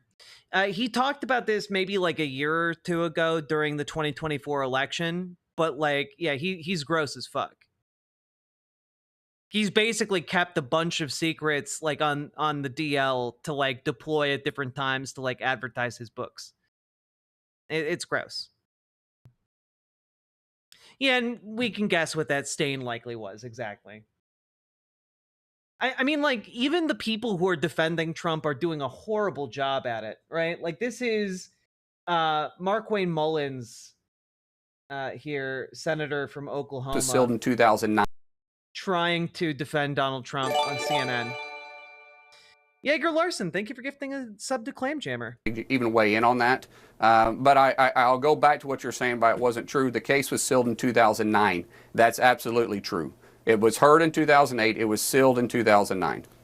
The point is that the sweetheart deal, which was completed in 2008, was under the Bush administration, U.S. Attorney Alex Acosta. That's why Alex Acosta resigned in the first Bush administration, because the Miami Herald had written this story in 2018 about how Epstein got away with so much. And then in 2019, the U.S. attorney under President Trump, Jeff Berman in the Southern District of New York, then brought charges against him. So, I mean, there is stuff to say that you could point to that say, like, President Trump did this, right, or President Trump did that. And remember, in 2019, President Trump and his administration called for it to be unsealed at that time, too. It went silent, and not a word was said during the Biden administration. Not a word. Nothing was said during the Biden administration. People can look it up. The sweetheart deal was 2008 during the George W. Bush administration. But I always appreciate your coming on the show. I mean, they're just wrong, right? Like they're just going out there and saying whatever they can to try and make this even marginally go away. And like they can't. There's nothing that is sticky enough to make this go away. Not even a little bit. Like I'm sorry, guys, but even like our reporter who has his finger on the pulse of the dumbest people in the MAGA movement understands that this is potentially ruining. So Trump did actually make comments about Epstein. Well, I haven't been overly interested in it. You know, it's a hoax that's been built up way beyond proportion. I can say this, those files were run you're welcome for by that. the worst scum on earth. The whole thing is a hoax. They can put things in the file that are fake. Those files were run by bad, sick people. They were run by my enemy. If there was anything in there, they would have used them for the election. I just don't know why. If you thought they were being run by the enemy and you thought they had altered the files, then why would you bring on multiple people into your staff as cabinet members that advocated for releasing the files? It just doesn't make sense. And especially like he's alluded to, like, you know, Prince Andrew and Bill Clinton being involved. Like, that's the issue, right? I don't do drawings. I'm not a drawing person. I don't do drawings. Sometimes people say, would you draw a building? And I'll draw 4 lines and a little roof, you know, for a charity stuff. But I'm not a drawing person. I don't do drawings of women. They say there's a drawing of a woman. Do you know that my poll numbers are up 4.5 points since this ridiculous Epstein stuff? Because people don't buy it. And I just feel like they'd be up by 10 points if you just posted it and it implicated people that you thought were implicated, like Bill Clinton. Bill Clinton. Got a lot of problems coming up, in my opinion, with the famous island with Jeffrey Epstein. This is, but I don't like this. I think it's gone, and we want to focus on trade deals. And by the way, I never went to the island, and Bill Clinton went there supposedly 28 times. I never had the privilege of going to his island, and I did turn it down, but a lot of people in Palm Beach were invited to his island. Like even Asmongold is like, what the fuck did he just say? In one of my very good moments, I turned it down. I didn't want to go to his island. Trump's 100% hiding shit. At this point, so much of this doesn't make sense to me at all. I think one of Trump's biggest strengths is his ability to read a room and effectively figure out what people are thinking. What's weird about this situation with Epstein is that it's like he's totally off base with it in a way that I would have never expected. Yeah, it's almost like he's full of shit or something. Wait a minute, it's almost like this guy's a liar. Like, yeah, the dumbest person on earth even is going, hey, wait a minute. Hey, wait a minute. This guy might not be on the up and up. And again, if you've lost Asmongold, you're definitely losing the Patrick Bet Dave. Oh my God, they're losing the bottom of the barrel, like MAGA folks. They can't do it. They can't follow him. He's gone on a journey where they can't follow. It's terrifying. You know, let's jump in. Let's jump in here because there was actually a segment on the Patrick Bet David show earlier today about these new revelations, and I figured let's check it out. Epstein. What angle can we take with the Epstein? So Trump challenges. What angle could we take with this? How do we possibly make Trump look good here? How can we glaze effectively in these conditions? Media to talk about Bill Clinton, Larry Summers, when discussing the Jeffrey Epstein. He's been interviewed. He's been asked about it. I think this is the clip, Rob. If you got it, play this clip. Well, I don't want to talk about that. What I do want to say is that Todd is a great attorney, but you ought to be speaking about Larry Summers. You ought to be speaking. Yeah. Hey, wait a minute. Yeah, that's right. Hey, he sent his former defense attorney down there to cut a deal with Ghislaine Maxwell. Wait a minute. That seems really suspicious. Why wouldn't you let a local prosecutor who's handling the case handle it? Why are you sending your personal attorney? That's weird. Speaking about some of his friends that are hedge fund guys. They're all over the place. You ought to be speaking about Bill Clinton, who went to the island 28 times.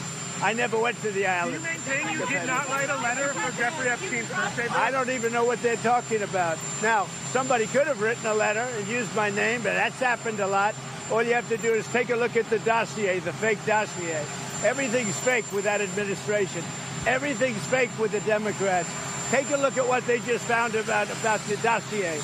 Everything is fake. They're a bunch of sick people. Where did you see the people laying outside?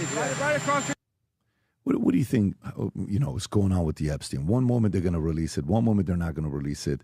We've been following the story very closely. We've been following what Epstein's background is closely, way before it became a story right now. How do you view the entire Epstein scandal? A few things. One, I think Democrats got interested in this about 5 minutes ago, and it's apparent to people that it is completely cynical, political. We've been talking about it the entire time. Like, the entire time. During the 2016 election, during the 2020 election, his connections with Epstein were talked about nonstop. What are you talking about? It just never pierced the bubble into MAGA world because you guys just don't believe anything that like people on the left talk about. If people on the left talk about it, you're like, it's poisoned with lies. We need to disbelieve it. Even if people on the left are talking about how the earth is round. Like, you guys just don't believe plain sense and facts. Because the MAGA sphere is dedicated to effectively making you believe nothing but lies. It's crazy. They think they can use it to divide the president from his base. They have failed at that, by the way. There's a narrative that Republicans are mad at him. They're not. His numbers among Republicans have gone up since this story started. They like what he's doing. But that's... Republicans like very flimsy stories and attempts to deflect from raping children. Okay, that's interesting information to know, I guess. That's the only reason Democrats are crying about this right now is because they think it's a political weapon. They don't care about the victims. They don't care about the human toll here. It's just politics. That's number. We literally, by the way, the other day, we literally went through and talked about every single itemized thing on the list of stuff seized from Jeffrey Epstein's home. And there is definitely, just from that list,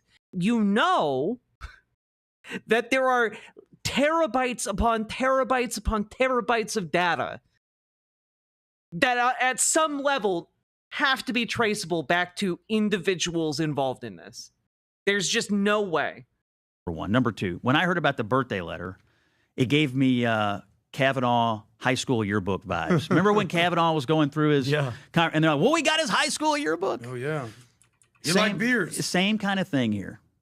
So, the president says he didn't write it. It doesn't sound like Donald Trump, honestly. And do I think that somebody put together a book for Epstein? Probably, maybe. But here's what I know. Here's the only things I really know. They were friends. Trump disowned him, kicked him out of his club when he found out, when it became apparent the guy was a creep. Yeah. Also, Mr. Anderson, thank you for this reference. This is from 2021, just as an FYI, during Maxwell's trial, actually. Jeffrey Epstein introduced me to Trump at 14, Maxwell accuser says, in the 1990s at the Mar-a-Lago resort.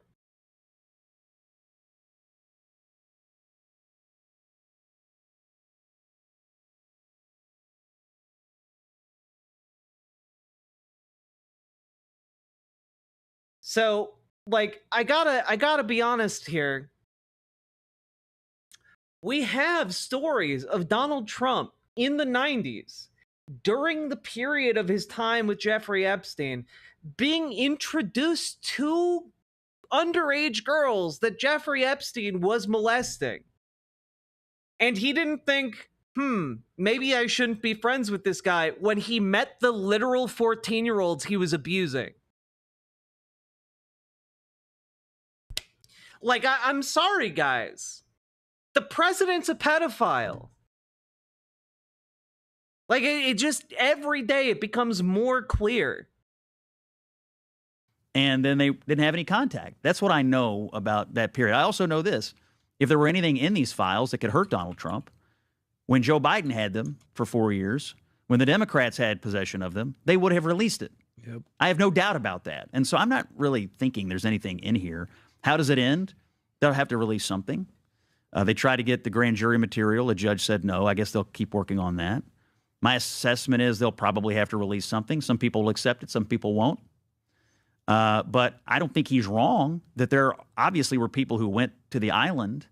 We don't seem to care about that. We only seem to care about Trump, who did. Yeah, because he's the fucking president of the United States, dipshit. Yeah, it kind of matters a little bit more.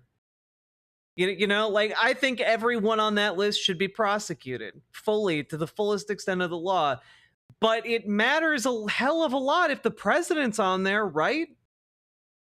Disown the guy before any of this ever became public. It's funny you're saying this. Jamil Hill, one of your colleagues, who is on. I wonder if Vinny is going to lose it. Oh yeah, fuck yeah. Let's skip ahead to Vinny. They just need that to become part of a narrative. No facts, no truth, narrative. This is why they're cratering, because people are onto the narrative-driven politics. It's crazy. But so let me ask you a question, Scott. So let's take Trump completely out of the equation. When it comes to like the Bill Gates and how Melinda Gates said on camera, she basically divorced her husband because of his relationship with Jeffrey Epstein. Take that for what it's worth. She said he was deplorable. No, I'm sorry. Also, this is a news article from today. Trump approval rating sinks to 40%, the lowest of his term. Reuters Ipsos poll finds. So yeah, he's not doing great right now, actually. She said he was abhorrent, that he was evil personified when she was around him. She felt disgusted. Then go to Bill Clinton, was on the airplane 28 times, very close relationship, visited the White House 17 times. Let's take Trump completely out. When you have a team like Pam Bondi, who worked in Florida after the conviction, and she came in after the Attorney General. Then you have Dan Bongino, you have Kash Patel, who are running on this campaign of Epstein, watch what I'm going to do day one and all this. What do you say to them? And then Pam Bondi getting caught saying, you know, tens of thousands of hours and stuff like that. Taking Trump out, what do you say to the people like me who are like, okay, wait a minute. You guys are talking to talk. Now you guys are in, and all of a sudden it feels like somebody's telling them to shut up. Somebody's saying to sweep this under a rug because there are some powerful people on there. Not even Trump, just everybody else. Like maybe. Honestly, great question, Vinny. You should nurture that curiosity. Because that's a great question. How have you filled the galleries around Donald Trump with people who campaigned on releasing these files, and now weirdly you're not releasing the files? That's strange. Major players are still involved. What do you say about that? Well, my view is, A, if anybody committed crimes, they should be investigated and taken to trial. I mean, if you committed a crime, you should face consequence. I don't care how rich you are or how powerful you are. That's number one. Cool. So you're going to vote to release the files, right? Number two, right? I don't think you can just do away with this, because it's apparent to me that there's enough support in the Congress to... Wait, but you could. You could do away with this by releasing the files. Want to release something? Mm-hmm. And now, you know, we're in... Yeah, by something, all of the files, right? Right? August, so the Congress is gone. Agree. And so, you know, if I were advising them, I would say, listen, what can you get out? What can you do here? What is within the realm of the possible? Because if you let this eat up the rest of the calendar year in Congress, if this sort of takes precedent over the rest of your agenda, that would be a terrible thing. And so Yeah, it'd be, honestly, we're just so busy. It'd be a terrible thing for us to spend some time to vote to release the Epstein files because we're so busy. We need to get so much stuff done. Guys, come on. My suspicion is over the next few weeks, you're likely to see something. Again, I'm under no expectation it'll satisfy everybody, but I think they should probably do what they can do. But all the time, Trump is right. The Democrats don't care about this because they care about victims or anybody else. If they did, they would have released it when Joe Biden had possession of the records. If they cared, Biden would have released the records. They only care now. Yeah, sure. The Democrats are hollow pieces of shit, for sure. But who currently has the majority in the House, the Senate, and the presidency? Who's the one at the end of the day where the buck stops? Somewhere in all those people, y'all have the ability to release this, so you should release it, right? Now because of Trump. They only care now because of Trump. And, so continuing to deal with this does to some degree play their game. I agree with Scott that something's got to be released so watch what they're doing. Conversation. I'll put all of them in one. So Ghislaine Maxwell granted limited immunity while giving the DOJ 100 people linked to the Jeffrey Epstein report. This is one. Is this his... what's so crazy, right? They're trying to look at Patrick Bet-David's eyes here. He's screaming for help.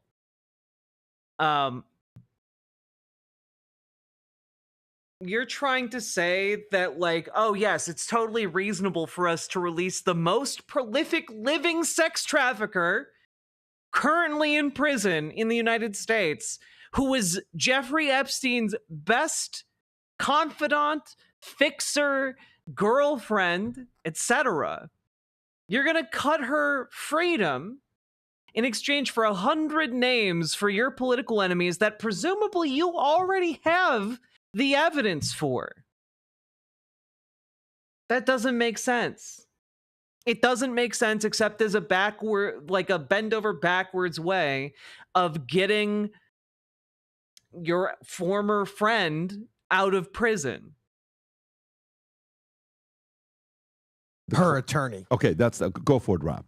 I think Ghislaine did a wonderful job. She literally answered every question. She didn't say, you know what, don't ask me that. I'm not. Oh, she did such a wonderful job. She was so good. She was so good in that courtroom. She was so good in that deposition, just absolutely nailing it.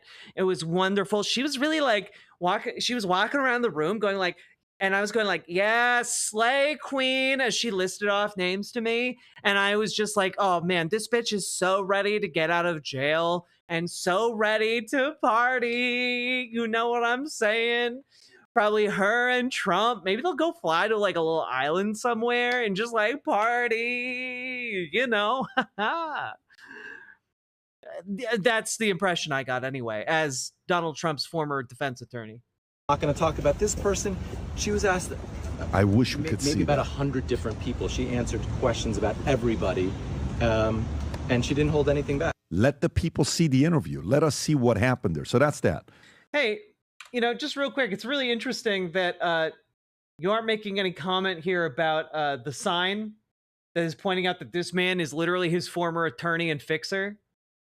So weird that you're not mentioning that, but okay. Then Trump keeps the doors open for pardoning Ghislaine Maxwell. He says, I'm allowed to do it. Okay? Interesting. Which is such a weird way of phrasing when asked if you're going to do it. I'm the only one who actually is annoyed when people properly pronounce Ghislaine Maxwell correctly. **** Lane feels much more appropriate of a pronunciation. Right, Saga Tanuki? I adhere to tradition. Ghislaine just makes sense. I'm allowed to do it. Go ahead, Rob. Maybe it's not. I don't know. But maybe it's slightly different. Mr. President, you completely rule out a pardon for Ghislaine Maxwell when you landed. Is that something you would ever consider, and why? Pardon for who? For Ghislaine Maxwell. Well, I've only heard her name pronounced as Ghislaine. I don't know who you're talking about. I'm allowed to give her a pardon, but nobody's approached me with it. Nobody's asked me about it. It's in the news about... I'm just saying, if you're gonna again, keep in mind, guys, Ghislaine Maxwell sexually assaulted children. She was also a child predator who then groomed these kids to be ready for Jeffrey Epstein.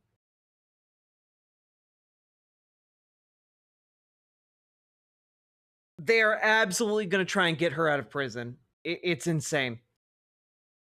That aspect of it, but by the way, I called my reps today and my senate. I called my senators. You all should do the same.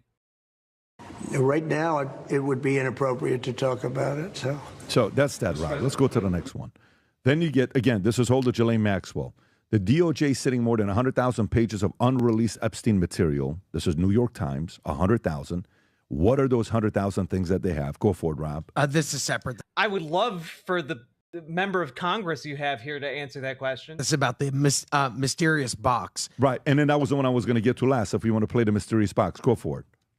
This is video of Maxwell returning to prison just moments after meeting with Trump's deputy attorney general. And you can see her there. Actually, if you look closely, she's carrying a box of material. Now, Maxwell's attorney says she was forthcoming with every question that Trump's team threw at her today. That's her. So if you pardon her. What did they put in the box? That seems like a weird thing to do. The first time hearing about it here. How many podcasts, shows, interviews will she go on? What?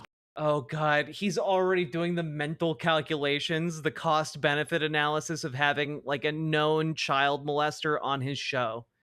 You can see the cogs turning in his mind. Should I have the convicted child trafficker and pedophile on my show? It'd be good content though. You can see the gears turning. It's crazy. What will TMZ pay for an interview? Oh my God. What will NBC, ABC, CBS, 60 Minutes pay for that interview? That interview will be so explosive. You're talking millions on top of millions of views if you release her. And she won't stop talking. Now, what are you going to put, a gag order? Is he just toying with them to say that I would entertain it? What do you think is going to happen here with this Ghislaine one that's coming out with them, allowing her to speak to DOJ and giving 100 different people linked to Jeffrey Epstein? Scott? I personally don't support a pardon for her because she's a terrible person. She helped Epstein commit these crimes. I mean, she's in jail for a reason. And I don't know what she told him. Blanche, who I think is a very good lawyer, I don't know what she told him. And I don't know how credible what she said is. I mean, remember, she's a convicted felon and a liar and somebody who committed terrible acts in her life. And so, look, my view is if I want to see a modicum of pressure applied here because this man just got super uncomfortable. If you have evidence that somebody committed a crime, just go get them. Yeah. If you don't, be honest about that too. Ultimately, transparency tends to help everything. I'm going to disagree with our friend Scott Jennings for a second. And I'm no legal scholar here. I'm no lawyer either. Okay. Have you ever heard Ghislaine Maxwell talk? You ever heard her voice? No. I've seen a million videos of her, seen a million images of her. No clue what she sounds like. Doesn't know if she has an accent. I don't know if her name is Ghislaine. I have no clue. I want this woman to sing like a canary and tell us everything, expose everybody, tell all the dirtiest, darkest secrets out there. I don't care that she's a criminal. Everyone wants the truth. She's the only person alive, allegedly, that knows all the dirt. Why are we keeping this lady a secret? She had a whole trial. She's not a secret. She had a whole trial and she's been in prison. What happened in the trial? Well, she was there. She went to jail. She's gone. What? Am I wrong here? No. Do we want Ghislaine to start singing and tell the story? No, because he's right, Pat. Because think about it. She's in prison for 5 counts, including sex trafficking of a minor, transportation of a minor for illegal sexual activity, and conspiracy to entice minors to travel for illicit purposes. Okay, where are the people that she sold all this crap to? Where are those people? Then His name is Jeffrey Epstein, who's dead. No. Where are the people, the guys that were paying, that were getting all the sex? It was probably Jeffrey Epstein that was paying. No, I'm saying, bro. Okay, here's a better question. Where did Jeffrey Epstein get his money? Because he wasn't paying Ghislaine Maxwell to do this. Like,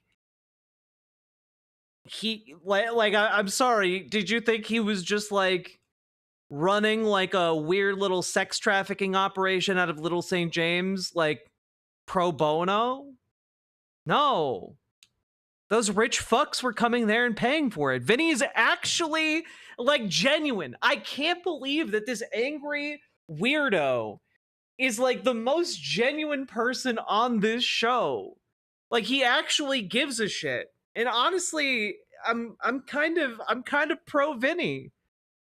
Like, he might have some really objectionable opinions, and he might have just some bulging veins and some anger issues that he needs to work on. But you know what? Like, I think that he actually gives a shit about this, and like, I can work with that. I can work with like someone who cares enough to give a shit. Hosting. Oh yeah, he was hosting these parties. All those people, all those tapes. What I'm saying is, if there's no crime, where are the customers? Well, if you can't be a drug dealer, Adam, and so like, you're making my case. Don't you want her to speak? Yeah, but here's the thing. You think they're gonna really let her sit in front of a camera and I spill don't know, everything? but I think we'd like to see it. Am I wrong? You know what's probably in that bag? Rope for her to not hang herself. She did. That's probably what's in there. I mean, she did sit in front of the Deputy Attorney General of the United States and for 2 days and answered apparently every question. Was it televised? It was not televised.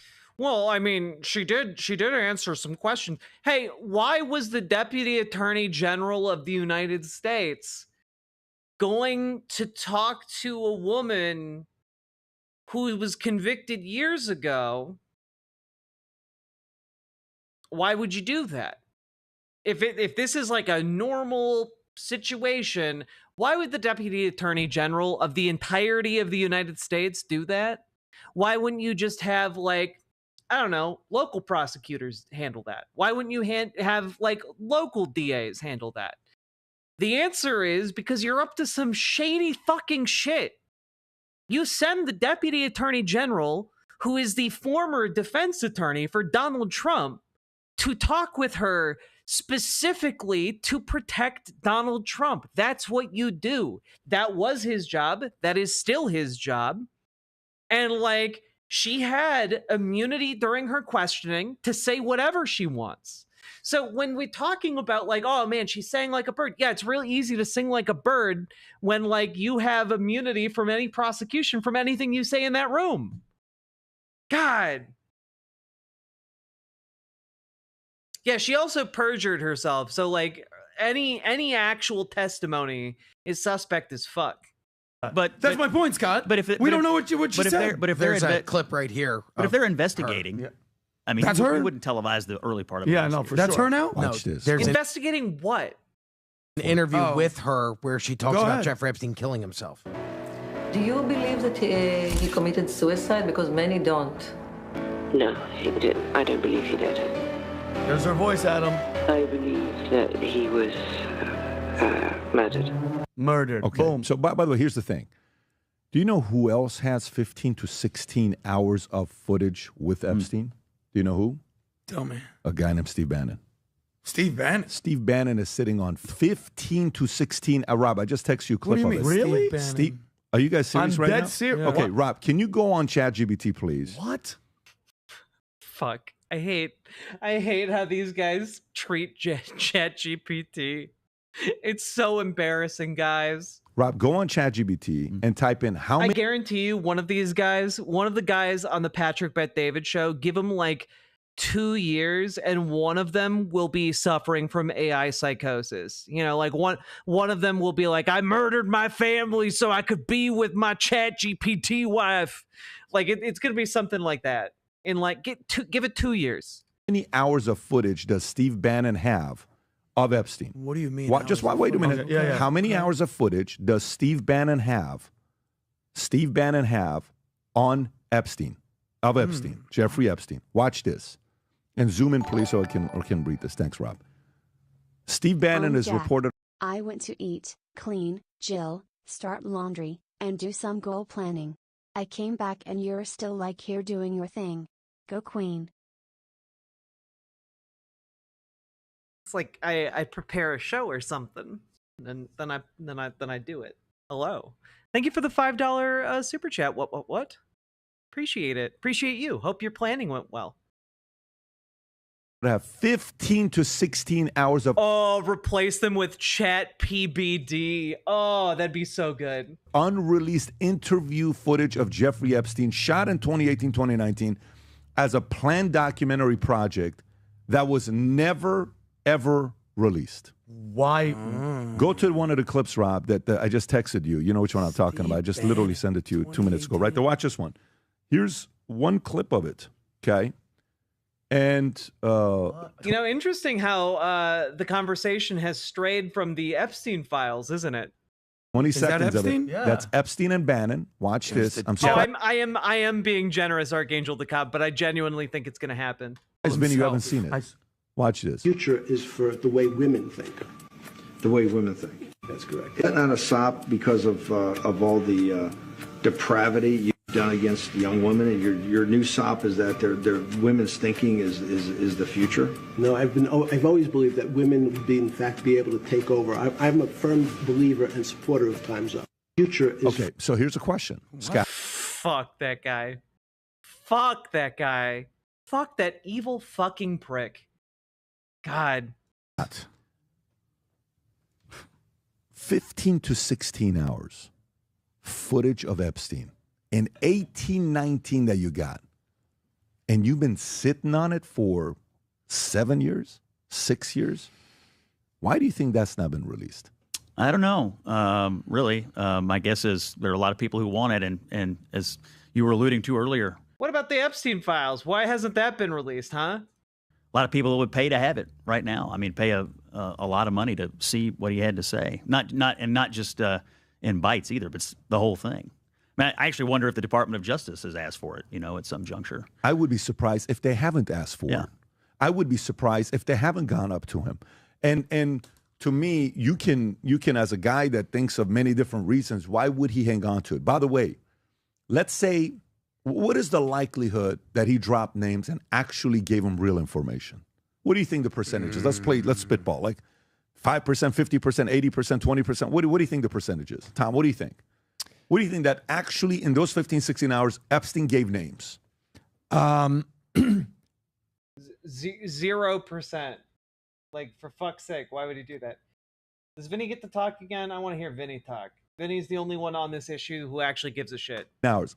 I am telling you, millions of people will watch the entire 16 hours on 2.0 speed. Millions would watch it on Spotify 3.5 speed. It would be the #1 podcast worldwide just because of Absolutely. It would break records for hours. It's a pretty sick mind who can of someone who can only conceive of like the Jeffrey Epstein files or tapes as like what they would do for ratings, as opposed to like, why can't they just release them now? You have the tapes. Who gives a shit? Who gives a goddamn shit about the ratings? Like, genuinely, how unhinged do you have to be for that to be your main like thought on this issue? I did hear that Emile Bovee, I always forget how to say his last name, got confirmed today, despite the fact that it was revealed that there are recordings of what he said. Fuck the Justice Department. Like, fuck the law, essentially. Still got confirmed. Sucks. Trump is just being a president. I mean, I guess if raping children is your definition of being a president, I guess so. So, can I ask you a question, Ben? Just on curiosity. Yeah, just on curiosity. You're Steve Bannon. Yeah. You have that footage. Yeah. Okay. Oh, did I know that Bill and Hillary Clinton were on Epstein Island too? Then they should go to jail.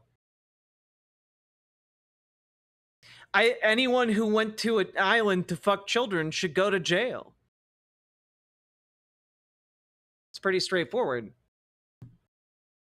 Hell, anyone who didn't go to an island to fuck children should go to jail. Like, if you're having sex with children, you should go to jail. So walk me through it. Yeah. He makes a bunch of copies. Yeah. If Zoran Mamdani went to some place to have sex with children, yeah. Like, I'm sorry, did I stutter? If somebody fucks a child, they should go to jail. Did I stutter? Are you hard of hearing? Like, is this a difficult concept for you to grasp? I don't know. I think that's weird. I think it's a pretty easy standard for most people to actually meet. The not having sex with children standard. Oddly, a lot of conservatives can't meet that standard, though. We just talked about like 5 yesterday that were outed as pedophiles. He gives him to, what does he tell his lawyer? Like, what do you think this strategy is? 'Cause I mean, do 15 hours. Anybody in the Department of Justice and higher ups, those people that are technically on this list. I'm telling you right now, there's a part of them that is kind of like, dude, if you even think about releasing. So there, I mean, he asked the question, right? Yeah. Have they reached out? To me is, why haven't you reached out? A guy says he's got 15 to 16 hours of footage with Epstein. You don't want to find out what he says in there? But, like, why is your concern about the footage that Bannon has versus the direct evidence from what was taken from Epstein's home? Like, if you cared about this, you would want the evidence from Epstein's home. It's like when Rudy Giuliani, I mean, yeah, he's not going to be talking about things that incriminate him or the names of people that he that would be incriminated in an interview with Steve Bannon. Apartment when I'm doing the interview, Mafia States of America, he's showing me the laptop. I have the laptop. Hey, Artard, do you want Trump to go to jail if he's in the Epstein files? Like, if Donald Trump fucked children, do you want him to go to jail?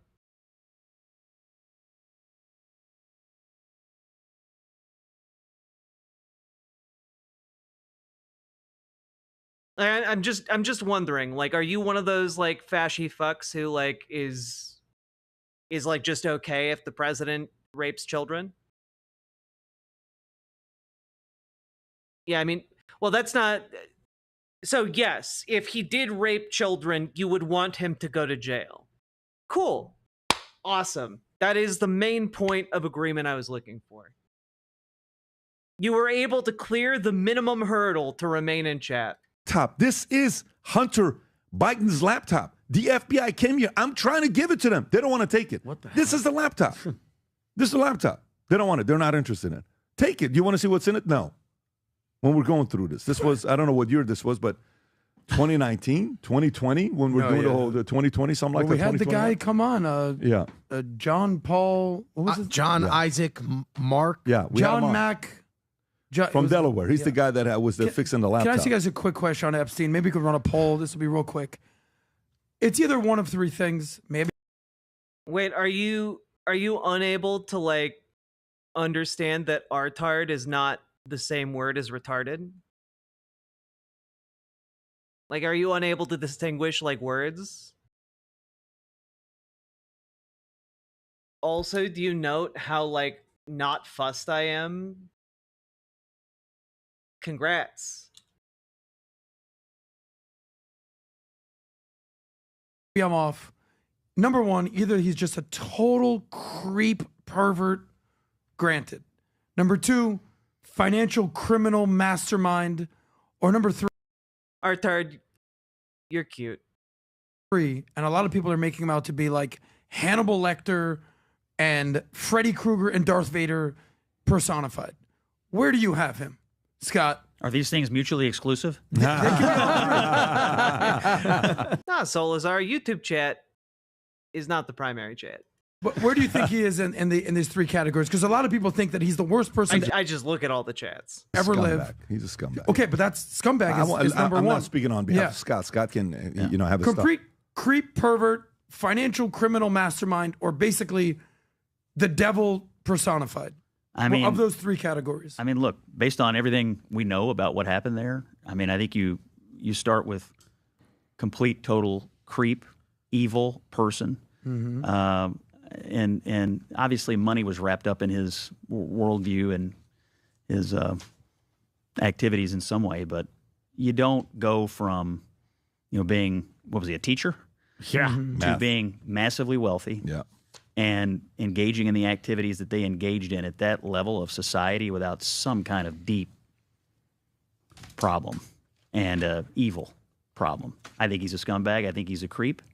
I think the people who helped him and the people who Maybe the people who willingly chose to associate with him even after he introduced them to his 14-year-old girlfriends were creeps, maybe? participated in it are the same.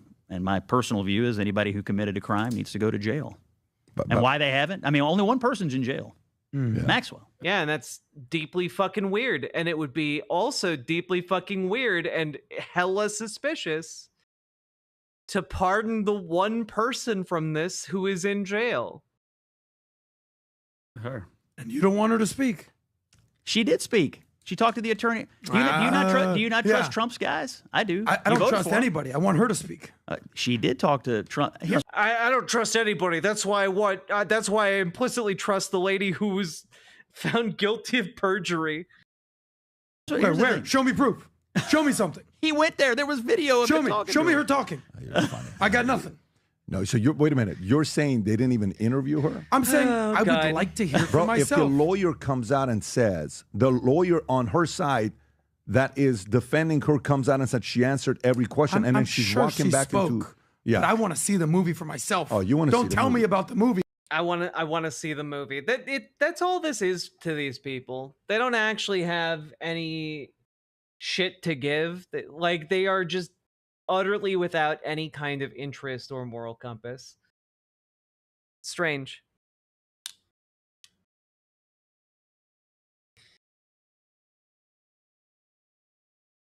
Hey, Artard, you have to be more interesting. Like, you have to be more interesting if you're gonna hang out here. Because, like, if you're just boring, you gotta go. And frankly, you were being very boring. So, yeah. Nah, you did. Don't worry, Banana Brains. It's fine. Yeah, like I want, if you're gonna be a conservative troll here, like, I don't know, be interesting. Like I feel like the meme of like just like the blob person poking a rock with a stick. Like, come on, do something.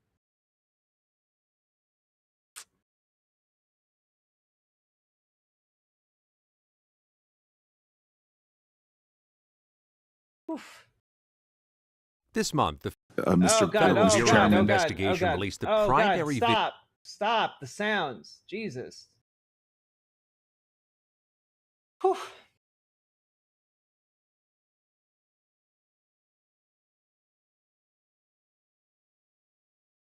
So anyway, Ghislaine Maxwell is filing a Supreme Court brief to try and get her conviction overturned. So if she's not going to get a pardon, maybe the Supreme Court will let her out of prison because she's trying to argue that the agreement that was made with Jeffrey Epstein in 2008 should also have applied to her so that, she should get out. Everything she was prosecuted for actually doesn't count. That's like the last bit of information about this story. We kind of piddled out there towards the end here, but they want to get her out of prison, guys, because she has some goddamn dirt on Donald J. Trump. It's nuts.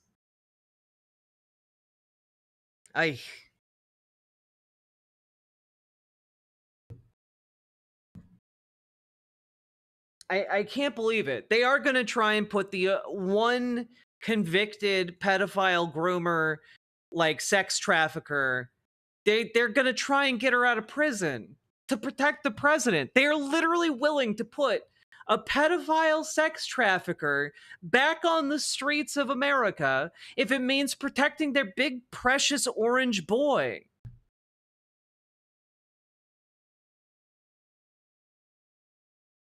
Like, goddamn. Conservatives, like, fuck. Y'all keep talking about think of the children. You're literally, your guy is gonna put a pedophile back on the streets. God. Well, Quirky Nico, it does remain to be seen if this actually would protect Trump in any given capacity, given that he's been saying highly incriminating things like nonstop every time he's asked about this. It's nuts.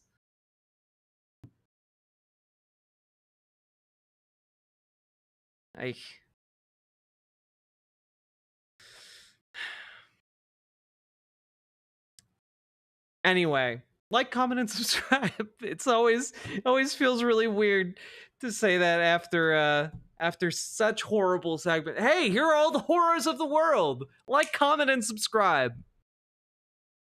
God damn. Anyway, do the things, click the button, and you know, we'll move on.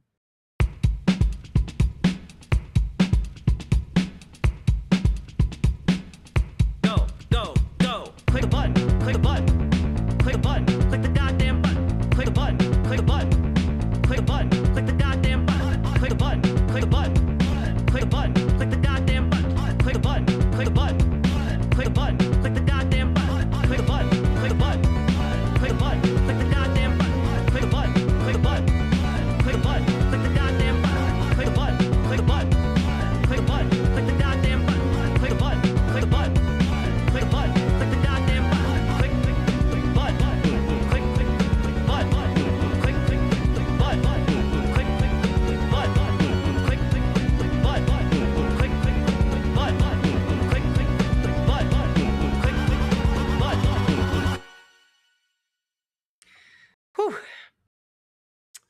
Do you think it's better to start an impeachment now or let him cook so he can further dig his own grave by incriminating himself? Honestly, I'd be fine with, like, just start impeachment. Start filing for impeachment, like, every goddamn week. Every day a new member of Congress files for impeachment. My hair was too messy to have down earlier, so I left it until the end of stream as, like, a special treat. Hair got a fresh coat of paint. Indeed.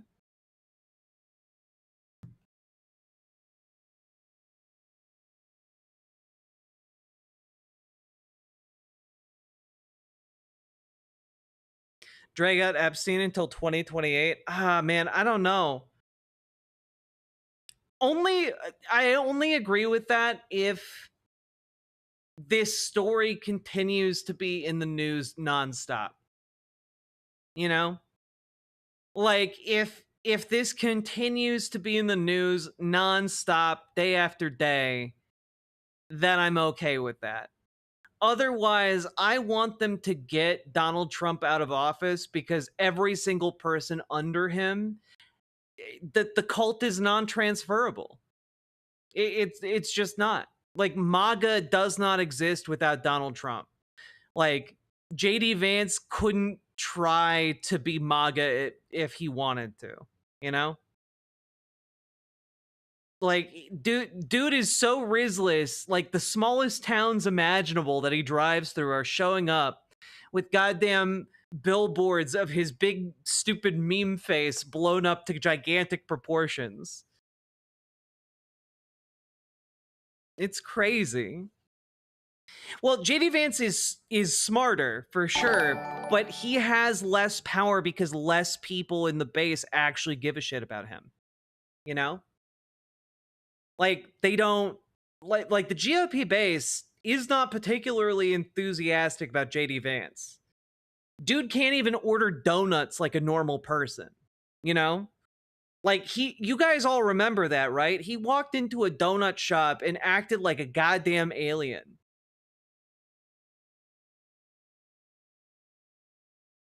Also, yeah, dude literally campaigned using the Lolita Express as his aircraft.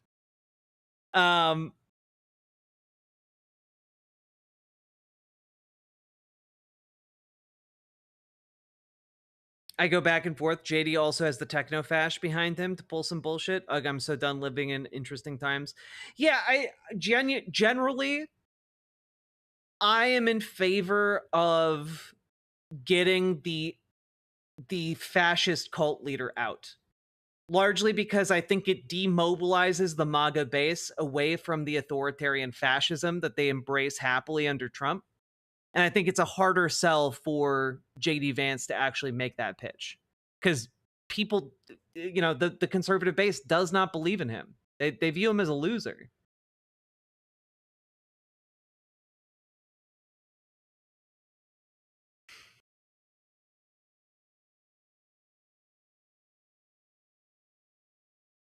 How long have you been working here? Okay, good.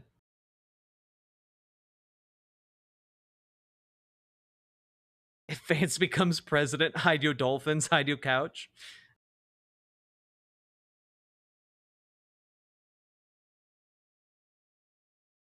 Like, I don't know. I think the more JD Vance appears in public, like, the better it is for us. Like, do you know, like, again, he's such an easy target to troll. Like, the trolls actually land on JD Vance. Like, if you play couch fucker, like, based songs at him, like, he's donezo, you know?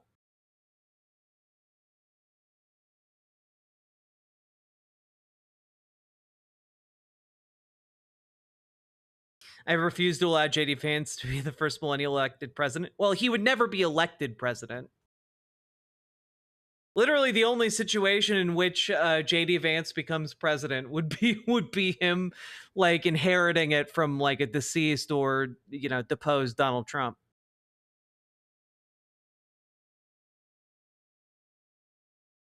Usha could do so much better. It's true.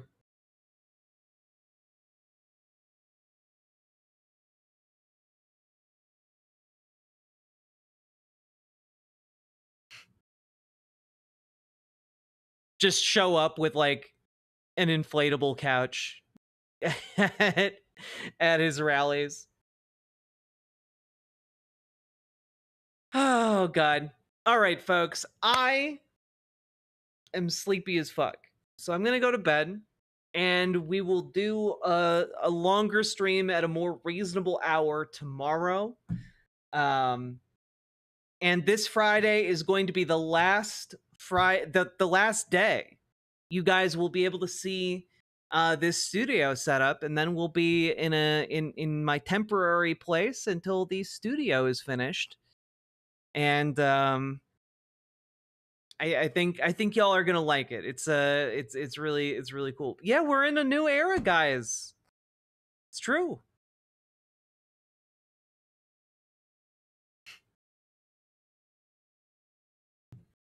Good night, you lovely folks. Get good sleep. I'll raid y'all in Twitch over into another channel. Haven't figured out who. But I will see you all tomorrow. Bye. Those who make peaceful revolution impossible will make violent revolution inevitable. Yes, we have to deny so many claims from us to meet our shareholders' expectations.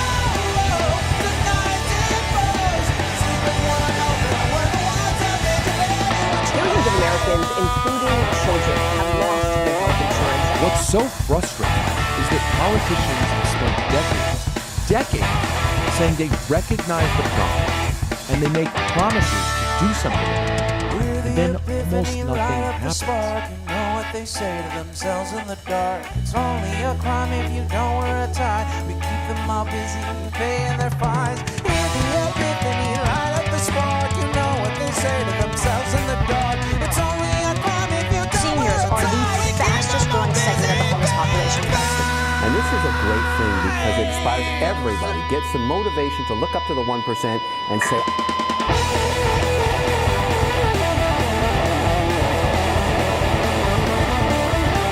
now they're looking at your post, they're looking at your anger, and they're moving to apprehend those who say something in anger.